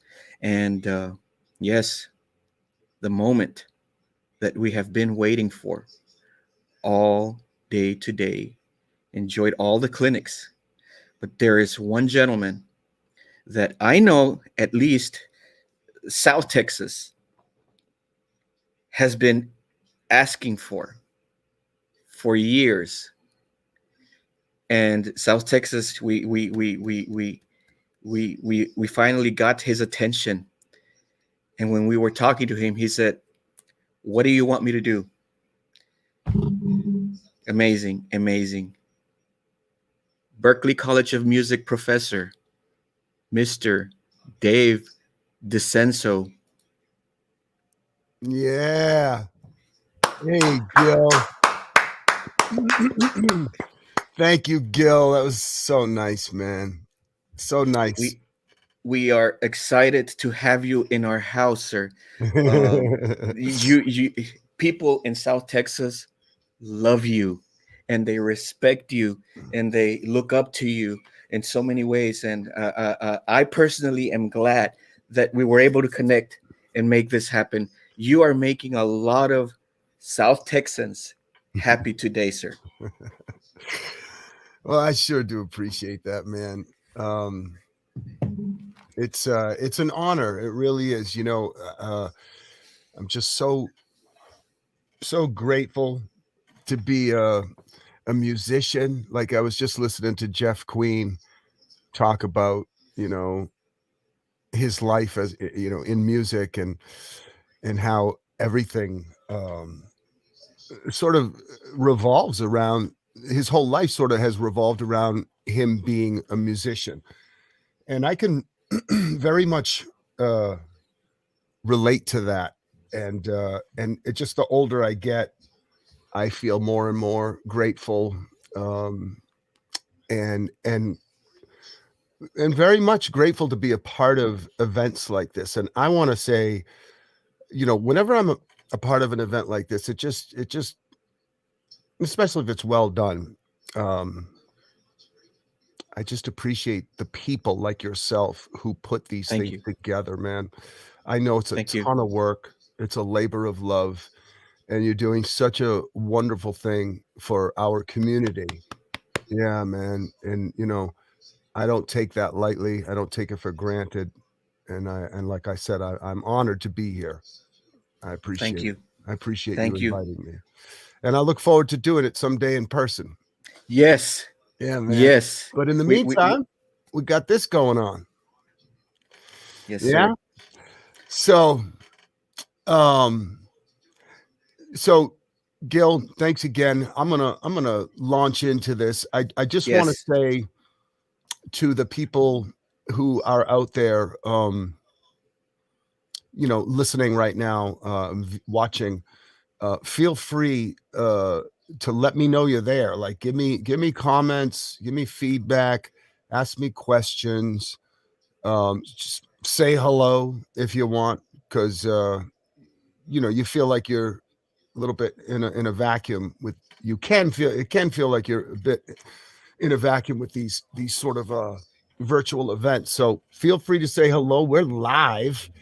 I know that most of the stuff I think you guys have been doing has been pre-recorded, and so I appreciate, Gil, you allowing me to do this live. It would have been a little bit harder for me to do the pre-recorded thing, so I'm glad this is working out. And if there's any issue with audio, please let me know. I don't suspect there will be, but if there is, you guys let me know. And and um I so love you too, DC. There we go. See, I'm already feeling the love. Um so I'm gonna start by telling you the first thing I want to teach you is, if you ever have, yo, Brian, what's up, man? Long time. If you ever have bronchitis, get an inhaler, because for the first time, what's up, Tom? For the first time in my life, I've gotten bronchitis, and I've had it for like 5 days, and it has kicked my butt, kept me up all night last night, coughing. It's just brutal. And so today I tried a freaking inhaler after 5 days. I went to the doctor several days ago. She gave me antibiotics. That didn't seem to do that doesn't seem to have done anything. So that's my first lesson for you. Bronchitis sucks, man. Jeez, I've never had it before. So yeah, so I'm kind of might take me a little bit to get in the swing of things today. But here we go. Let's swing in. The first thing I'm gonna so the name of this masterclass is improving your improvisational skills, and we're going to do that in the areas of fills and embellishments. So how to basically, embellish your time and phrase within your time in an improvisational manner. And if there's anybody who doesn't know what improvisation is, it's you're working off the cuff, so to speak. It's not premeditated, it's not calculated. And this is a pretty, I'd say, sort of an advanced, area of study. Most, I think, musicians need, as younger musicians, we need to copy, right? We need to copy people so that we develop a way to speak. And improvisation, requires the individual to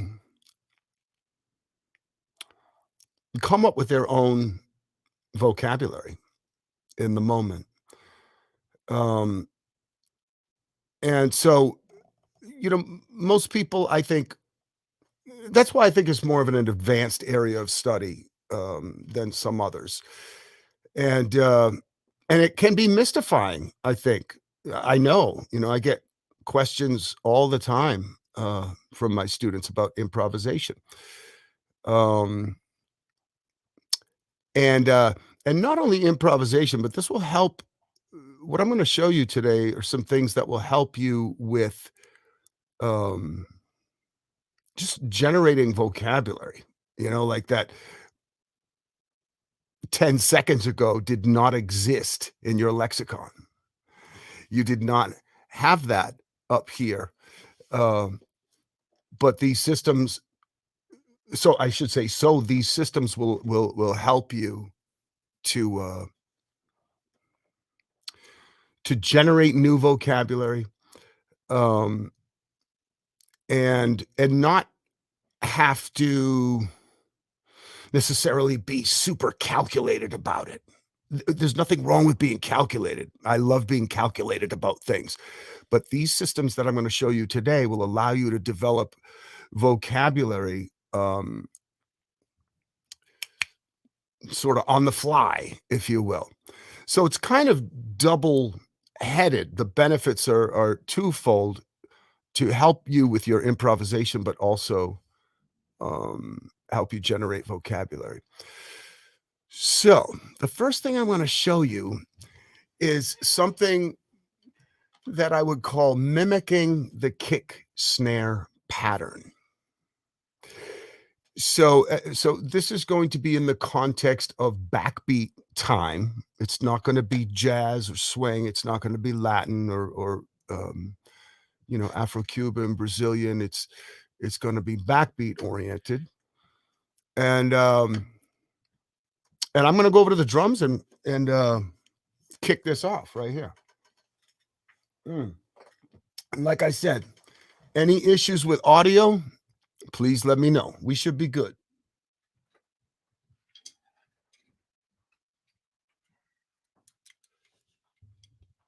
All right.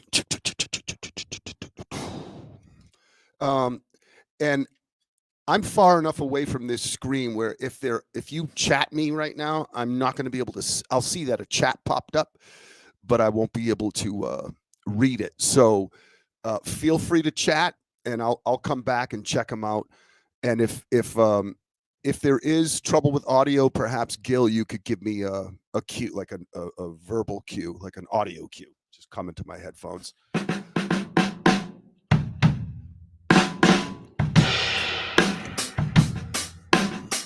We cool? Woo! Damn, that feels good.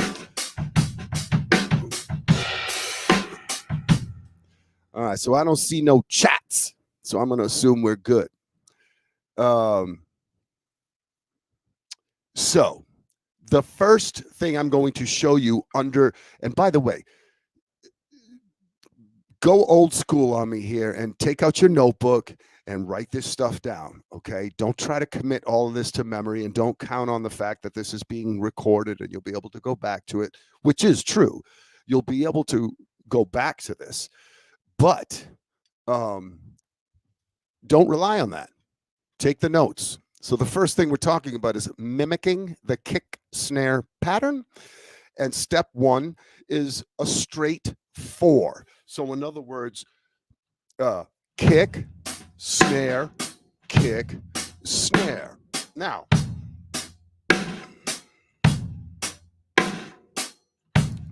so what we do is when we go to either embellish or play a fill, we keep that kick snare pattern in place and we play whatever we want in between. So if let's start with a fill. And the first thing you want to note is for options in terms of variables, what you can do to create variation on this theme, if you will, is changing grids. So in other words, I'm going to start with a 16th note grid. So when I go to my fill, I'm going to play in a 16th note grid, and I'm going to keep that kick snare pattern exactly the same, and then play 16 notes in between. So something like, so check this out.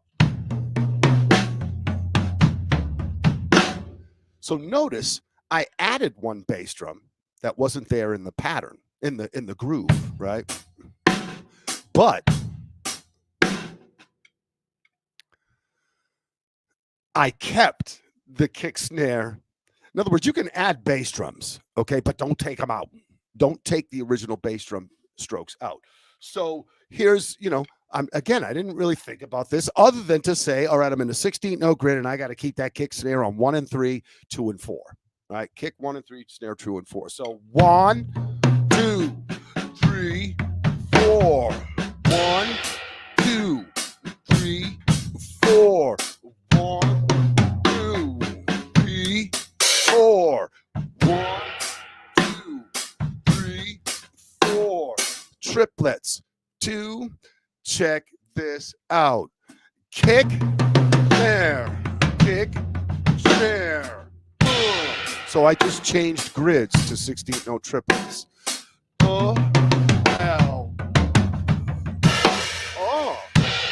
Right? I'm not really thinking here. I'm just keeping that system together. Just screwed that up because I was talking. Right? So how did I screw that up? Because I went on 2. I was on my floor tom. I want to be on my snare. So it forces you to stay at a certain pattern, a certain shape, if you will.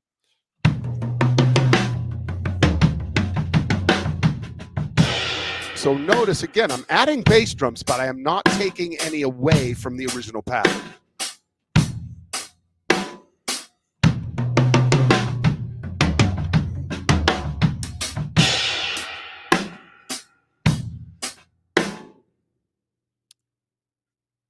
.30 notes. 1 E and a 2 E and a 3 E and a 4 E and a. Let's start with a double.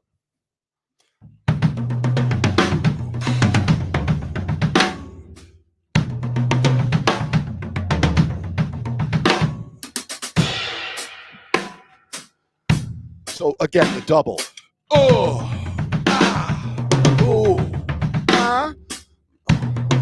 Sorry, I started with a single. Here's the double again. 3 and a 4 and a 1, 2, 3, 4. All right. 1, 2, 3, 4. 1. Oh, I screwed that one up. Because I didn't play the bass drum on 3. All right. So that's what's kind of cool about this discipline is it forces you to stay, like I said, in a certain pattern. And that that forcing is actually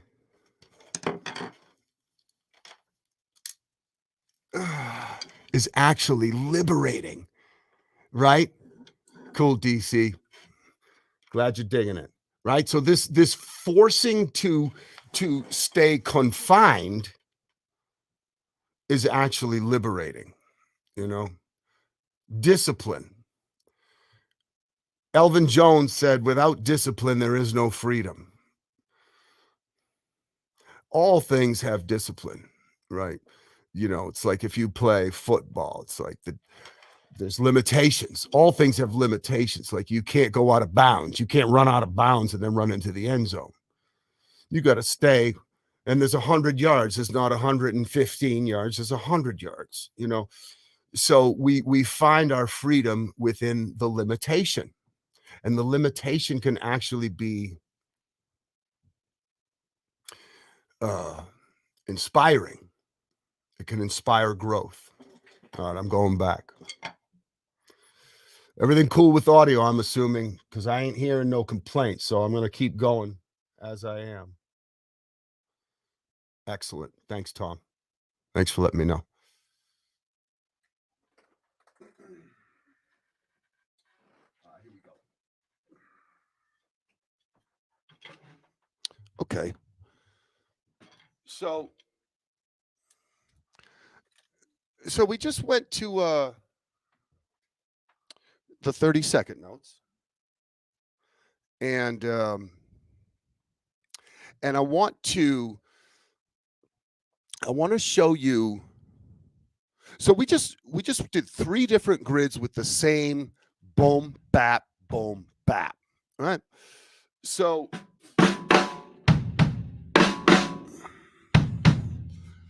now check this out. I'm going to do some embellishments.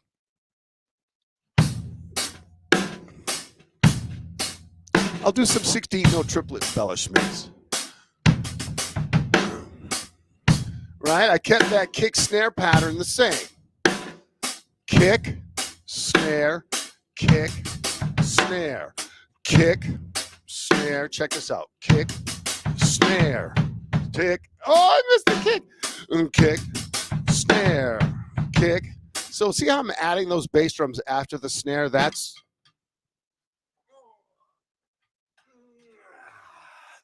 is legal. That's okay. Now I'll do a 30-second note embellishment. All right, you get some sort of gad kind of vibe there. Kick, snare, kick, snare. And I'm just filling in. Kick, snare. I'll double it. Kick, snare, kick. Oh, that was kind of funky. Here we go. I'll do that one again. Snare, kick, snare, kick. Woo! Funky, baby. Funky, baby. Funky, baby. Oh, that makes me feel kind of good. Ooh, right? So we get in the picture here. So you could say, well, Dave, that sounds more like a fill than an embellishment. And I couldn't really argue with you. It's really sort of up to you. You know, how do you view it? How does the individual view it? You could view that as an embellishment or a fill. You know, a more obvious embellishment would just be like something like, you know, like if you're playing time like this. Right? So if this is your straight time, this would be an embellishment. Right? More of an embellishment.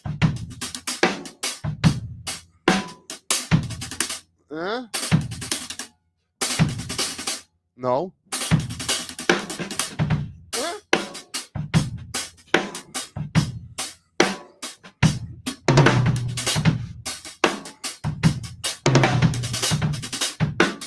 You know, so is it an embellishment or is it a fill?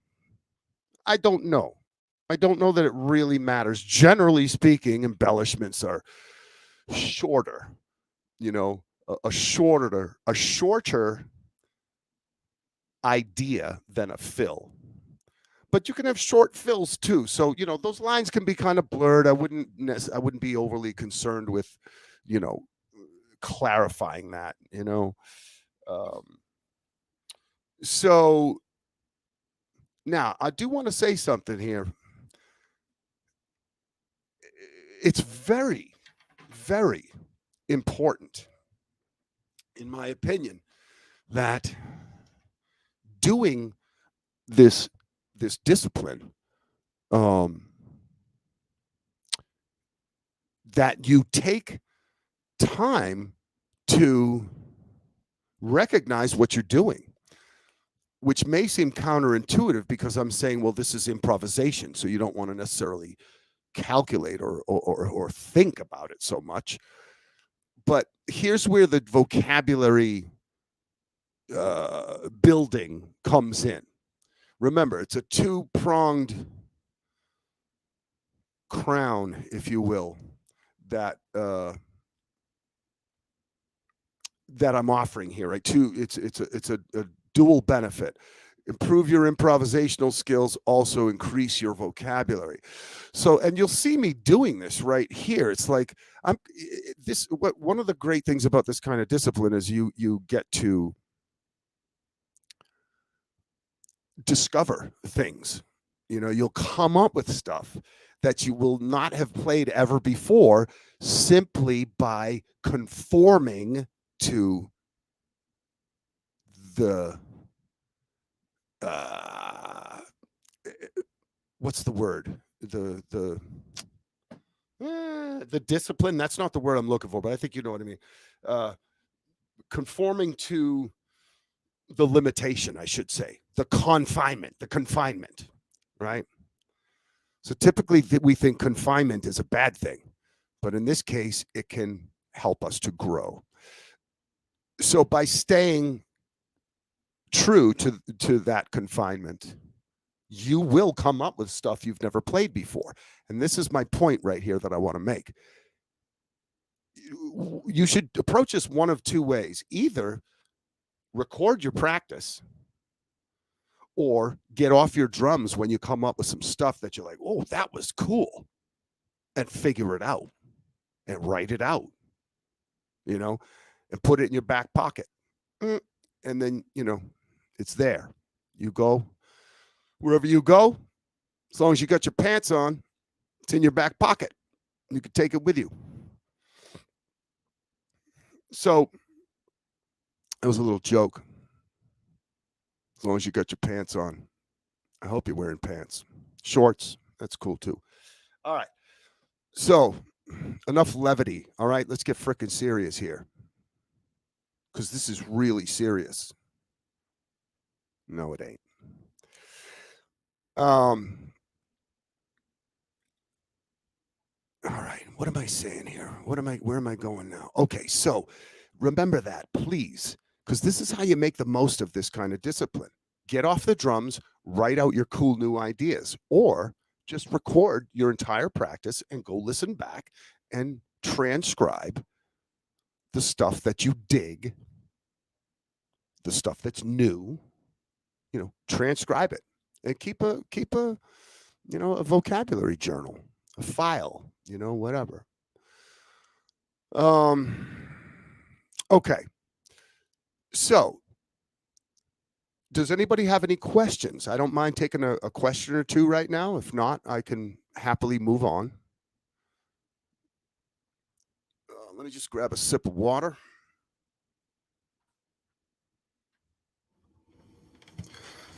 Oh, Gil, we having fun? Oh, lots of fun, sir. It's beautiful seeing you flow on that drum set. Thanks, brother. So Robert Patello says, that is cool. Thanks for sharing. If you have time, say hello to Kenwood Denard. I sure will, man. Well, thank you, Roberto. Kenwood is a dear friend of mine, as is his wife, Cherie. Beautiful, beautiful people. And Kenwood is an amazing artist, you know. So I will do that, Roberto Botello. Question. How do you stay focused when practicing? Well, you know, that's a good question. How do you stay focused? Well, okay. So for me, I'm a very visually oriented person. I need to see what my goals are. I don't want to just keep my goals in my head.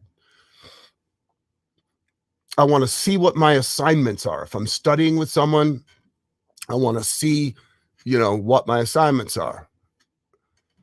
So maybe one assignment is, well, let's see if we can make a discipline out of this, like an assignment out of this. Let's say the assignment is called improvisation. And you know what? Let's do this actually. Let's say the assignment is called generating fill vocabulary. Let's call it that. And so right away, I have something I can home in on. Okay, I know what I'm working on. And then like I would like for example, hey Gil, can I share screen here? It looks like I can, right? Do you know? I can't hear you, Gil. Yes, you can, sir. That's completely on your end. Yep. All right. I'm going to share my screen. Share screen. Screen sharing is easiest with 2 monitors. Screen sharing on a good computer. Don't show me these tips again. Choose what to share. Entire screen. Yeah, we'll do that. What the hell? Why is it not letting me do that, though? Are you guys seeing my screen? Not yet. All right. I don't know why it's not letting me do this. It's like it says screen sharing was canceled. Yeah, that's weird. All right, let me try one more time. If not, it's okay. We'll yeah, it's strange because it's not giving me the option. Like it says there's the word share, but it's not highlight. Like I can't actually click on it. So anyway, we'll do it without. So check this out.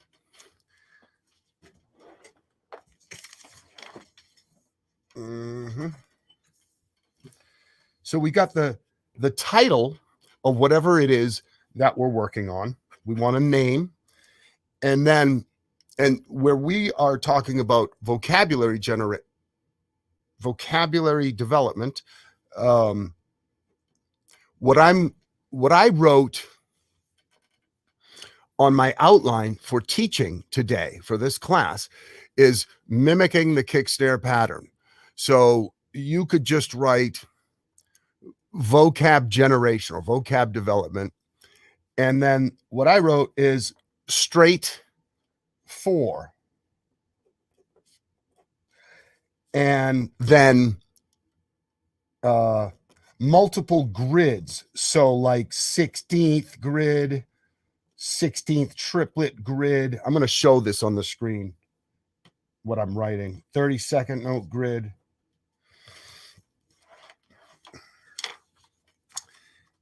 So if you've got that, then what you can do is just keep tabs on, okay, so I'm going to say generate 5 different ideas in the 16th note grid, 5 in the 16th trip, 5 in the 32nd note grid. Okay. And you could you could drop that down to 2 in each or 3 in each. It doesn't have to be 5. It could be 10, you know, depends on how much time you got and how far you want to go.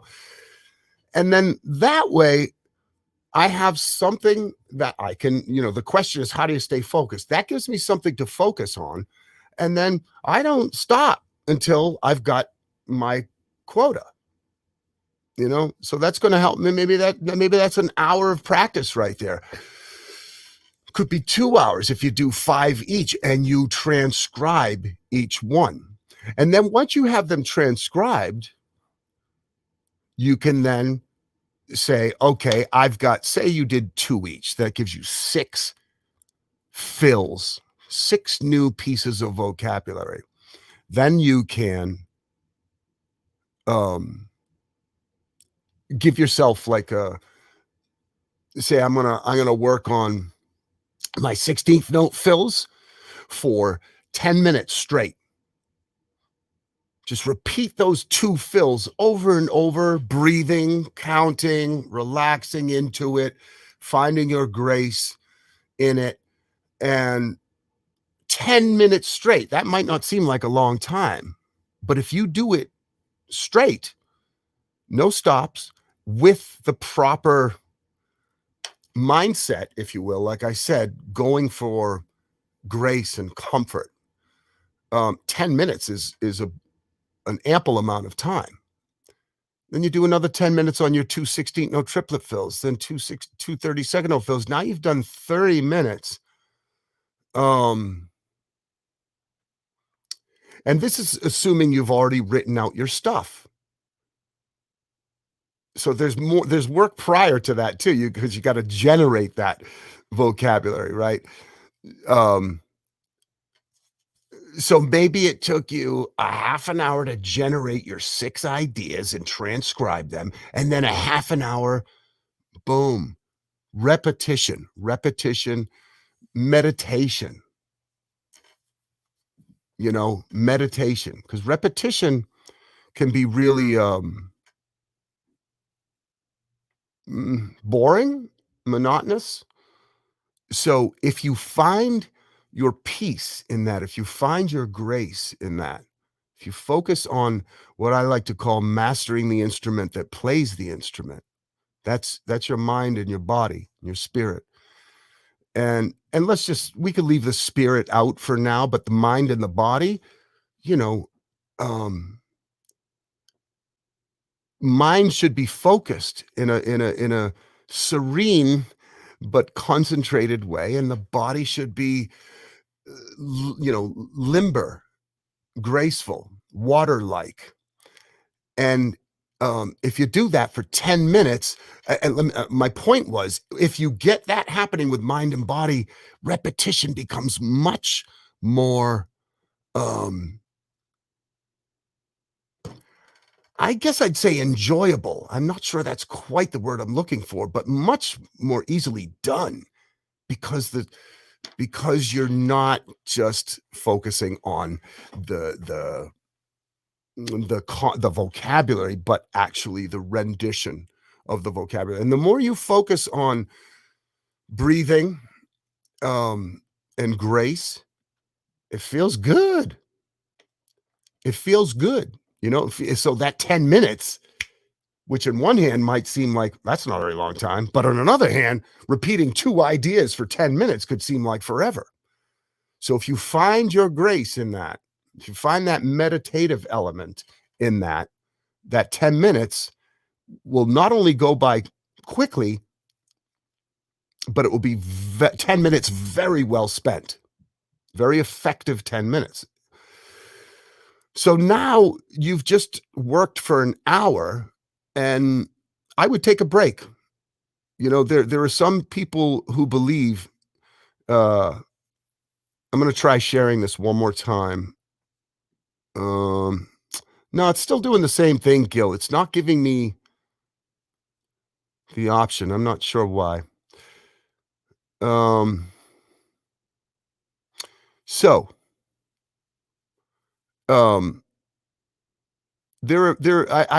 read,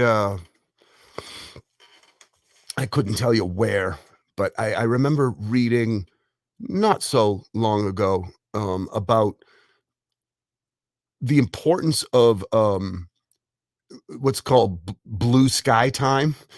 I mean, that's what I read anyway. I don't know if that's the only term for it, but that's a term that you can use. And basically, it's like you and I think like corporations have employed this tactic of blue sky time, like forcing their employees to get outside. You know, the I honestly, I never really did this. Like when I would practice, I'd go freaking, I'd like head down and I'd practice, it could be 2-3 hours without a break. But they say that that is not optimal. That you should you should practice in shorter chunks, take breaks and come back. So like 35 minutes on and like 10 minutes off. So you get a 45-minute chunk. 10 minutes of that chunk is a break. Tom has a question. Would you improvise for 1 bar, then play 3 bars of time?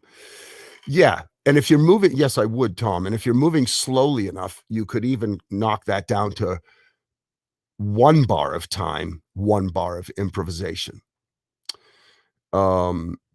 If you're moving slowly enough. If you're moving at a medium tempo, you might do 2 bars of time, 1 bar of improvisation, which is kind of cool because now you're working in a 3-bar phrase, which is an odd number, and that can be good for your ears. But yes, that's what I would do. And I personally think perhaps the better of the 2 options I gave you would be to record yourself versus stepping off your drums every time you come up with some cool shit, and you're like, that was cool. I got to go figure that out.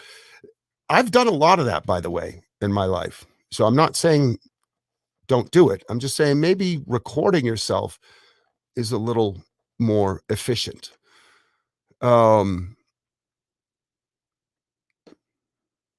Yeah. Yeah. Okay. What was the 30-second note hand foot combo? Okay. So, Brian, this is not going to be the answer you want, but I don't know. I'll have to go back and revisit it, which I'm happy to do, and I'm pretty sure I could figure it out and then slow it down for you. But I will get to that, Brian. I'm going to go back to the drums. I'll address Brian's question, and then I want to talk about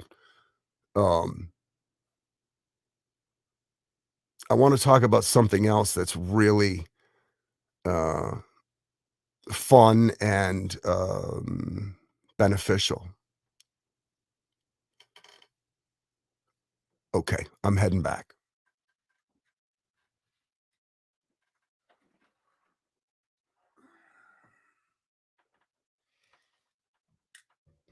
Oh man, my wife is cooking upstairs.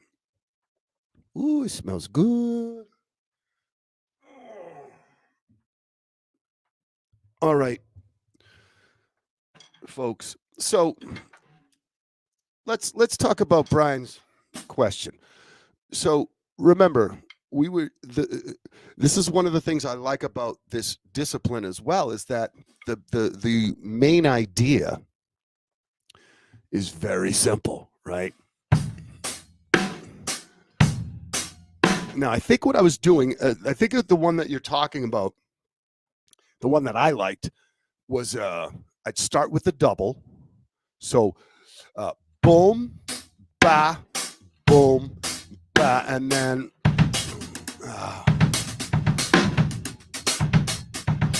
I don't think that was it. Yeah, man, what the hell was that?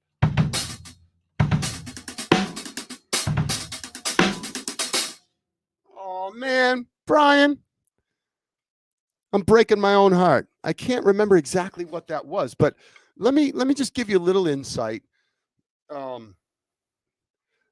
So look at this. Let's talk numbers for a moment. If we're breaking this down into 30-second notes, and we're basically playing a quarter note melody, boom, right? Then these are spacings of 8. So 8, 8, 8, 8, 8. Sorry, 8, 8, 8, 8. So that's maybe a rudimentary approach to the type of embellishing I was doing, or the type of phrasing that I was doing. So what this is, Brian, is the first 8 is 2 on the feet and then a 6-stroke roll as a 30-second note grid. So like, okay, 1, 2, 3, 4, 5, 6, 7, 8. 6-stroke roll. And that makes the snare drum accessible to the right hand on 2. Right? And notice I'm coloring it, if you will. I'm accenting that first note of the 6-stroke roll and then the last note. All right, so it gives it a little, to me, it just gives it a little more sticking power, like it's a little stickier sounding. I don't know if that makes sense, but that's the best word I can come up with right now. Here it is without the accents.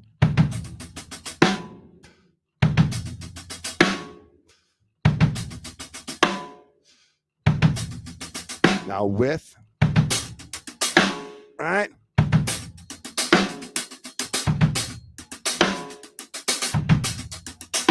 Now, I think, man, I kind of wish I could remember it too, because that was cool.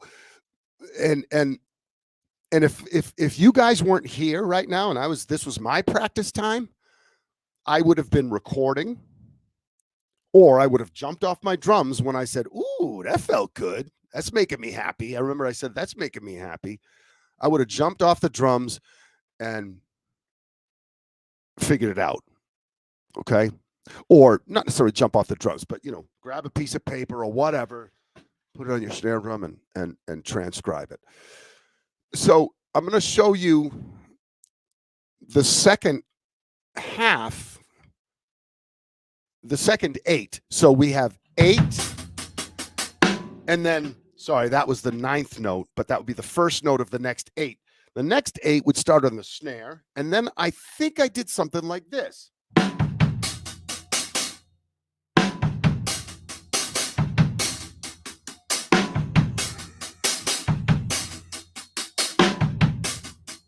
So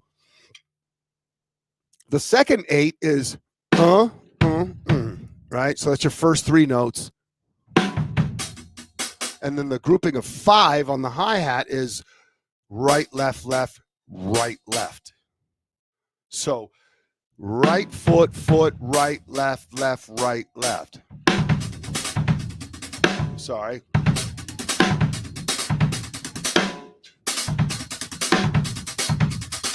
Oh, I just figured it out. I just got it. The second one was this. No.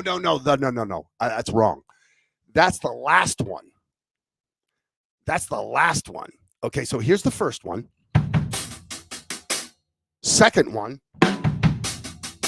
Third one, which is the same as the first. And then the fourth one, slight variation. Oh, so instead of that, I went and then to 1, 2, 3, 4, 1, 2, 3. So 8, screw it. No, 8, 8.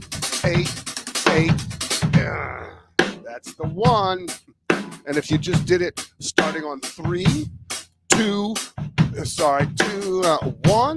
2, 3, 4. Yeah, I like that. There it is, Brian. I figured it out. Everybody got that? Any question? Because I'm going to move on. Brian, you cool?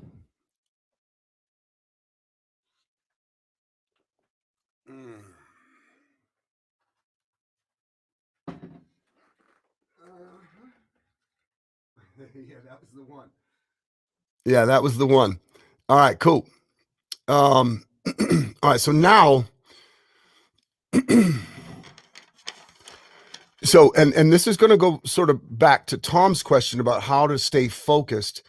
And there are many ways to answer that question. Certainly more ways than one to answer that question. The answer that I'm offering right now is have your stuff written down. Know what you are working on and what you want to accomplish. And the next tier, if you will, in this method that I'm offering here, the first tier was multiple grids, right? You have your idea, which is just that quarter note phrase, that quarter note melody, that quarter note rhythm. I use those terms interchangeably. Phrase, melody, rhythm. And then we interpret that phrase, that melody, that rhythm. We interpret it on the drums. So the first step is you've got your idea. The second step is you grid it. You multi-grid it. In other words, you put it into multiple grids, which I've already demonstrated. The next step is multiple start and stop points. So write that down. Multiple start and stop points. Now I'll demonstrate.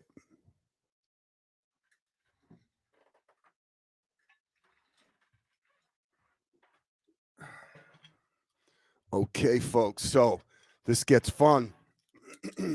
Should say more fun. It's already fun. So what I've been demonstrating is a pretty sort of symmetrical square phrasing modality, if you will, right? I'm starting either on 1 and finishing on 1, like playing a whole measure of a fill, or I've started on 3 and landed on and finished on 1. Again, pretty symmetrical. I'm going to now start my fill on 4 and resolve it on 2. So I'm going to go over the bar line. The fill is going to start on the snare and end on the snare, right? Because we got 1, 2, 3, 4, 1, 2, right? So I'll do 16th notes first. 1, 2, 3, 4. 1, 2, 3, 4, right? So kick, snare, kick, snare, kick, snare, kick, snare, kick, snare. Sorry, 3, snare, hit, snare, kick, snare, kick, snare, kick, snare, kick, snare, kick, snare. A really basic version. Kick, snare, kick, snare, kick. Sorry, what do I want to do there? Get to the snare. Yeah, you kind of want a bass drum in there. So like, kick, snare, kick. Yeah, that's kind of what I was doing already. So now we're dealing with groupings of 4, right? Like it's 1, 2, 1, 2, 3, 4, 1, 2, 3, 4, 1, 2, 3, 4. Kick, snare, kick, snare, kick. Sorry, I played the floor tom instead of the kick. Kick, snare, kick, snare, kick, snare. So my second grouping of 4 is, and that brings me to that 2. 1, 2, 3, 4, 1, 2, 3. I'm trying to come up with another option for you. Yeah, check this out.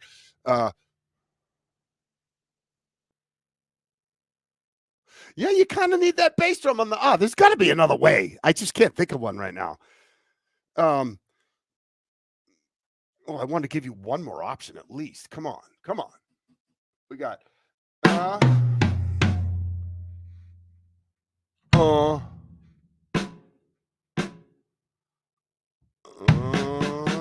Okay, so you could do something like that. Right? So kick, snare, kick, snare, kick, snare, kick, snare, kick, snare, kick, snare, kick, snare. So that sticking is kick, right, left, right, unison.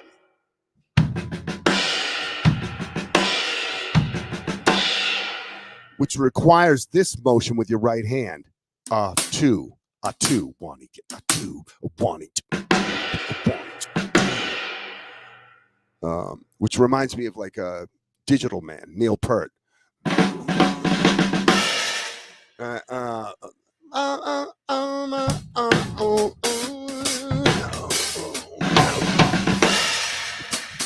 Something like that. It's been about 35 years since I've played that one, but so that's another option, right? So now we're starting the fill on 4 and resolving to 2, right? So now let's do the 16-note triplets version. So kick, 2, 3, 4, 1. All right, so see right here, I've got to figure out how I'm going to get to that snare drum on 2. So pretty much you're going to want that bass drum, generally speaking, you're going to want that bass drum as a pickup note right before 2. So 1, 2, 3, 4, 1, 2. Okay, so there I did the sort of Neil Peart thing. I went 1, 2. That's another option. Right, so I'm doing that sort of Digital Man thing. 1, 2, 3, 4. 1, 2, 3. Actually, I just changed that. That time I did this, which actually is wrong because you're supposed to put the bass drum on 1. So I screwed it up. And again, this is okay, It's okay that you screw it up as long as you pay attention to what you did and what you're actually trying to do. So you stay within the discipline. All right, so I'm going to get this for you now. So the 4 starts on the snare, and I'm going to do, now remember, now we're dealing with 6s. Instead of 4s, we're dealing with 6s. So 1, 2, 1, 2, 3, 4, 5, 6, 1, 2, 3, 4, 5, 6, 1, 2, 1, 2, 3, 4, 5, 6, 1, 2, 3, 4, 5, 6, 1, 2, 3, 4, 5, 1, 2, 3, 4, 5, 1, 2, 3, 4, 1. I didn't go to the bass drum on 1. 4, 4, 1, 2, 3. So there I did this one again.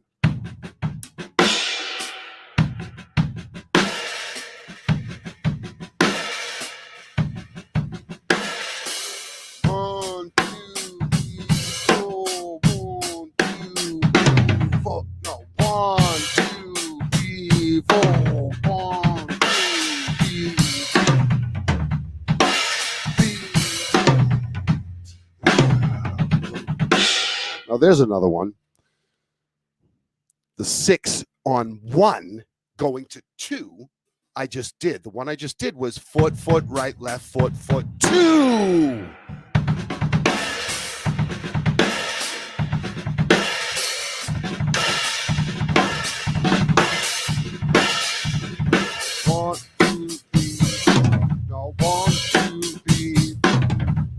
am I doing? 1, 2, 3, 4. Kick, snare, kick, snare. Ah, snare, kick, snare, kick, snare, kick, snare, kick, snare, kick, snare, kick, snare, kick, snare. Ah!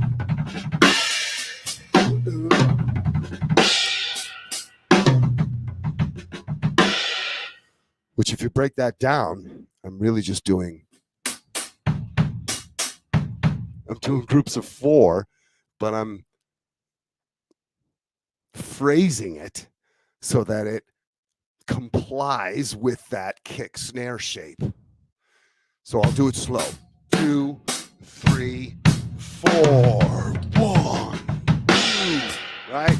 So you get this kick, snare, kick, snare, kick, snare, kick, snare. All right. I see a question. I'm going to come over in a second. I'm just going to show you one more example now with the 30-second notes. So now again, 4 to 2. So 1, 2, 3, 4. 1, 2. So 1, 2, 3, 4. 1, 2. So that's another option.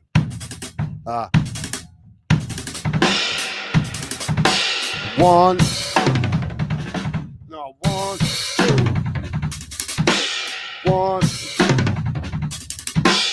1, 2. 1, 2, 3, 4. 1, 2, 3, 4. Kick, snare, kick, snare, kick, snare, kick, snare, kick, snare, kick, snare, kick, snare, kick, snare. I screwed that one up. Kick, snare, kick, snare, kick, snare. Ooh. So that time I'm actually going further over the bar line than 2. I'm landing to 3, right? I'm going 1, 2, 3, 4. 1, 2, 3. Oh, right. So we stayed with that same shape though. 3, 4. 1, 2. Kick, snare, kick, snare, kick, snare. Right? Oh. Oh. Oh. I screwed that one up. I'll do it again. 2, 3. Yeah, there it is.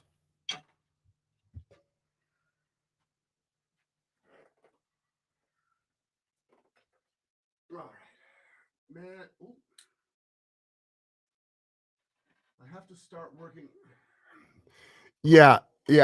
So Tom says, man, I have to start working out of your book again. So if you don't know, I have a book called Rhythm and Drumming Demystified. And the fact that Tom just brought that up is very apt because, like, if you look at lesson 19, for example, in this book, it's 30-second note based vocabulary. And so you can, let me see here. Yeah, there it is. So you can use this type of vocabulary. You can input that type of vocabulary to this system that I'm showing you, this mimicking the kick snare pattern. You know, I want to jump behind my kit now, says Salvador Villa. Hey, that's exactly what I'm hoping for, is to inspire people to want to do exactly what Salvador just said. That's great. That's great. And again, I'm just going to bring this up one more time. Gil wants me to play a solo. I'll do a solo. Oh, dude, it's 7:15 already. My goodness. Yeah, right. These things go fast. Okay. So I'm going to I'm going to reiterate a point. I'm going to play a little solo, and then we'll call it a day. The point that I want to reiterate is this system is really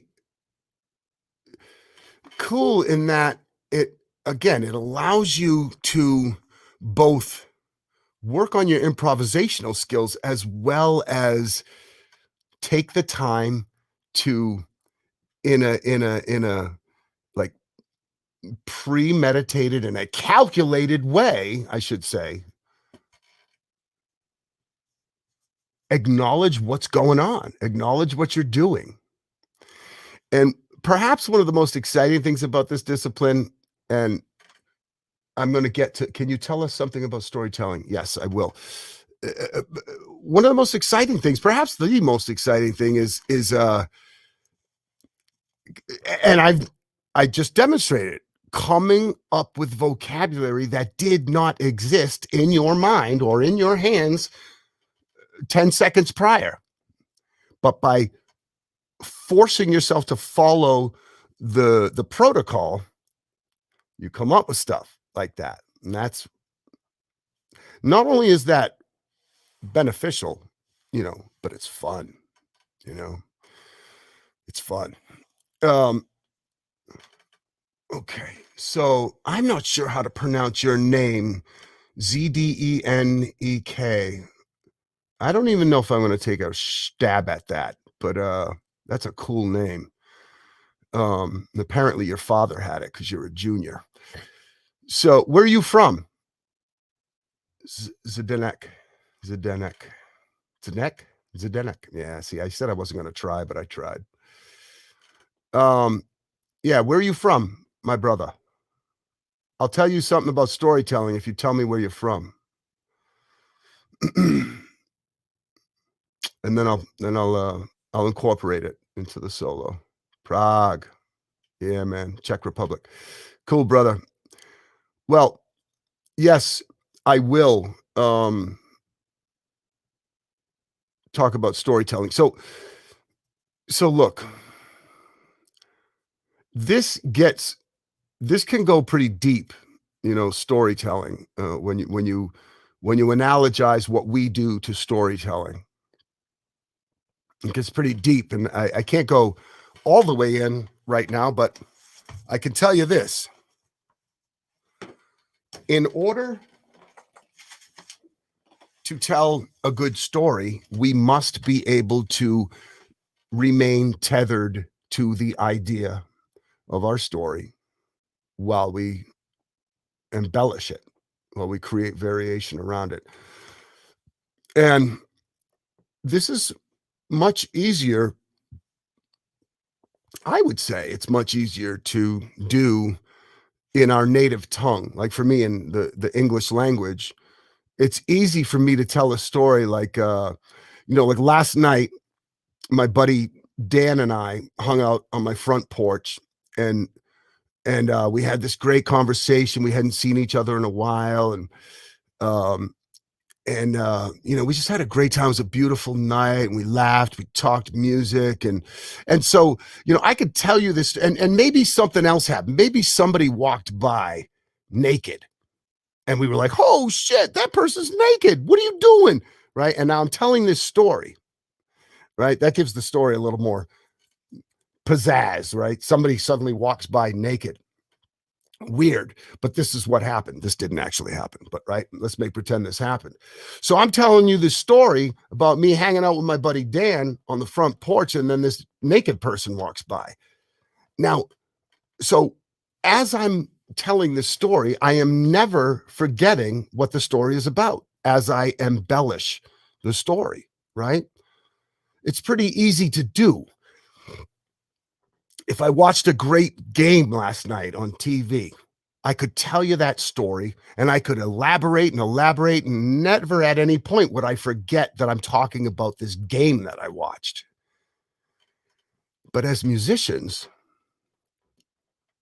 and so that's exactly what we need to be able to do as musicians. We need to have an idea, and we need to be able to embellish it. Of course, you theme and variation, right? We need to have a theme. We need to be able to vary it.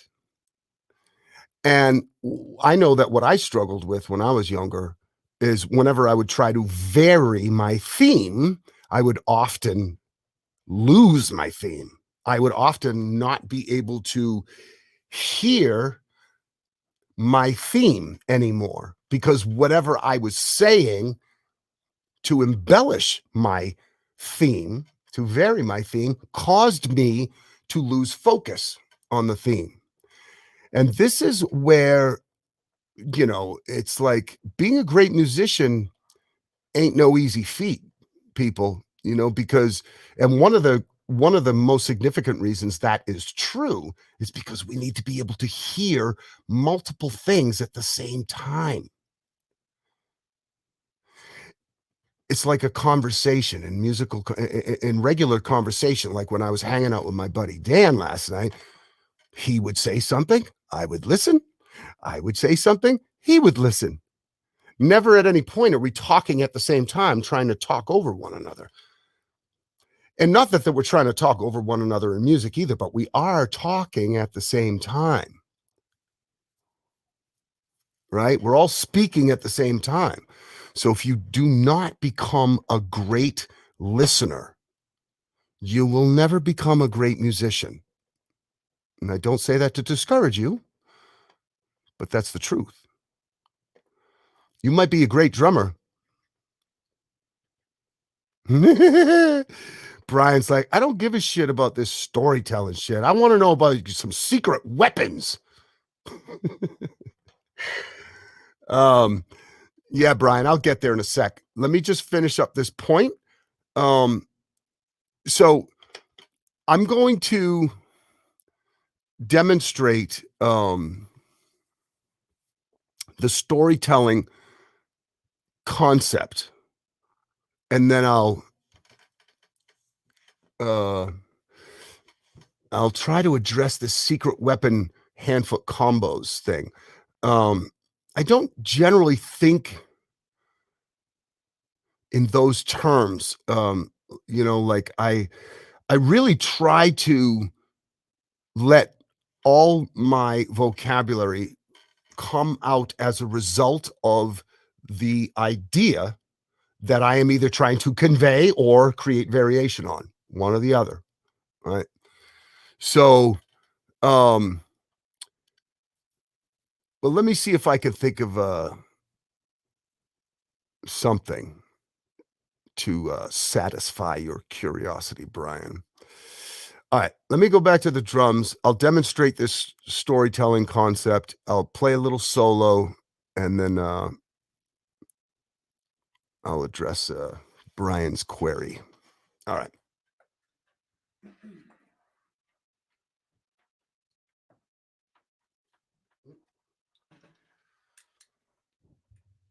So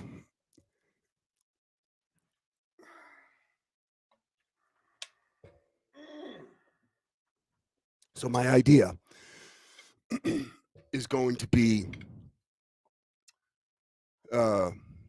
clave, which you guys were just hearing about from the last instructor.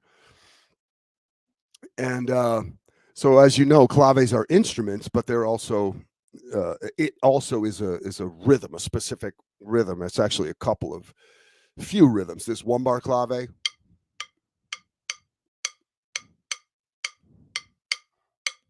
There's son clave. And there's rumba clave.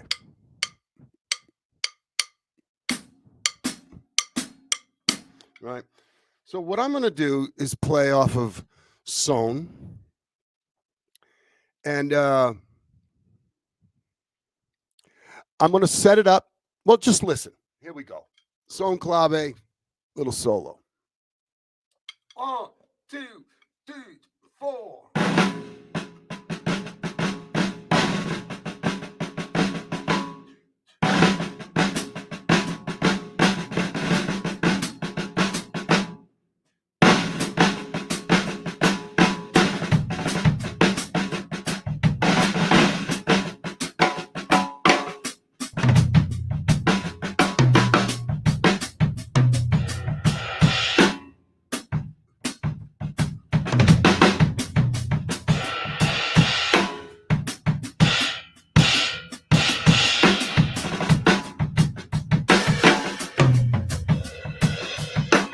changed it to Roomba.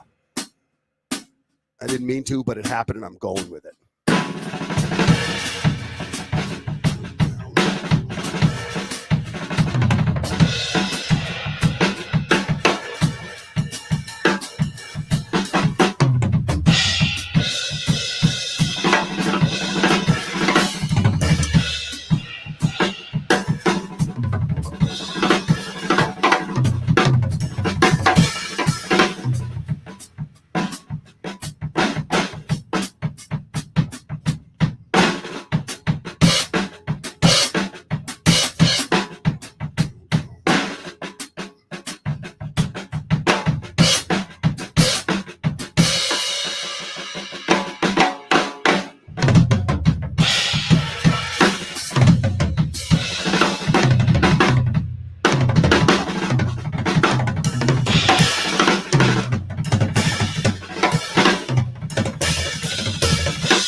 Man,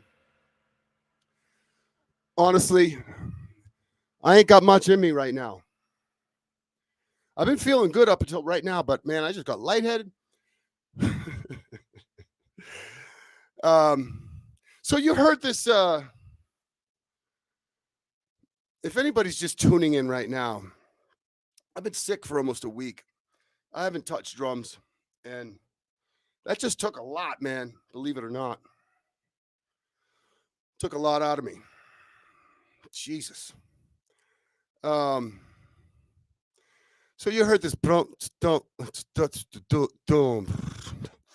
so I have to be able to hear that. 1, 2. So check it out. I'll keep the clave in my voice. 1, and 4. 1, and 4. 1, and 4. 1, and 4. And 4. 1,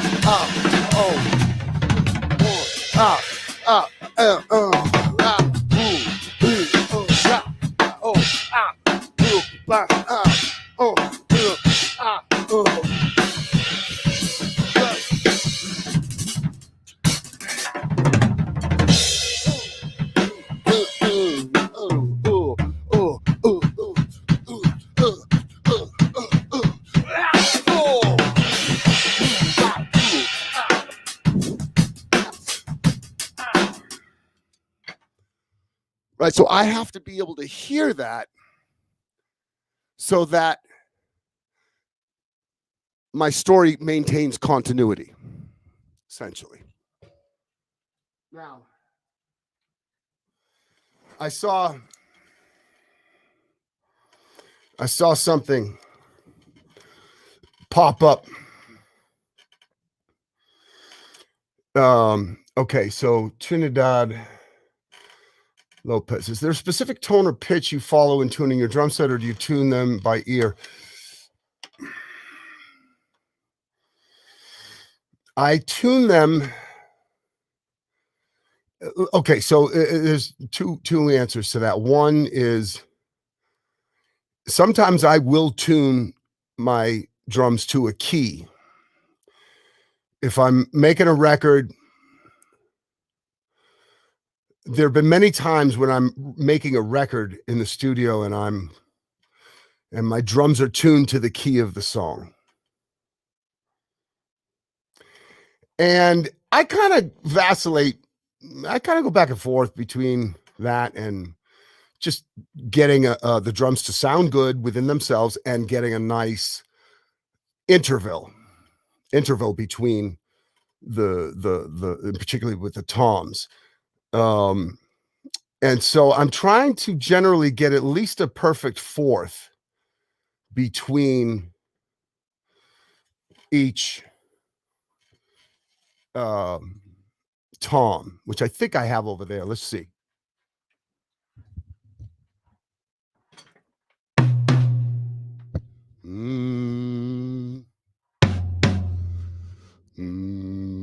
That's a fourth. Bo, bo, boom. Right? Da, da, da.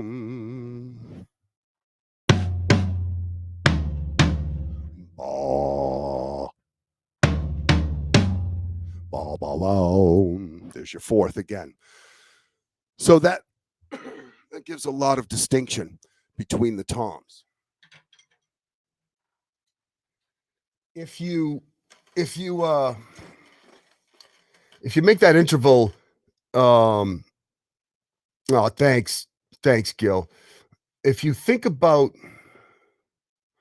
no, that's not what I was going to say. If you make those intervals smaller, oh, thanks, man, I appreciate that. If you make those intervals too close to one another, you lose definition. You know, your toms start to sound a little too. It just sounds like one tom, rather than three distinct voices. If you've got three toms, of course. So I would go, if possible, go for a minimum of a fourth between, each drum. And Brian's secret weapon question. So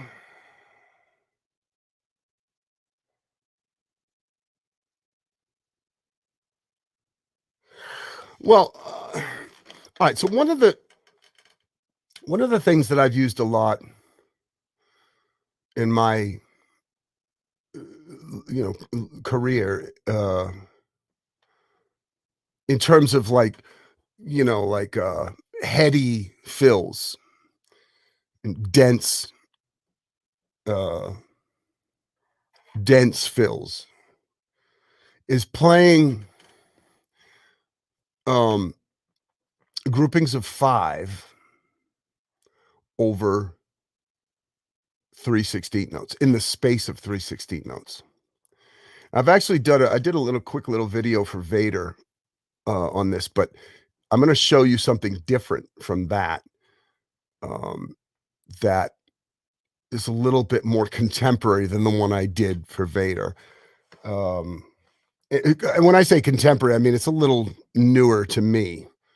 I'll show you both. All right, so check this out.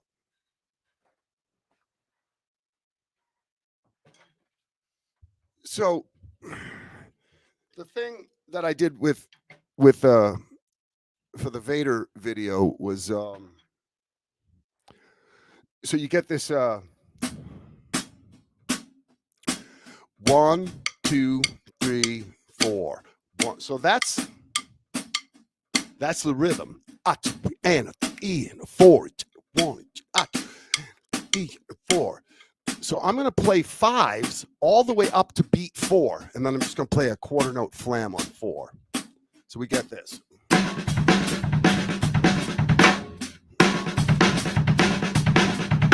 Right, so there's the 5 within each 3/16 note space. 1, 2, 1, 2, 1, 2, 1, 2, 4. 1, 2, 1, 2, 1, 2, 1, 2, 4. So I'm going 1, 2, 3, 4, 1, 2, 3, 4, 1, 2, 3, 4, 1, 2, 3, 4, 1. Woo, that's tough, right? Okay, so here's the 5 again.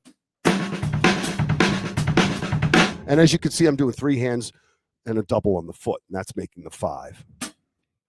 All right, so that's 1. Now check this out. Instead of doing 3 and 2, I'm going to do 4 and 1, but I'm going to, every other one, I'm going to layer a bass drum on the first note of the grouping of 5 with a cymbal. So in other words, it would be this.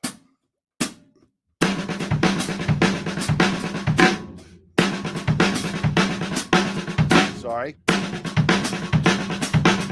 Now watch.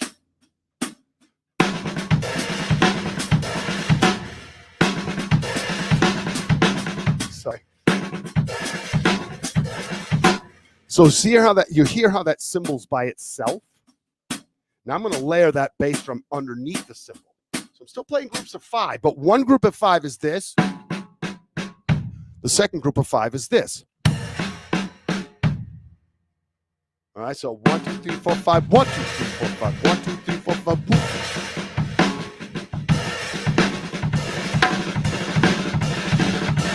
Now you could do that over a quarter note too. You know, you could be going 1, 2, 3, 4, 1, 2, 3, 4. Nah. Yeah, I mean, yes, you can, but that wasn't a good example. 3, 4, 2. Now over the dotted 8th note, there would be. Watch.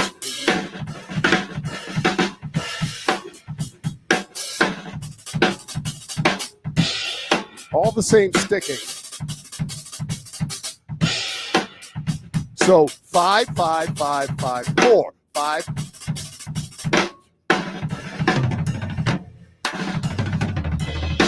Ooh, right? You can reverse that. 2, 3, 4. 1, 2, 3, 4. That was sloppy as hell, but you get the point. Yeah. So you get this, right? That's the first. That's the one I did for Vader, right? And then. Oh, I like that. There's actually on my Instagram page. There's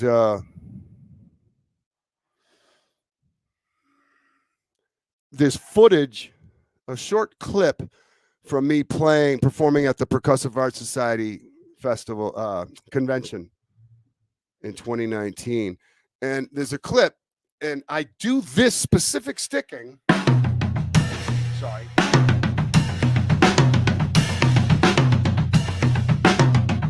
So you can actually cross over.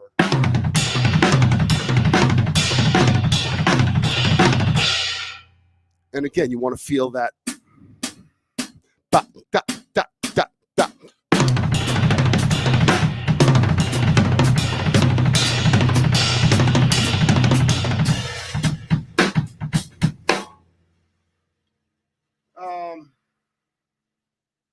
One last one, and then I really got to go. Check this out. Now watch this. 5, and then 5. So it's the same thing as the other one I just showed you, but with no symbol. So it's more linear. 1, 2, 3, 4. 5, 5, 5, 5, 4. 1, 2, 3, 4. 5, 5, 5, 5, 4. Now watch if you start that on the of 1. 1, and it resolves to the of 4, which is cool, right? Same vocabulary, but I'm just displacing it to start on the. No. Sorry. What was I doing? 1, 4. Yeah. Sorry. Start on the E of 1. 1. So, and that will take you to 1 if you start on the E of 1. 1 in 2 and 4. E in 1, 2, 3, 4. 1 E 2 and E. Sorry. One more time. 1 E and 2. 1 E and 2 E and 4 E. 1, 2, 3, 4 E and 1 E and 1, 2, 3, 4. 1, 2 and 1, 2, 4 and 1, 2, 3, 4, 1, 2, 3, 4. 3, 4. 3, 4. Yes.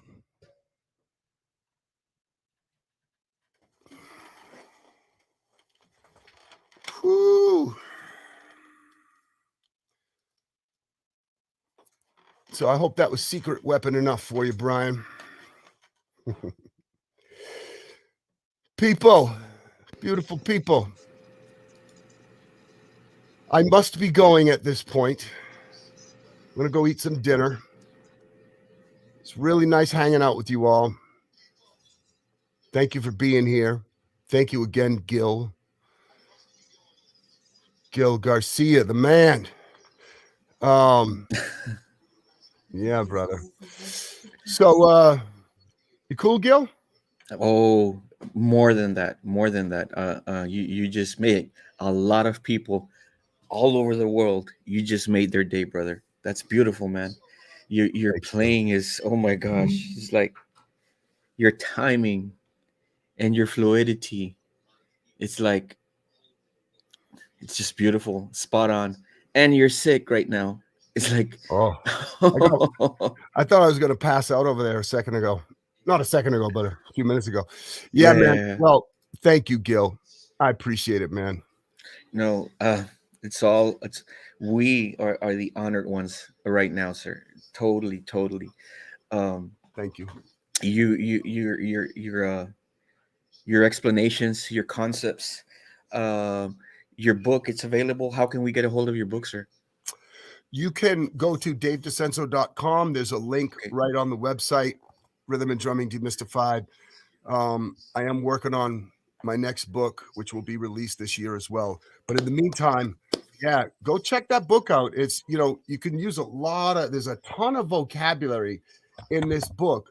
Like I said, it can be applied to the concept that I was teaching today. Yes, yes. Yeah. It seems like everything that you talk about, everything that you teach, regardless of the topic, it's a cohesive one piece or part of a one piece. Yeah, well, I appreciate that perspective. It's taken me a long time to as a teacher to get there, to get that, to accomplish Mhm. that, to really have it feel like a cohesive one, that within that Yes, one there's just, your whole world resides in that one sort of parameter, if you will. yes, yes, yes, yes. Yeah, but you have your science. You have it down to a science. Absolutely, absolutely. Quick question: do you offer lessons? Can people study with you through Zoom or? I do, although I have no availability at the moment. If anybody Okay, is interested, my schedule is so full of late that I'm thinking about doing some of my own master classes where I can't get everybody in for individual lessons. I could at least get some people in for maybe like a 6 or 10 person master class. So anybody out there who's interested in that, please email me at davedescenso@gmail.com, and we can go from there. okay, awesome, awesome, awesome. Um, I did invite you into that Facebook group, sir. Right? Correct? Yeah, you did, but I went to look Okay. for it last night and I couldn't find it. Okay, I'll see if Facebook lifted my pause and I can add you. That way, it'll be quick for you to find it. And the reason why I say that, sir, is because again, that's going to be an educational hub, and there's quite a few artists that have joined, Yes, and more are coming. And if they want to reach you for a lesson, they can find you right there, and they can message you. Yes, yes, yes. I appreciate that, yes, girl. absolutely. And we have pending a visit to South Texas.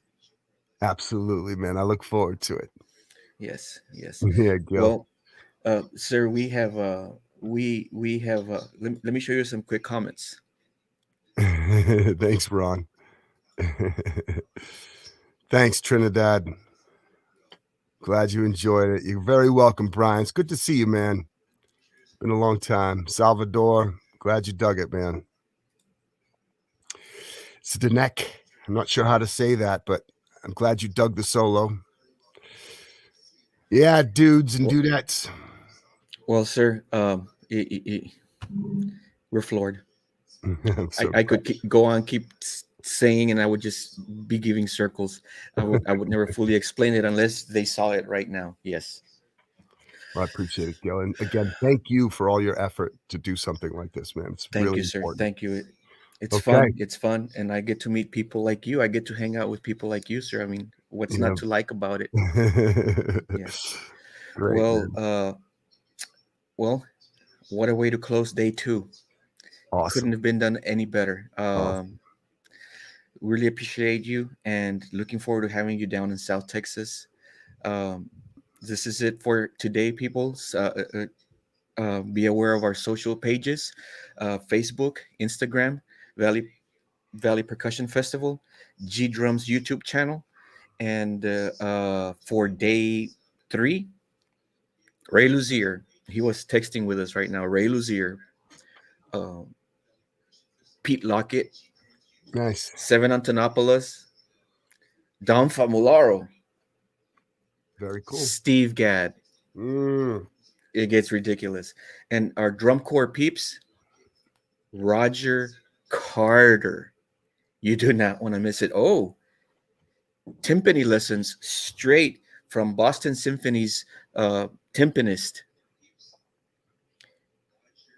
Tim Jennis. It's going to be stacked. So you don't want to miss it. Dave DeCenso, thank you so much for doing it. And see you next week. Have a great night, everybody.